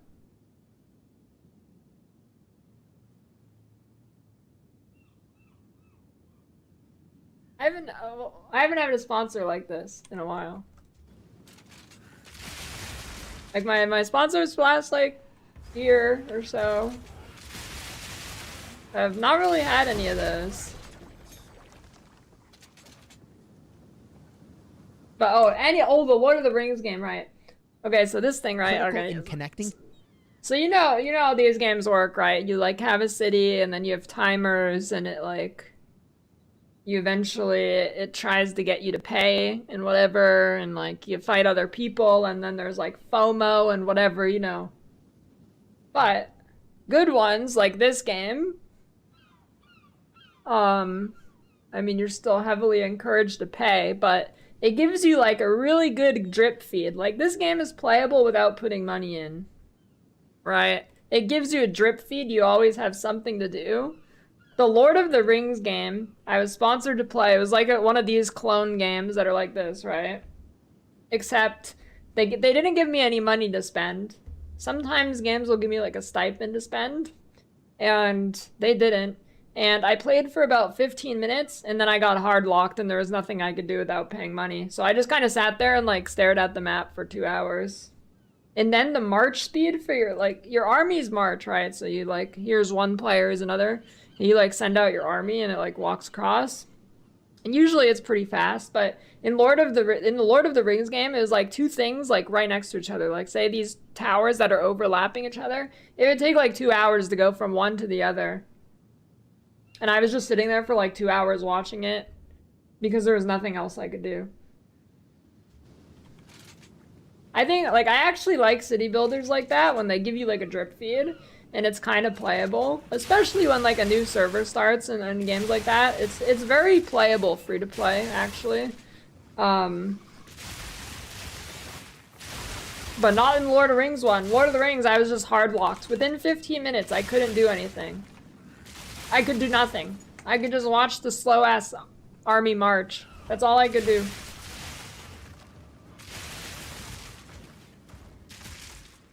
But, some of them are actually pretty good.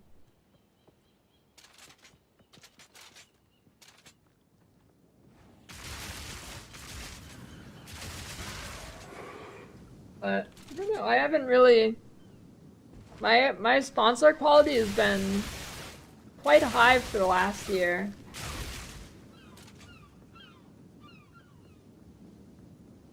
I've not watched Ben's video on PV2, and if you're talking about Invincible, that probably means you're 4 hours behind in the VOD.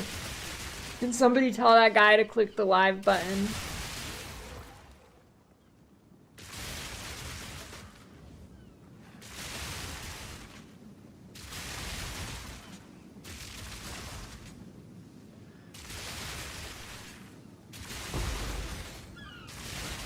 YouTube chatters, help your fellow YouTuber out, he's lost.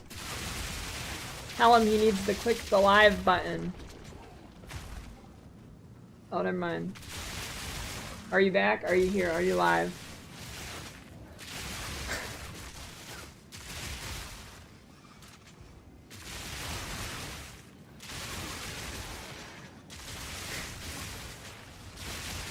Nice.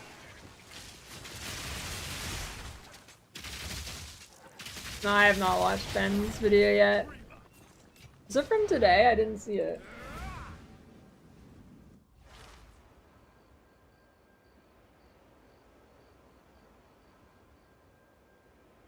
Ben POE. Oh, it is. It's from 3 hours ago. 16 minutes. Yeah, maybe I'll watch that. It's a good idea.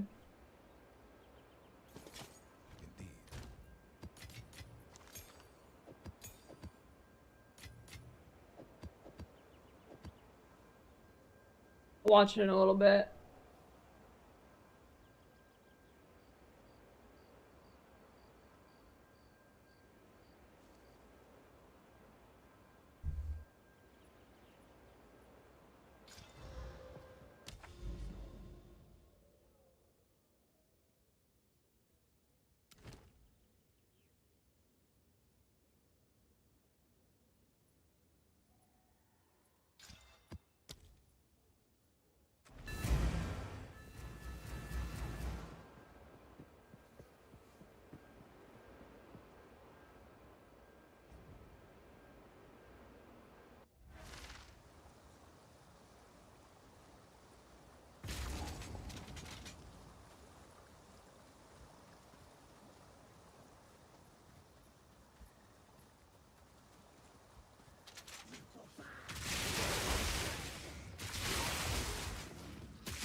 don't know. I skimmed through Alk's review as well.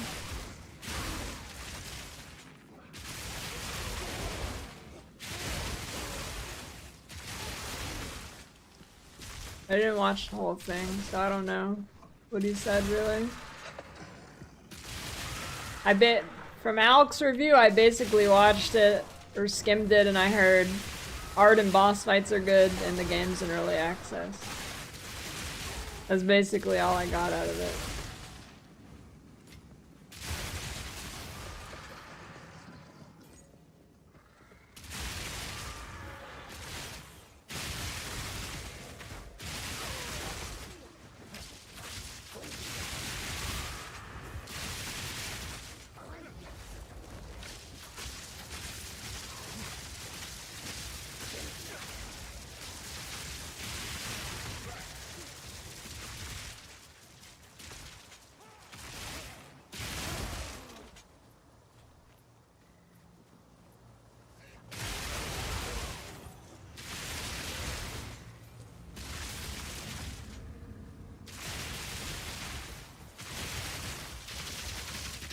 Think Darter.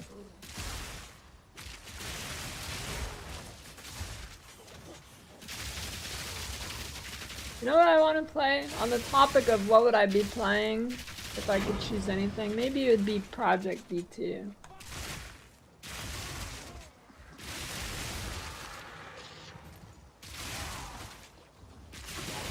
I wanna go next PD2 season if it's at a good time. I want to go hard on it.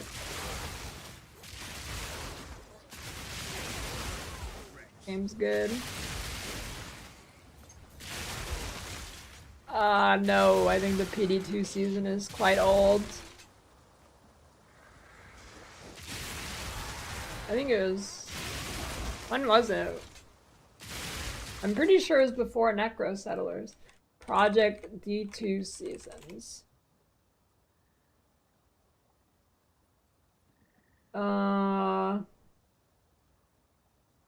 October 25th.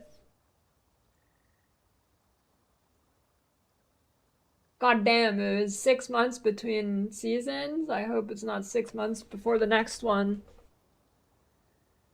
It looks like they take anywhere from 2 to 6 months per season, so hopefully that releases at a good time.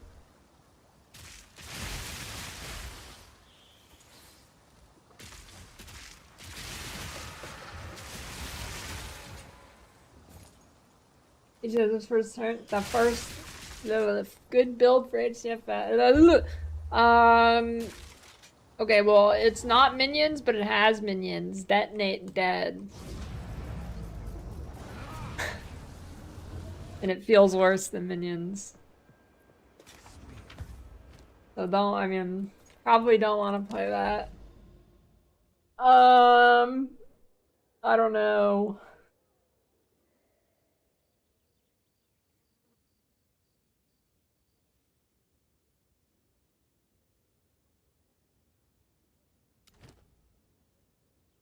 I guess like regular. Oh, you said not minions. Ice Strike Monk is good. Maybe the honestly, maybe I think Pathfinder with the concoction skills would be pretty good, because then you get your links by levels and you're not left for RNG. So I think Pathfinder is actually quite a good starter. You probably just go like lightning arrow until end game, and then you can actually use your flasks. I think Pathfinder is super good for hardcore.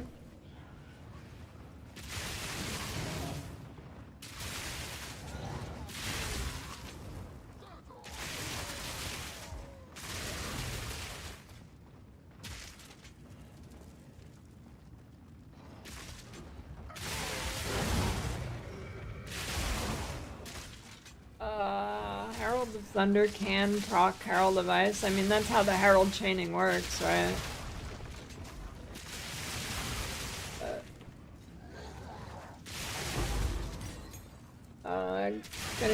pretty decent gear, probably.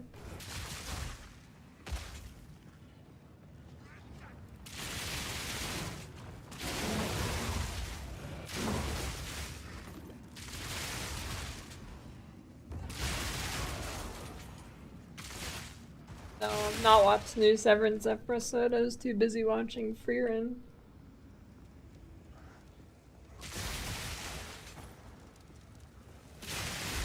Yeah, just drop 2 ghost wreaths. It's easy. Watch, I did a playthrough where I dropped 2. Super easy.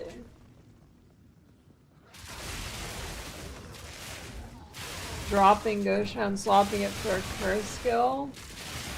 I mean, if you want less defense, sure. I mean, this is a question, do you want more damage or do you want defense?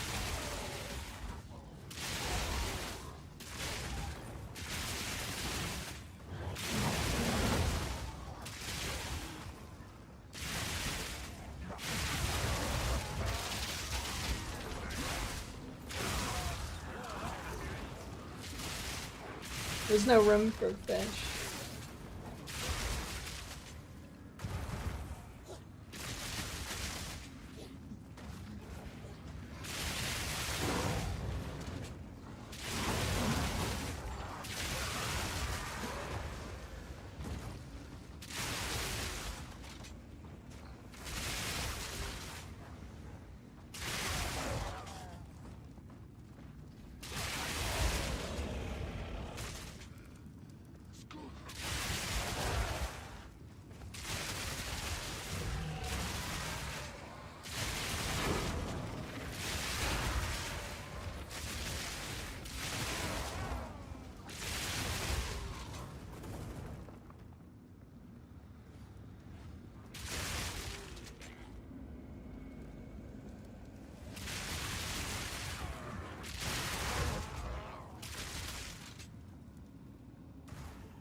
Nice toy bow. Good one.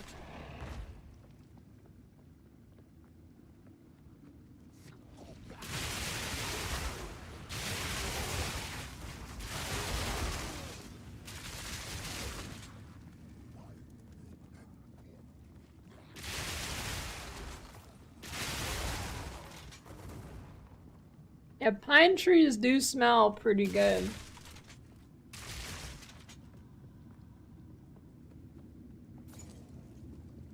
What do you mean you fell out of a pine tree with a baby stroller? What does that mean?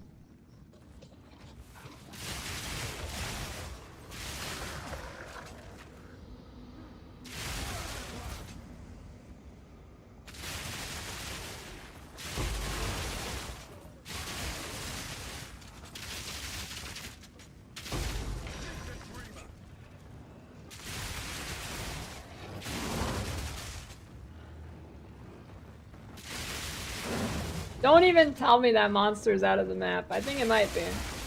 I feel like that happens a lot on Seepage.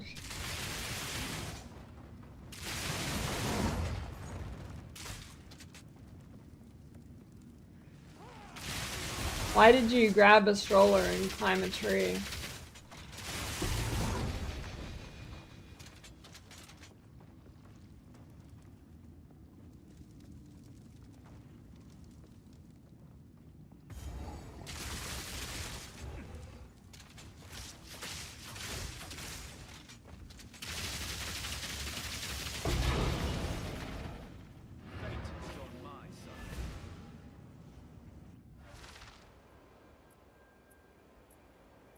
I was 16, I was playing League of Legends.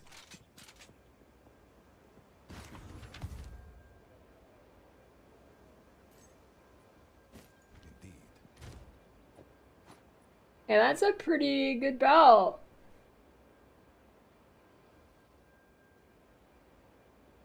A stun threshold, that is pretty good.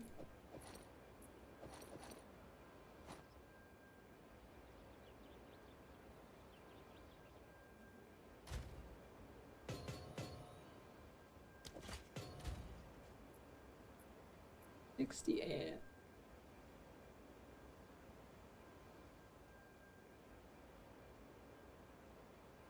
Well, I need to replace the helmet somehow. But God. Gonna be a while.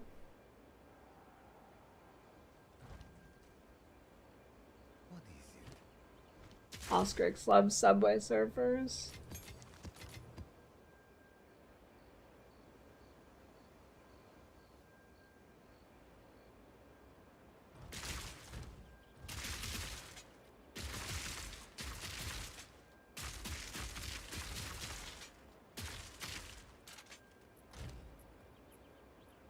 Does that link still work?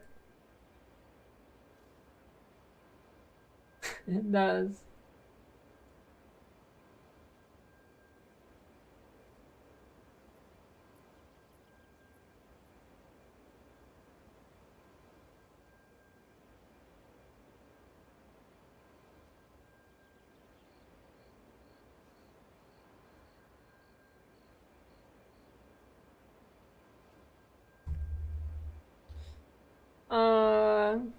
Hmm. Hey, thanks for the 10 seller snow. Big.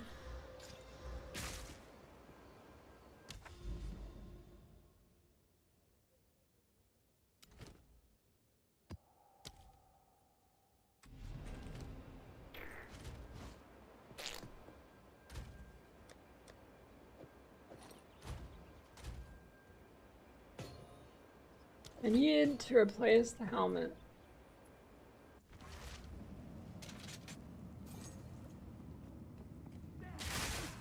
I gotta look into YouTube alerts if I can make that a thing. I don't think I can, but I don't know.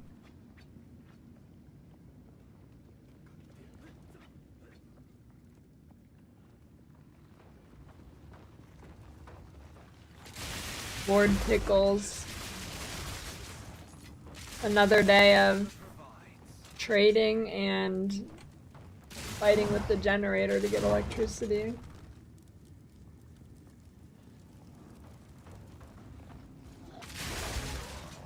Alright, what happened to your neighbors this time?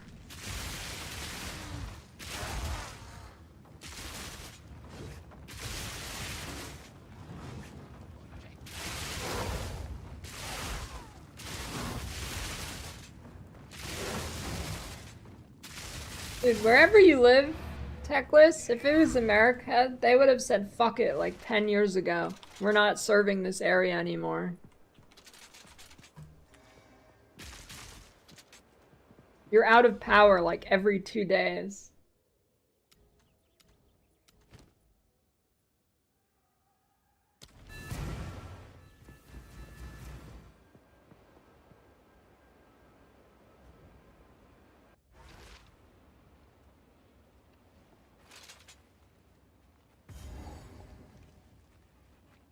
I haven't really seen anybody use the fire, cold, or fizz skills, so they probably need to be buffed, but I don't know. Maybe there's something with them. I just think the lightning ones are the cooler ones, so.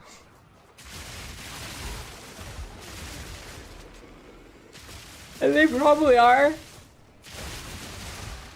Probably do need a buff, but I haven't really looked super closely at them.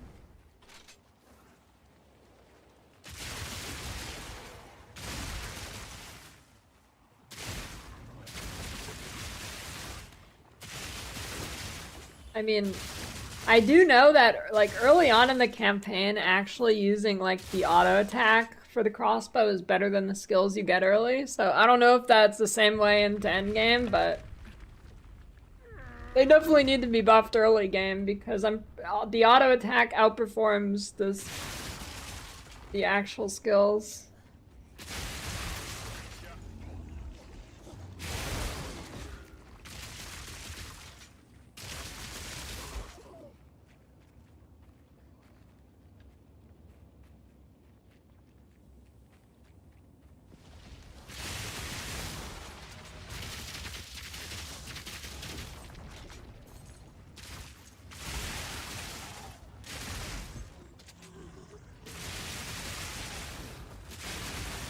I do not have a link to this exact build, but Rutu made it on a Deadeye recently, so you should look at that. It just won't be a monk.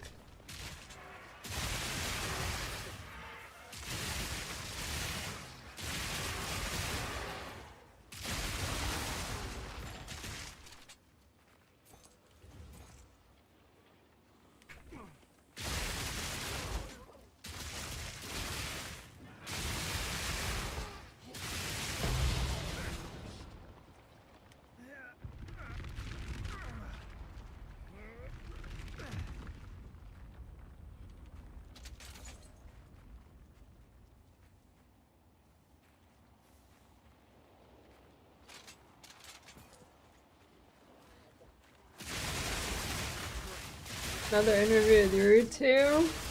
I don't know, maybe eventually I wanna do the interview format I did with Rutu with the other people.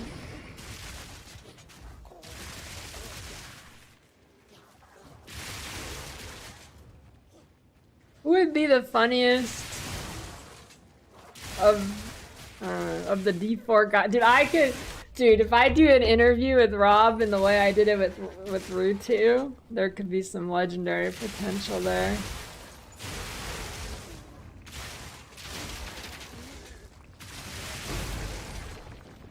I feel like Ben would just hang up the call.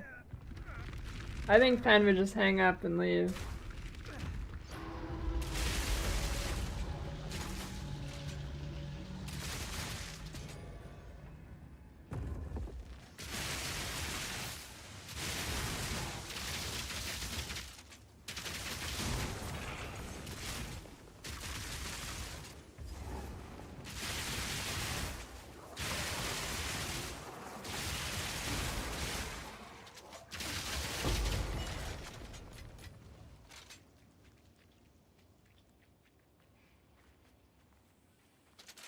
I don't know. I want to interview one of the D4 guys.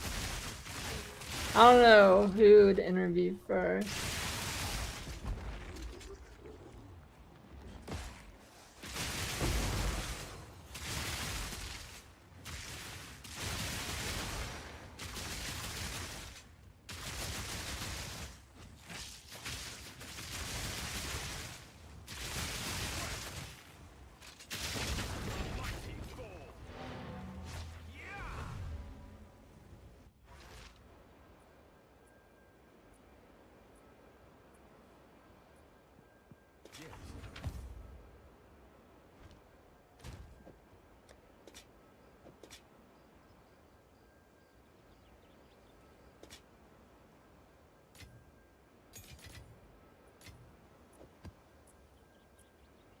I would instantly ask Rob what he thought about Elon's salute.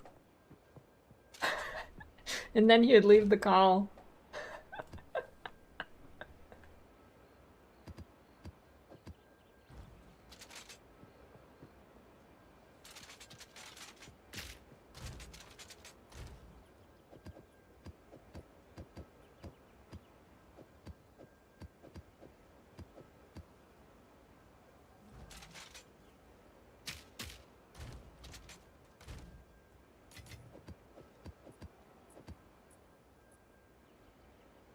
No, I haven't made a guide for this build yet, but if you look at Route 2, he has a better version because it's Deadeye and not Monk.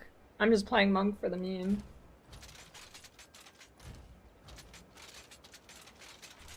Streamheart? Yeah, that could be funny too.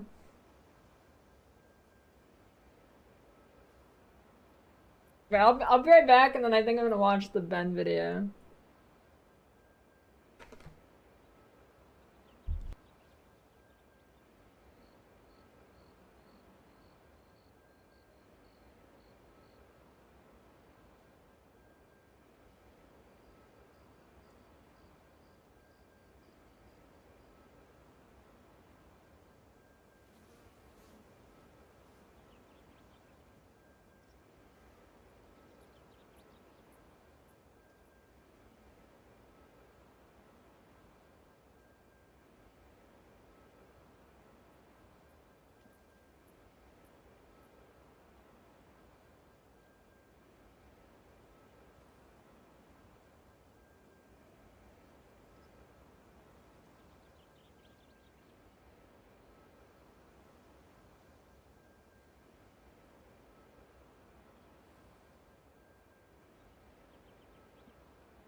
Alright, I'm back.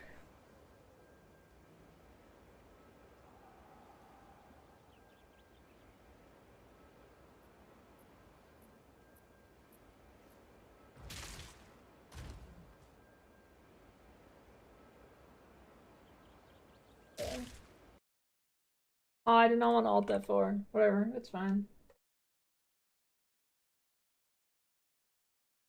Ben PoE, let's say. Ups and downs of PoE 2. Law. I don't feel like I have the energy right now, but whenever I do want to actually give a proper like PoE2 talk, I can give you a preview of what the first like 5 words are going to be. I don't understand why PoE2 exists. That's where it started. You know what? Maybe I do have the energy. Maybe I do. Like the original scope for PoE2 was He's starting off harsh. new campaign, new class, new ascendancies, new gems, and a new gem system, right? Like that was the original scope, but shared endgame. And when we think about PoE2, what is good, it is exclusively the things that I just said. It's the campaign. Like the one single thing that PoE2 actually does better than the first game is the new player experience in the campaign. It is so much fucking better. Like this game's campaign experience is fucking dog shit if you don't know what's happening. Like vendors use like 9 different currencies to buy things, gems, or 9 different currencies. Like, it sucks. It's really bad. Whereas in PoE2, like the uncut skill gems and the like vendors all being gold, it's so much easier to like follow and understand what's happening. The like hand holding of the gem system for recommended stuff, even though often it's not the best, is way Dude, the recommended stuff is just like straight out wrong for like half the things I've seen. better than here's a window with 95 gems in it, good fucking luck. The way the game kind of pushes you into these like archetypes of like lightning versus whatever else, like it all kind of just, it's just way easier. The game is way easier to play if you don't know what's happening. And that's really good. And the moment you leave Act 3, or really Act 6 maybe, and start mapping, it just is bad. Like if I think about every single change from the first game to the second game, I almost can't think of a single positive change when it comes to actual in-game content. Like the change from killing a map boss to killing all rares, who wants that? Like every time I hit tab and scroll through a map trying to find the rare that's hiding in a corner to kill to get progress, like it's just bad. The map bosses aren't in every map. Why? Map bosses are cool. They're fun. Why can I go an hour without fighting one sometimes? It just makes no sense. Yeah, it is kind of weird how the game that was supposed to be like super good boss fights ended up not putting bosses in every map. Towers, Jesus Christ. Sections got depreciated because they were tedious, and sections are like 1,000 times better than towers. Map layouts, like the worst PoE1 map layout is S plus in PoE2. I didn't even think it was possible to design map layouts that are so unfun. And check. I mean, dude, I would rather do Augury than Grave Trough. I would rather do Augury than Grave Trough. Points got added? Jesus, man. Fucking checkpoints. The moment people started asking for checkpoints in maps, that should have been infinite fucking red flags exploding out of every single corner. If layouts are so dog shit that players want checkpoints, that needs to be like a complete redesign of how layouts work. It's like, how are 80% of layouts like unrunnable? Like fucking Mire, like Augury, like the way loot works in the end game. I think most layouts are fine. I will die on this hill. I think most layouts are fine. 95% of all items Too big, but fine. drop from rare monsters. Every single trash monster, there's no reason to kill it except for experience. It won't drop loot. It will never drop an item that matters. And like the breach problem as well, like 90% of all loot comes from breaches. And like so much of this shit is like, oh, you can hand me the way with, oh, it's early access. But is it really? Like, I mean, to me, when I hear like early access / beta, what I think is this is an unfinished game that's going to be changed a lot constantly. It's been 2 months. What's changed? Like, what's fucking changed? There's not even balance changes happening until resets come out. Like, with new leagues, as if it's a fully released game. I don't fucking get it, man. I don't. Well, I mean, I guess we'll see when the big content patch hits. I mean, I don't think there's any reason yet to think that a big patch isn't gonna switch up the game a ton. Get it. If PoE2 stayed with its original scope of new campaign, new gem system, shared endgame, God, it would have been so fucking sick. But like that. I think it is fine that like that the content changes will come in waves. I don't necessarily think it's the best for long term for the game, but I think for short term, I think it's like pretty good because you don't want to constantly break people's builds like they kind of were at the start. But I think it's fine if like every 3 months there's like a massive truckload of shit that changes in the game, and outside of that it's like relatively stable. I don't think there's really a problem with that. Endgame, it's not even like, oh, it's neat, just need. Like, that's how that's how PoE1 has progressed from being like a pretty bad game 10 years ago to being really good. It's basically following that cycle. I don't think it really needs to have constant changes. Needs time to cook. It's just like every single change feels like it's just a change because it needed to be different than the first game. But I don't understand how it's better. And the phrase meaningful combat, I swear to God, I've heard the phrase meaningful combat 100 times in the last like 2 years. PoE2 has the most meaningless combat of any single RPG I've ever played. It doesn't exist. There is no combat. Every single build, you use one button, you right click, the entire screen explodes. Like, what the fuck? Why? Why is that a thing? Why is that still a thing 2 months later? Like, people are gonna be so used to that when they finally take it away. Yeah, I don't know if I think taking it away might be tough.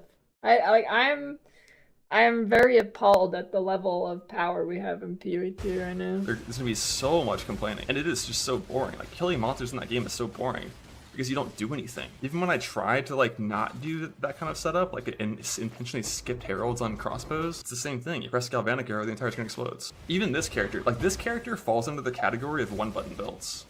Like, this be referred to as a one-button build in Path of Exile 1. To clear like an expedition, before I had the chest, I would like Enduring Cry, dodge monster abilities with Shield Charge and Frostblink, right-click, press Val Grace as a defensive button whenever I felt like it, drop Flame Walls on targets to buff my shit and do more damage, and Sniper Smart any tanky bears in there. In Path of Exile 2, you right click. I don't know. I feel like splitting the game, like maybe splitting the games has saved Path of Exile 1 from having a bunch of changes that fucked it up, but like, god damn, dude, that endgame is like, it's not even like, oh, it just needs time. It's just doomed. It's fucking doomed, man. I'm so doomer pilled on that endgame. I don't know. Campaign's good. Campaign's fun. I mean, they threw it together in like 6 months on a whim. On everything after the campaign, why? It's nostalgic to go full nuke. Have you played a bad build in PoE2 yet? Because I have. I have. That's how I started PoE2. Was in multiple bad melee builds. It's like Titan, if you play it properly, is really good. If you do Herald Abuse, you just one-shot the screen easily. But like playing actual bad melee builds, the pushy, no phasing system genuinely made me almost quit the game on day 3. Like, it's just like the clunkiest, least fun combat I've ever experienced. That's fair. When playing bad builds. And then when playing good builds, the thing with Path of Exile 1, when you get to a character that's like fucking just zoomer, cracked, completely broken, the game is still, like, the game keeps getting more and more fun. Because there's one super important thing you can do in this game, and that is scale speed. Like, when it comes to how a character functions in RPGs, there's like 3 categories. There's defense, offense, and speed. And this game, you are constantly being just like thrown into scenarios where you're choosing one of the 3. And anytime you choose one, the other 2 suffer a little bit. In PoE2, it took me like, by level 90, like my Titan would right click and one shot the whole screen. And from that point forward, there's nothing that I could ever do to improve the character. I could play for 1,000 hours, it would never get better. Unless I like migrated to Trade League and bought Temporalis, because there's no way to invest in speed except one dumbass unique item. Oh, I didn't even talk about crafting. Holy shit. That was like a 10-minute rant. I didn't talk about crafting. My god. I don't know. I mean, he said it's like, I don't know. Like, most of this is just that the game is like super unfinished. Gear acquisition. What the fuck? Do I need to? I don't know if I even want to bother. Like, fuck me. Long before PoE2 came out, we had to talk about why other ARPGs suck compared to Path of Exile 1. Like, one defining factor that was super important to me. If the only way to get gear is to kill a monster and hope it drops a good item, that's really bad. That's really, really, really bad. And that was like D3's problem. That kind of became D4's problem as well. Like, that's not interesting. I mean, he's not wrong, but the way he phrased it was kind of like, it seems like these are all intentional design choices rather than it being a 30% completed game. Like, I mean, the game should not be, like, PoE2 should not be in the state it's in, but I don't know. I don't think long-term PoE2 is going to be the way it is right now. And PoE1 has like 8 systems that are, you know, that all are good at their own individual crafting thing, like essences, harvest, delve, metacrafting, scouralking, all things accommodating right now. Like there's so many different things and they're all good for different items. And then also in the early game, like day 1, day 2, first 20, 30 hours, like you wear shit you ID'd off the ground. Like that has a place too, but it just gets outscaled, which I think is good. Every single map that I run in PoE 2, I have to pick up every single base type of every single item that I could ever wear, put them all in a quad tab, and then eventually when I get enough, I alch them all, / like augment, transmute, regal, whatever, and then 3-to-1 them in the most like tedious fucking clunky way ever. Like the 3-to-1 thing, instead of being a vendor, like the whole vendoring getting split up into like 6 different systems is one of those changes that's the exact same as the well. It is thematically good. It makes sense in universe, lore wise, it's good. But when I'm playing the game, I don't care about that. I care about fun. And if I want to turn Yeah, screw the well. 21 necrotic armors into 7 rare necrotic armors, I'd rather just vendor all of them at once. I mean, necrotic armors you can't do because, you know, they don't really fit in the window. But like with smaller things, like if I have 40 breach rings, I could just vendor 40 of them and get back like 16 rares. But instead, it's like I'm gonna spend 2 minutes doing a little 3-to-1 fucking thing with an animation. It's like cool, it looks cool, lore, themes, cool, but like it's so tedious. Tedious is like the key word for everything regarding the endgame mapping and whatnot. Like I do a map, I leave, I scrap certain things based on if they have quality or sockets. I maybe disenchant if I need regal shards, I vendor if not, but only vendor bad bases that I picked up. Good bases have to go into a certain quad tab, and there's no affinities for any of this, and there never will be because you can't really set them up that way. And then you go back to your main quad tab to dump in all of your other shit, and it's like there's just like so much shit. Like one of the best things about this game in the end game is when you reach a point where you stop picking up 6 sockets, you've outskilled rare items off the ground, and you leave the game, or the map, you dump into your quad tab, 90% of your loot is going into affinity tabs.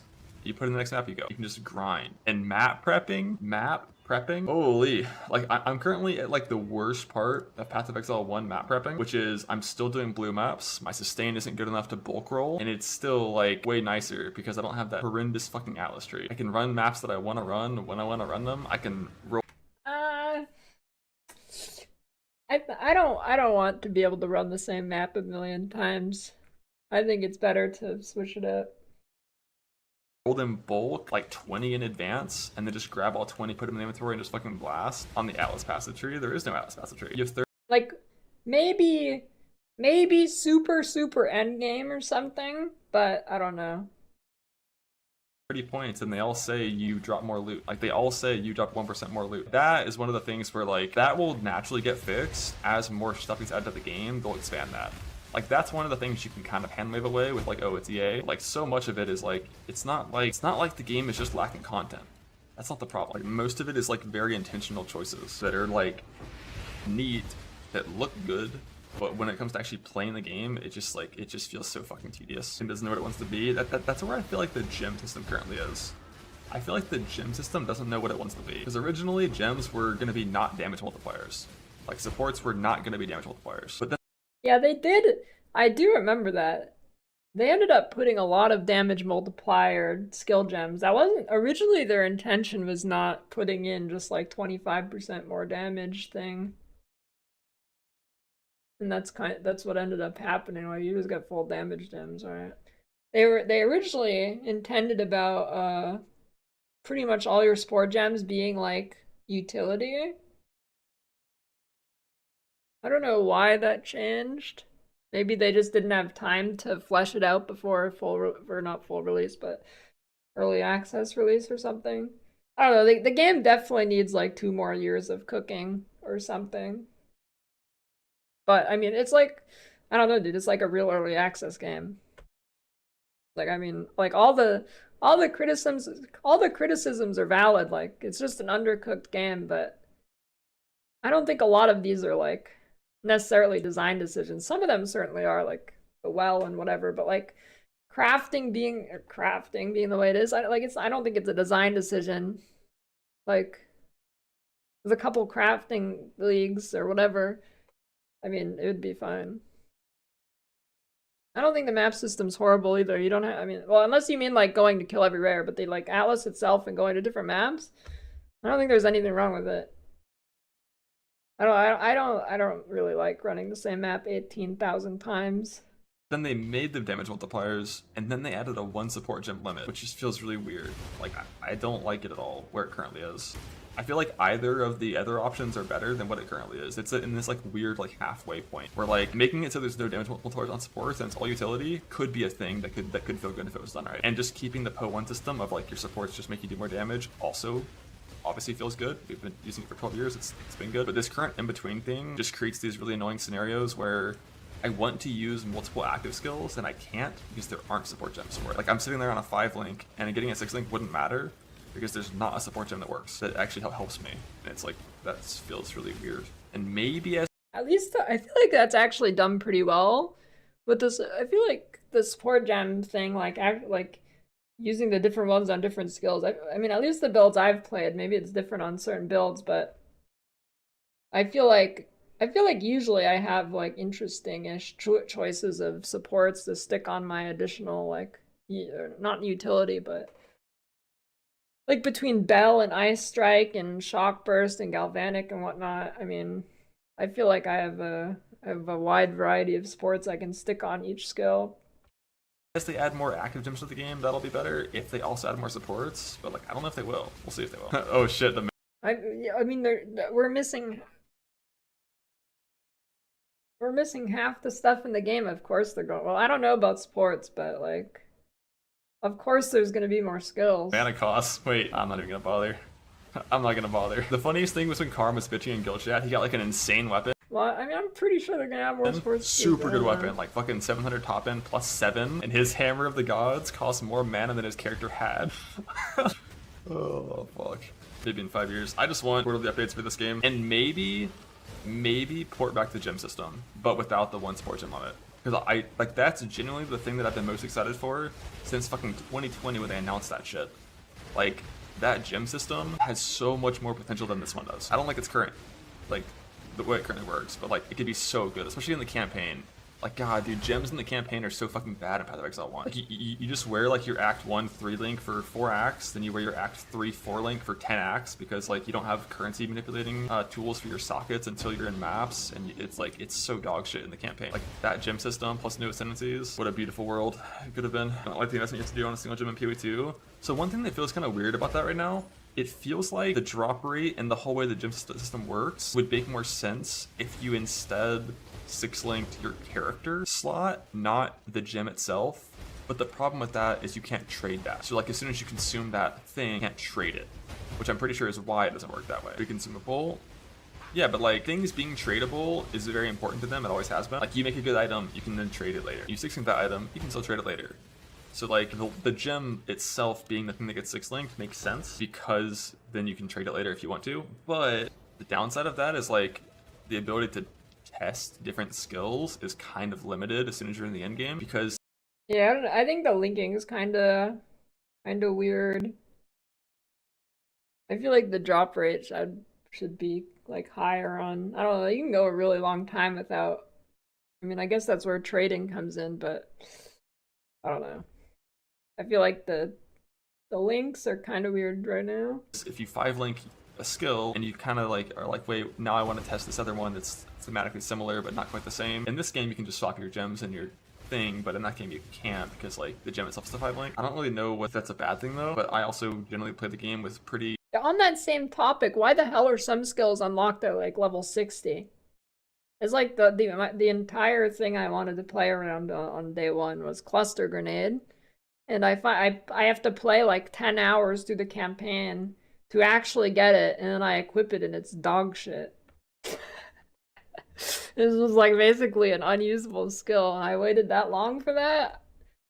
Like I plan on... Dude, I am so disappointed about Cluster Grenade. I am so disappointed. Everything I'm gonna do very far in advance, so like I don't really run into the negatives of that. I feel like in the campaign you can easily like test 3 links and 4 links constantly and test new skills, and by the time you get a 5-link, you should like kind of know what you want, I guess. I don't know. But if you 5-link a shit skill, can it actually sell? I haven't looked at trade markets and whatnot. And can essences please drop 100 rarity mapping views 1 per per 2 days? I did 100 rarity mapping for like 10 days playtime and didn't drop a single one.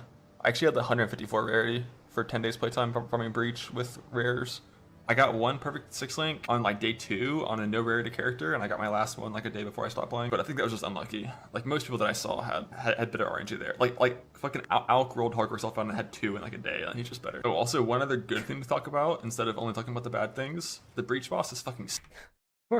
There's 2 minutes left on the video. That boss is really good. And Arbiter Phase 2 is pretty sick too.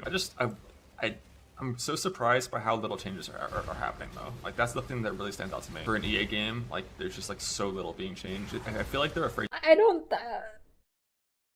think making constant changes is a good idea. I don't know. Like when they make constant changes, what ended up happening is they like nerf a bunch of random things that aren't actually that good. I feel like you have to wait. Like, there was no reason the gas, arrow, and grenade should have been nerfed. Like, it made no sense. And a few other things got nerfed that made no sense. I don't know, like... They were also on vacation for, like, 3 weeks because they're in New Zealand and they get, like, 3 years of vacation, I guess. So, yeah, I don't know. I feel like he's a bit too doom and gloom here. To nerf things because they know when they fix the current broken ass builds, people are gonna be mad. But they weren't in office for like half of the game's life. I don't know. This video is a little weird. You gotta rip the back. Maybe he's just frustrated that there's gonna be no PoE1 League for like another 6 months or something. Or who knows when it'll be. End it off. I don't think waiting is good. Only an American would talk about annual leave like it's a bad thing. Projecting much? Who said that? Like when they do the reset, it's gonna or like when they do the nerf, Language it's gonna barrier? be with an economy reset, which is like obviously the ideal solution for a finished game. That's how it always should be in a finished game. But I just feel like first impressions of like how a game plays is like really important. And if you just leave it for, I mean, we're coming up on 2 months, and we don't even have a date yet for Druid Huntress. So like, is it gonna be 3 months before the first reset? And if so, like 3 months of combat being like what I have to assume is nowhere near where they want it to be. There's no way they're happy with the current combat in PoE 2. It's not even just Herald of Ice though. Like that's a big one, but like even non-Herald builds kind of do the same thing. Like Galvanic Arrow does the same thing. Lightning Arrow without Herald of Ice can do the same thing. It's a little bit weaker, but just like the general, like I just like they talked so much about combos, about like you're gonna use multiple skills in PoE 2, and I haven't even come close. Like, I haven't played a single build that uses even half the amount of skills that Path of Exile 1 uses. I've played every single archetype. Like I think the build that I play that has the most character. What? I mean, am I? What?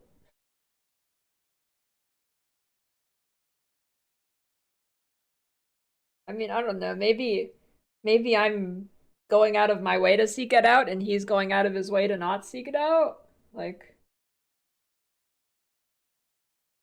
I mean, I don't know. Is he right? Pretty much every build I've played has had combos. Pretty much every build I've played has had combos.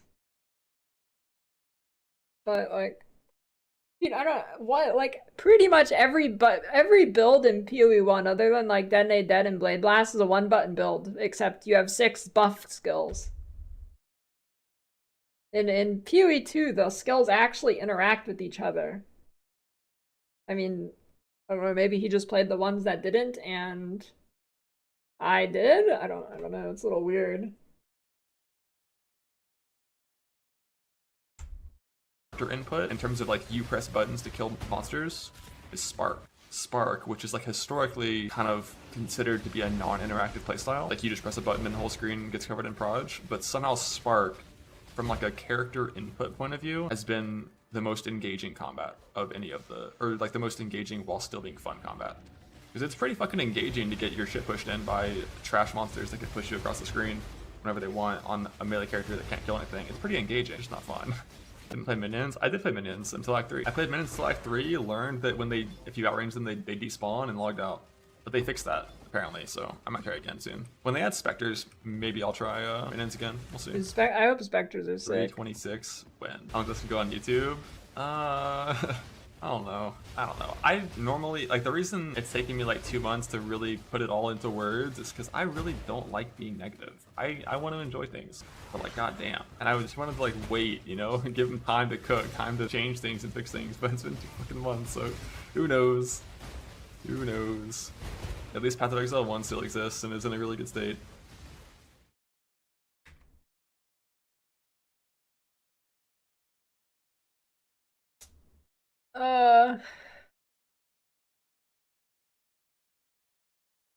In by Ben. It's EA. Yeah, that's why I waited almost 2 months before talking about many of the issues in PoE2 instead of ranting on week 1 when all of these problems were apparent.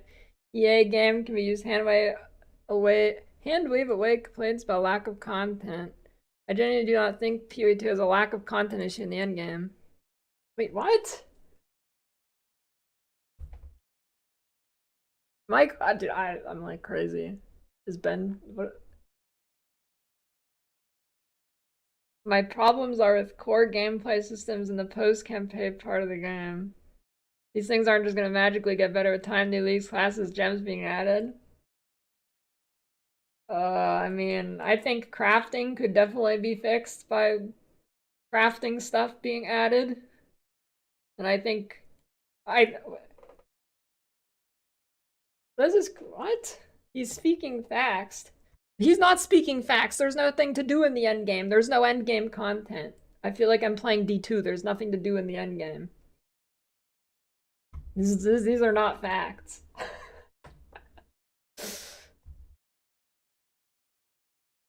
I don't know. I mean, I don't know, dude. I mean, crafting could definitely get better with more crafting avenues.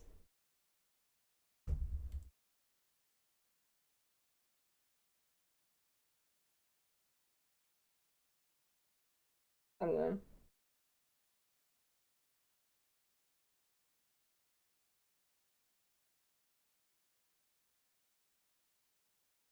Well, the map juice things, like, certain things are stupid, but I think most of the stupid stuff is due to there being no content in the game. Like crafting, I mean, this could be copium, but it's almost certainly because there's no way to craft in the game. The tower system, yeah, that sucks. Tower system sucks for setting maps up. But I feel like gems and stuff are like on the right track. I'd like to see them get rid of the just straight up damage gems and go with what they're originally gonna do, but I don't know. I don't know. I think it's, I don't know. Like they're clearly not just, or I mean, I could be wrong. They could be pulling a last epoch and they're just sitting around pulling their feet doing nothing, but I'm sure when they drop a patch, like a big patch, it's going to be a significant amount of stuff. I mean, I could be wrong, but I doubt it. Like, I think it's better if there's just big chunk patches. Like, it would be stupid if they, I mean, I thought it was stupid nerfing stuff on the, like, making these significant changes and ruining people's experience on week 1 was just stupid. Why would you, like, it's bad for, like, if they drive all the new players away instantly because some things need to be nerfed or whatever. Like, I think that's stupid. Why would you chase off your player base? Like, I think it's better if it comes in chunks. Maybe not necessarily for the long term, but if you push all your players away, and who's going to be left playing it?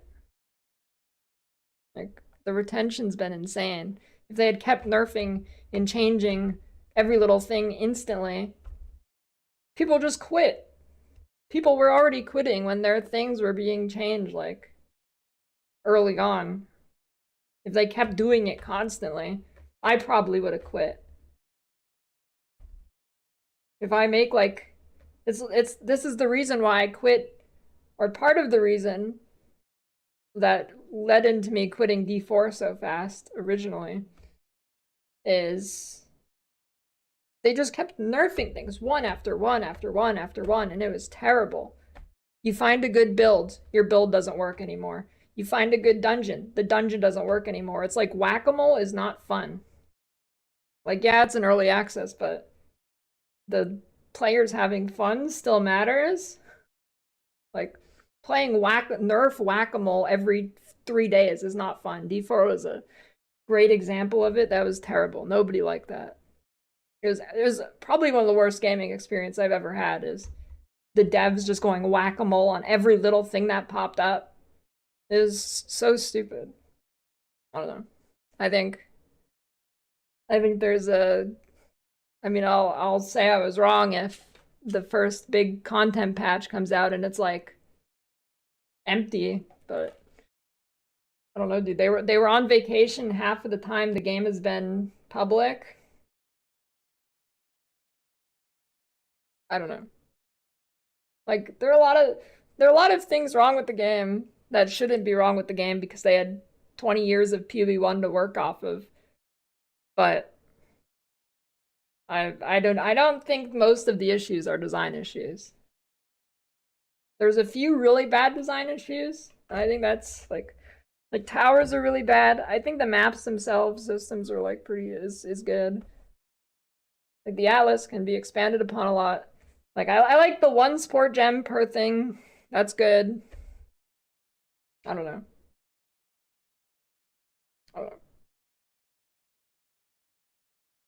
Taking power away might be an issue. Like, I don't know. They gave way too much power early. That's my biggest thing I'm worried about is, and you could be right, is I'm scared they won't take away power and the game will just be PoE 1.5. That'd be really quite weird. But I don't know. I mean, like, that's what I'm most worried about, is the game just stays stupid, ridiculous power levels. Yeah, I don't know. I feel like the video is, like, he's not wrong. I pretty much agree with all the points, except for, like, that they're specifically design decisions and that he doesn't think they're gonna change. Like, I think they're gonna change. So, I don't know. Too much, I mean, I'm pretty doom and gloomy on a lot of things, but GG has a pretty good track record. I mean, I'd give at least the first big patch before you think the game is long-term shit. I don't know. I think there's like a 1% chance this game is long-term shit. I mean, like, it's definitely undercooked right now, but I don't know. Very doom and gloomy.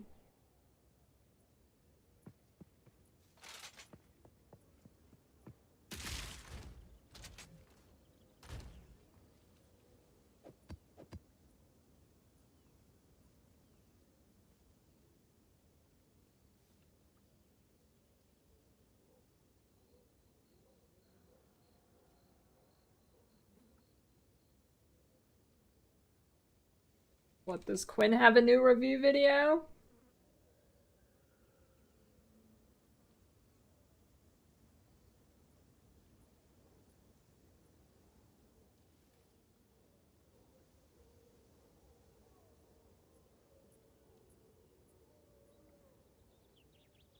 I think so.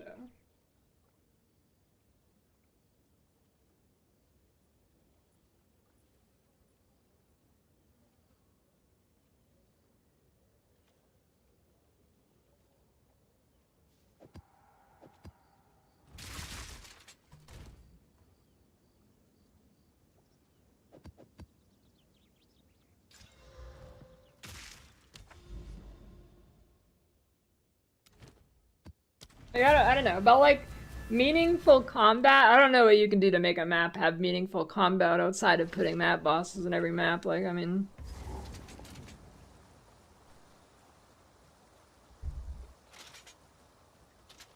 I mean, I guess it could be done, but like having meaningful combat in like an ARPG mapping system is kind of hard because it's kind of like a brain off, you grind forever scenario. Like I don't even know if like I don't know if super meaningful combat in like mapping is really a good thing. Like I think just having a boss at the end that's meaningful is good. But right now bosses are not meaningful, I guess, so but even if there was a boss in every map, it wouldn't be meaningful because there's just like the game just has too much power. Like you play the actual good things and you just don't even interact with the map boss. I think most of the game's problem is just like there's no content and just like we have too much power instantly. I think that's 95% of the game's problem.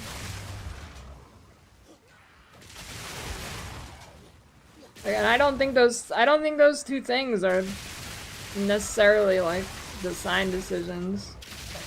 I mean, I guess the power kind of is. I mean, it'd be kind of weird if they didn't expect this level of power with what we have, but I don't know.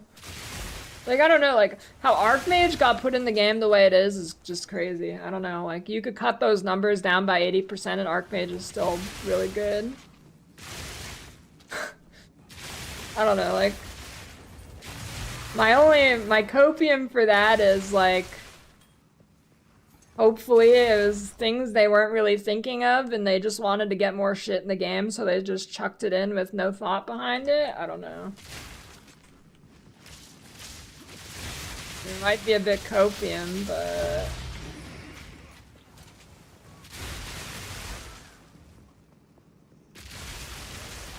I like to think most problems are just because the game is undercooked. Not necessarily main design flaws.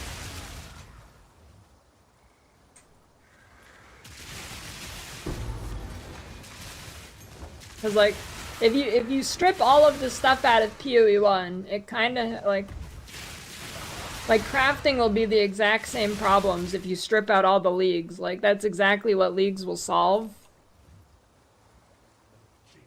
And more content. Like if you just put the base currency, even with the additional currencies in PoE 1, it sucks.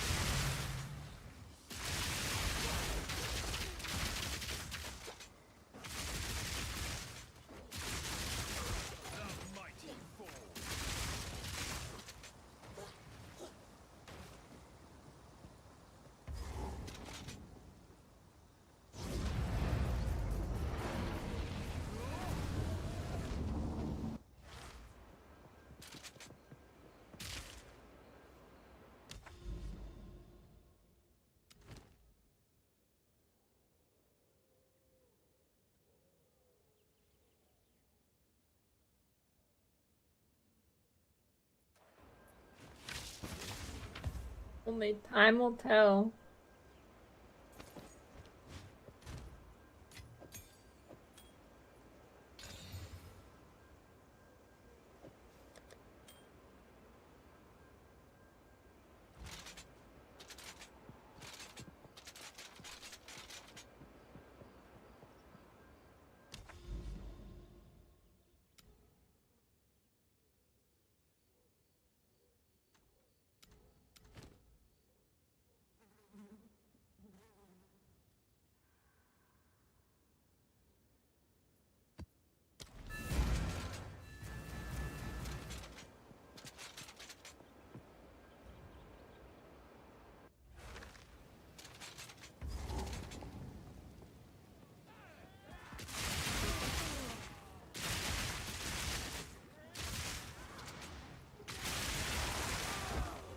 Guys.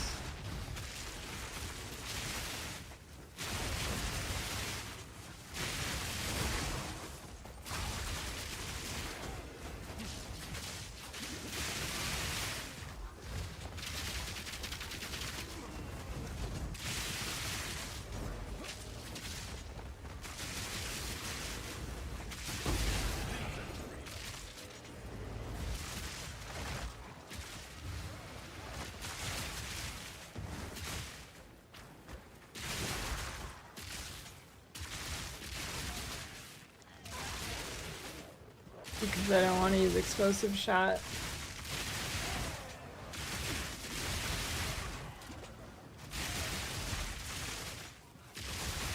Remember D2 being better than PoE for a long time? Yeah, I don't know about that one. I think PoE was pretty much better out of the gate than D2, but...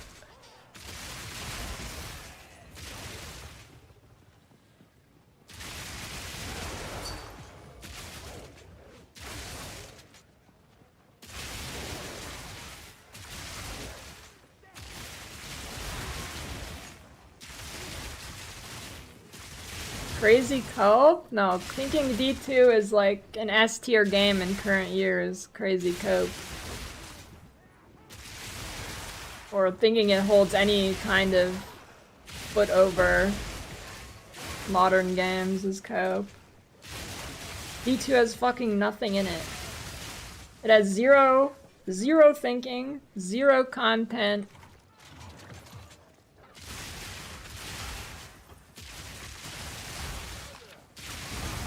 The mapping system alone in PoE on release makes it a 3 times better game than D2. And then the passive tree alone, even in its scuffed ass state on release, is another 3 times better than D2.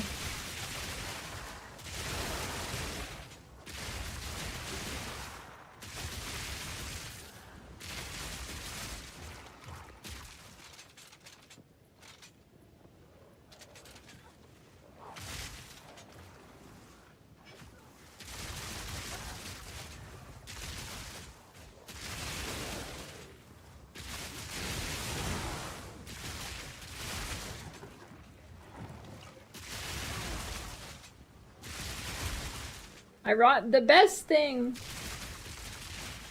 thing D2 did, which for some reason, like no ARPG copies, for I have no idea why, is the campaign was actually good,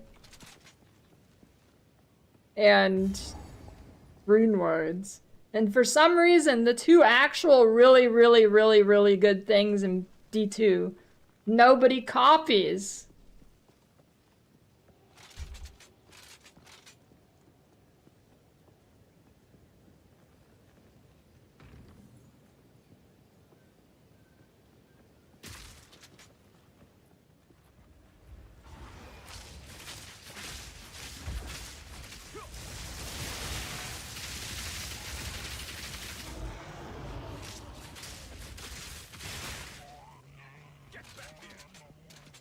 I'm not talking about the lore. Nobody gives a shit about the lore. No long-term players anyways.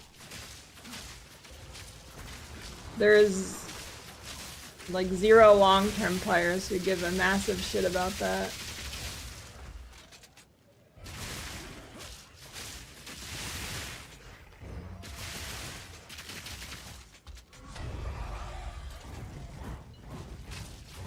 I'm talking specifically about gameplay.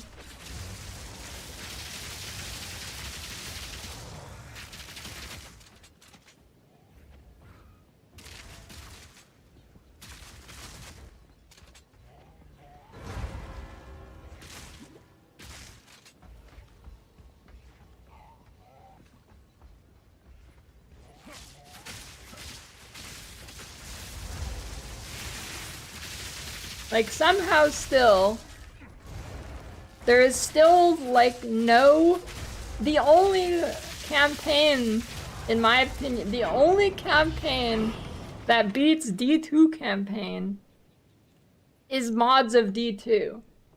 It's fucking crazy. The best part of D2, nobody fucking copies the good parts of it. Like, every other ARPG campaign is, like, ass.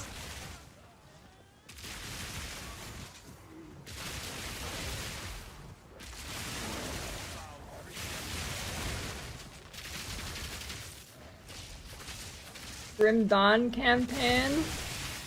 I don't like having to find random monuments and shit that I need a checklist for. And Grim Dawn combat is infinitely worse than D2. D2 feels a million times better to play.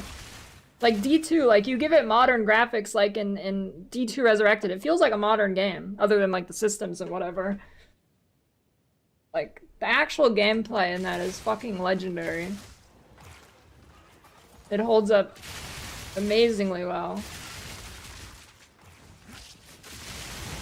Like it does not run like a 2000s game.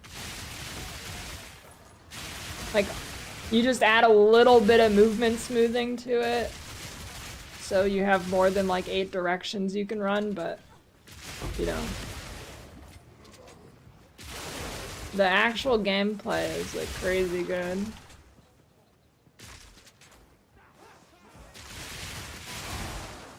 You've got mail. Please play new Tristram music from D2. Thanks for the 3,000 bits. Yeah, I could go for some D2 music. I don't know if Spotify has it. You might have to settle for Tristram from D2. Oh wait, no it does.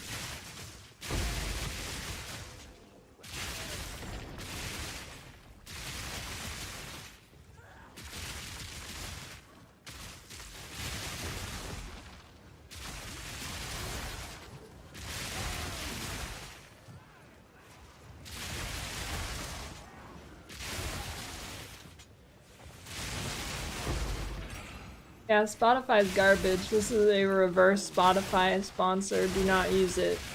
Do not give them any money, especially. And do not use it.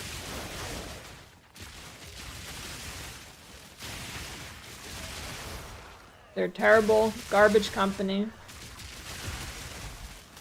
The only reason I use it is because I'm too lazy to figure out another way to get the song to be output in chat. What isn't wrong with Spotify? Spotify is worse in every way than Pandora, a music player from 2003 was.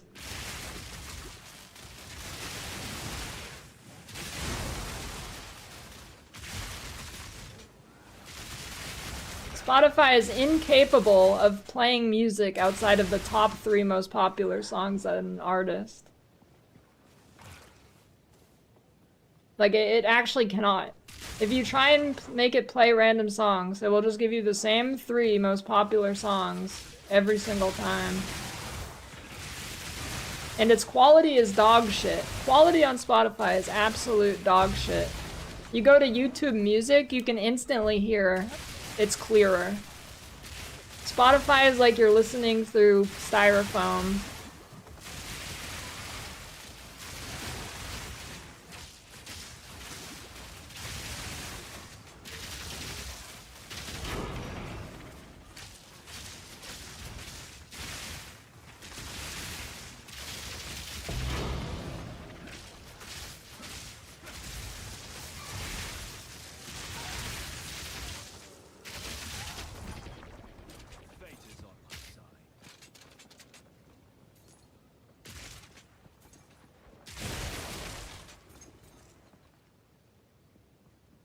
Yeah, dude, the wired, like, default Apple earbuds are surprisingly good. On certain songs, they, like, cap out and they're really dog shit, but on 99% of songs, they're quite good, surprisingly. I don't know how, but, like,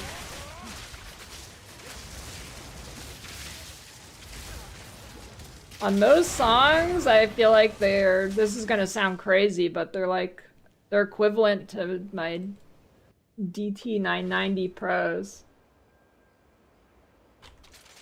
Like, there's some songs where these are really, really dog shit, especially if you're listening at a louder volume. Like, I don't know exactly how to describe it, but it, like, muffles out.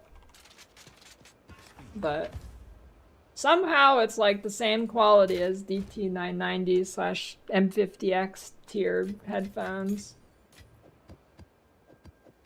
And now all the audiophiles are gonna come out and be like, no, you need the $5,000 cans that you can hear every string vibrate, and it actually makes the song sound like shit because it's for producers, so you actually don't understand that it's the way it's supposed to sound, even though it just feels like shit.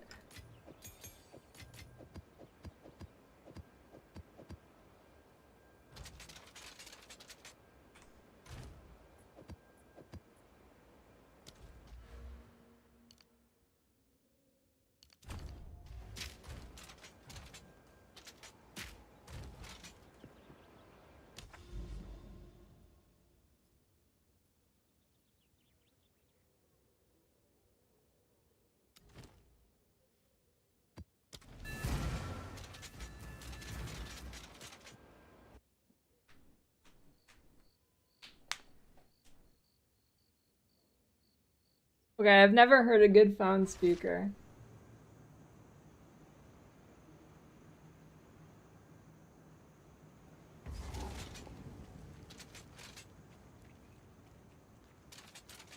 That's a good point, Lemgo.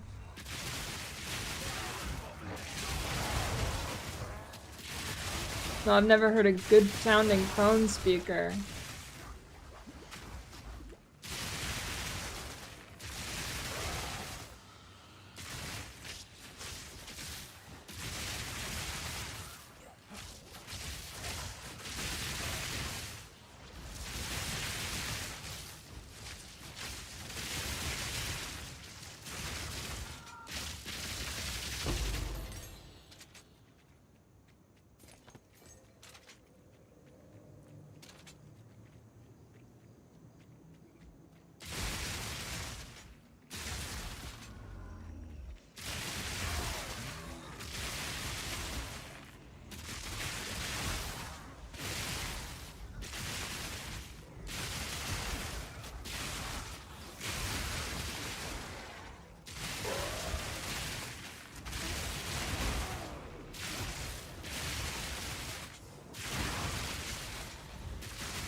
Get shocked.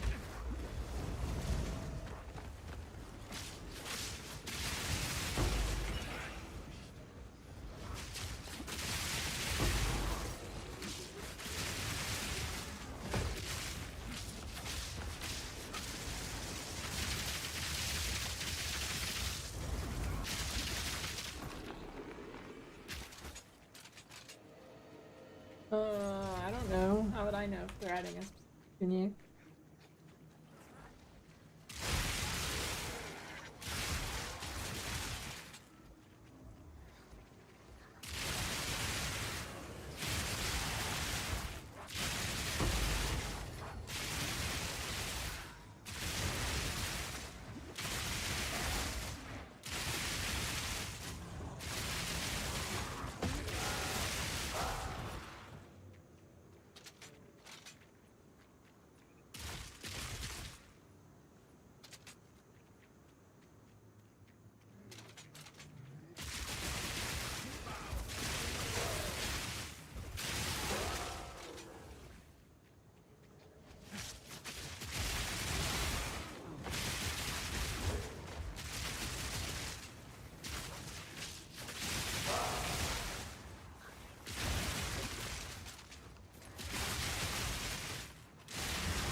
Yeah, I want to see the other ascendancy. I want to see the melee bow ascendancy. It better make it in the game, I'll be upset.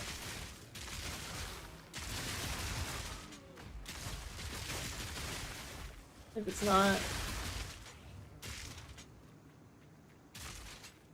Yeah, I'm probably gonna try Howa. I mean, no reason not to play it without Howa.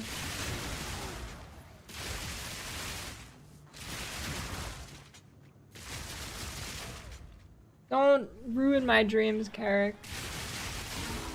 Don't ruin my dreams.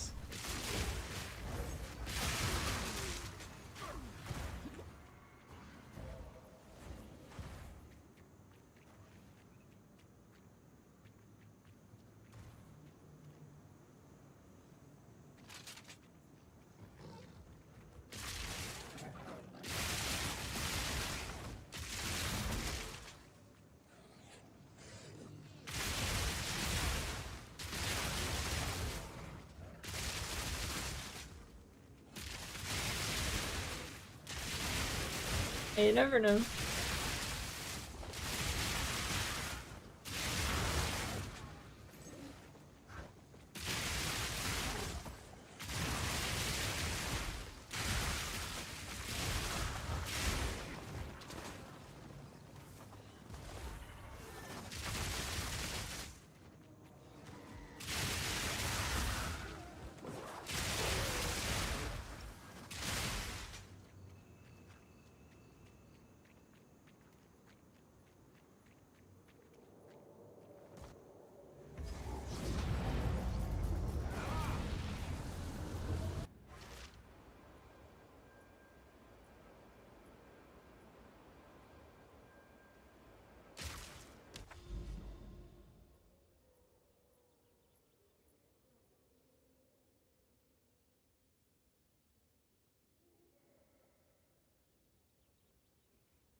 Darkness nodes on Child ever useful? I don't know if it's been patched, but yes, for 1 HP runs in Trial of Sekhmet for Temporalis, it makes so you can take more than one hit. I don't know. I feel like it's probably been patched, but I don't know. That's the use. Actually plausible to pull Astromonos? Yeah. Well, it should. I mean, I don't have exact... I've not seen it, but yeah, it should be possible.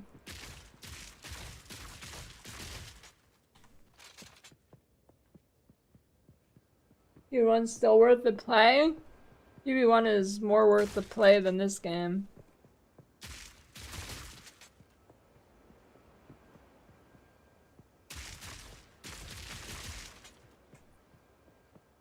Although your character from years ago is gonna be wiped clean, you should probably just start fresh.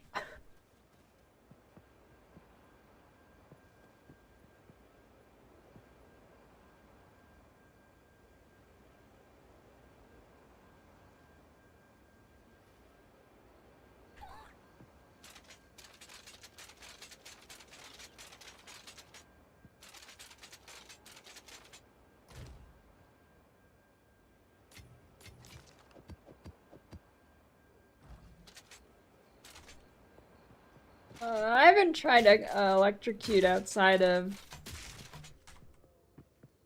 Kotoko gloves. It's probably good.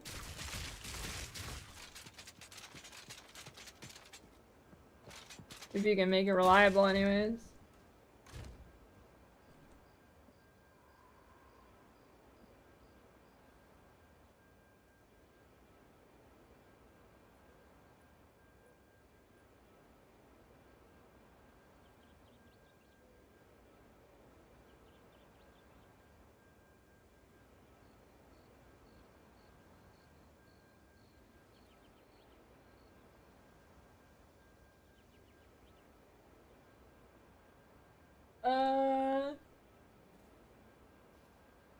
How many people do I think is employed by the TSA alone?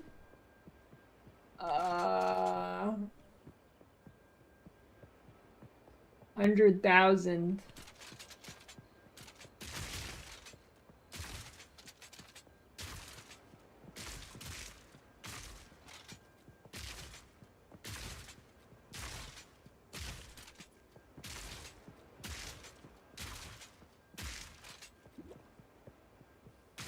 $59,000.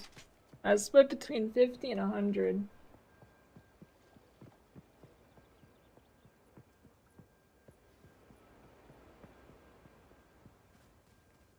Creators that can explain how shock works?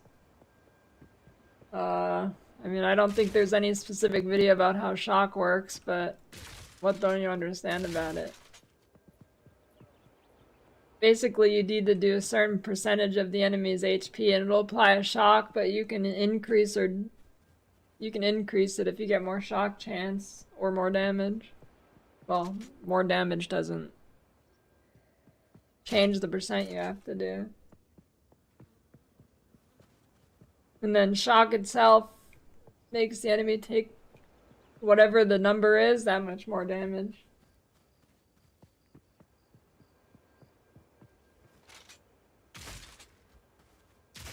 No magnitude impact shock values? Yeah, it's just the extra damage it does. Although apparently it makes cast on shock charge faster, which I have not tested yet.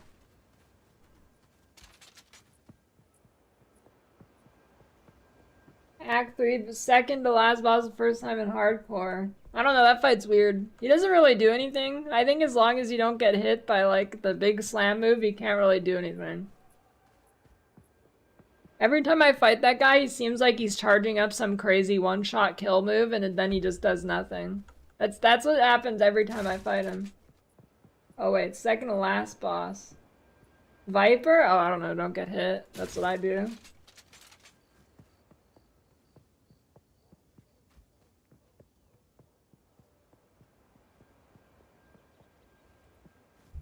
When the row of spear stabs are going, you roll into it. I mean, you have to time it right, but...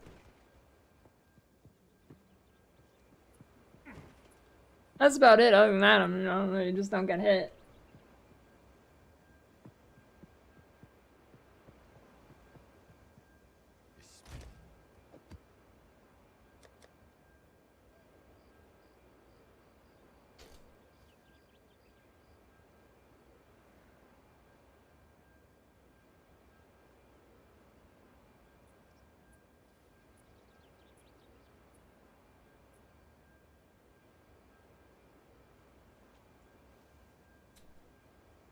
Alright, well... I think it's time to go. Don't worry, one of these days I'll get more motivation to play this game and stream for longer. I'm just gonna go make some YouTube videos or something.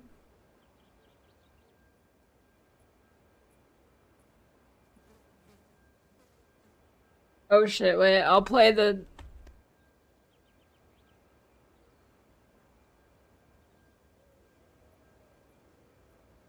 I forgot about playing Tristram.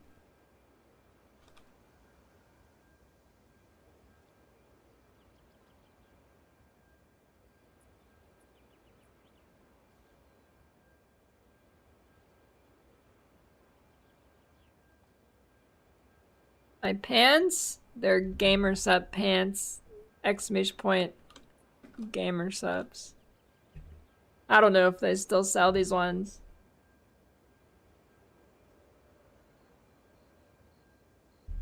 Okay, Spotify is being stupid and won't... Wait, hold on.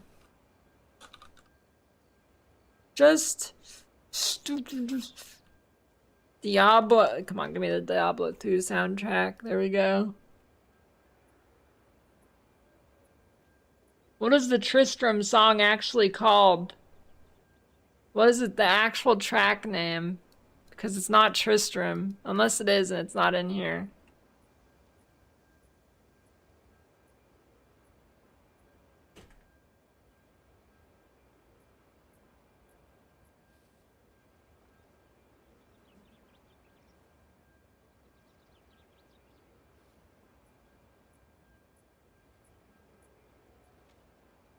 modding the D2 original soundtrack.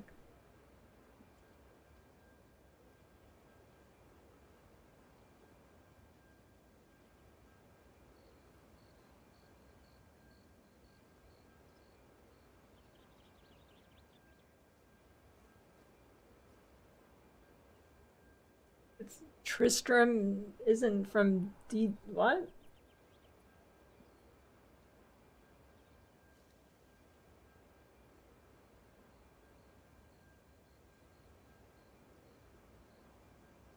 So what plays when you're in Tristram and D2? It's not the Tristram theme?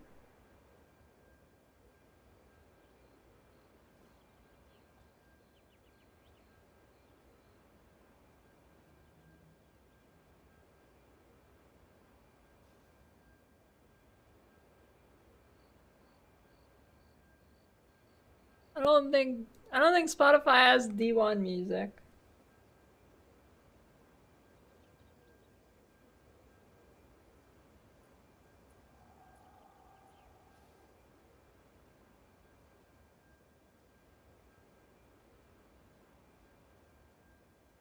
Well, I'm back tomorrow. Maybe tomorrow I get I get encouragement to play more for longer than 5 hours.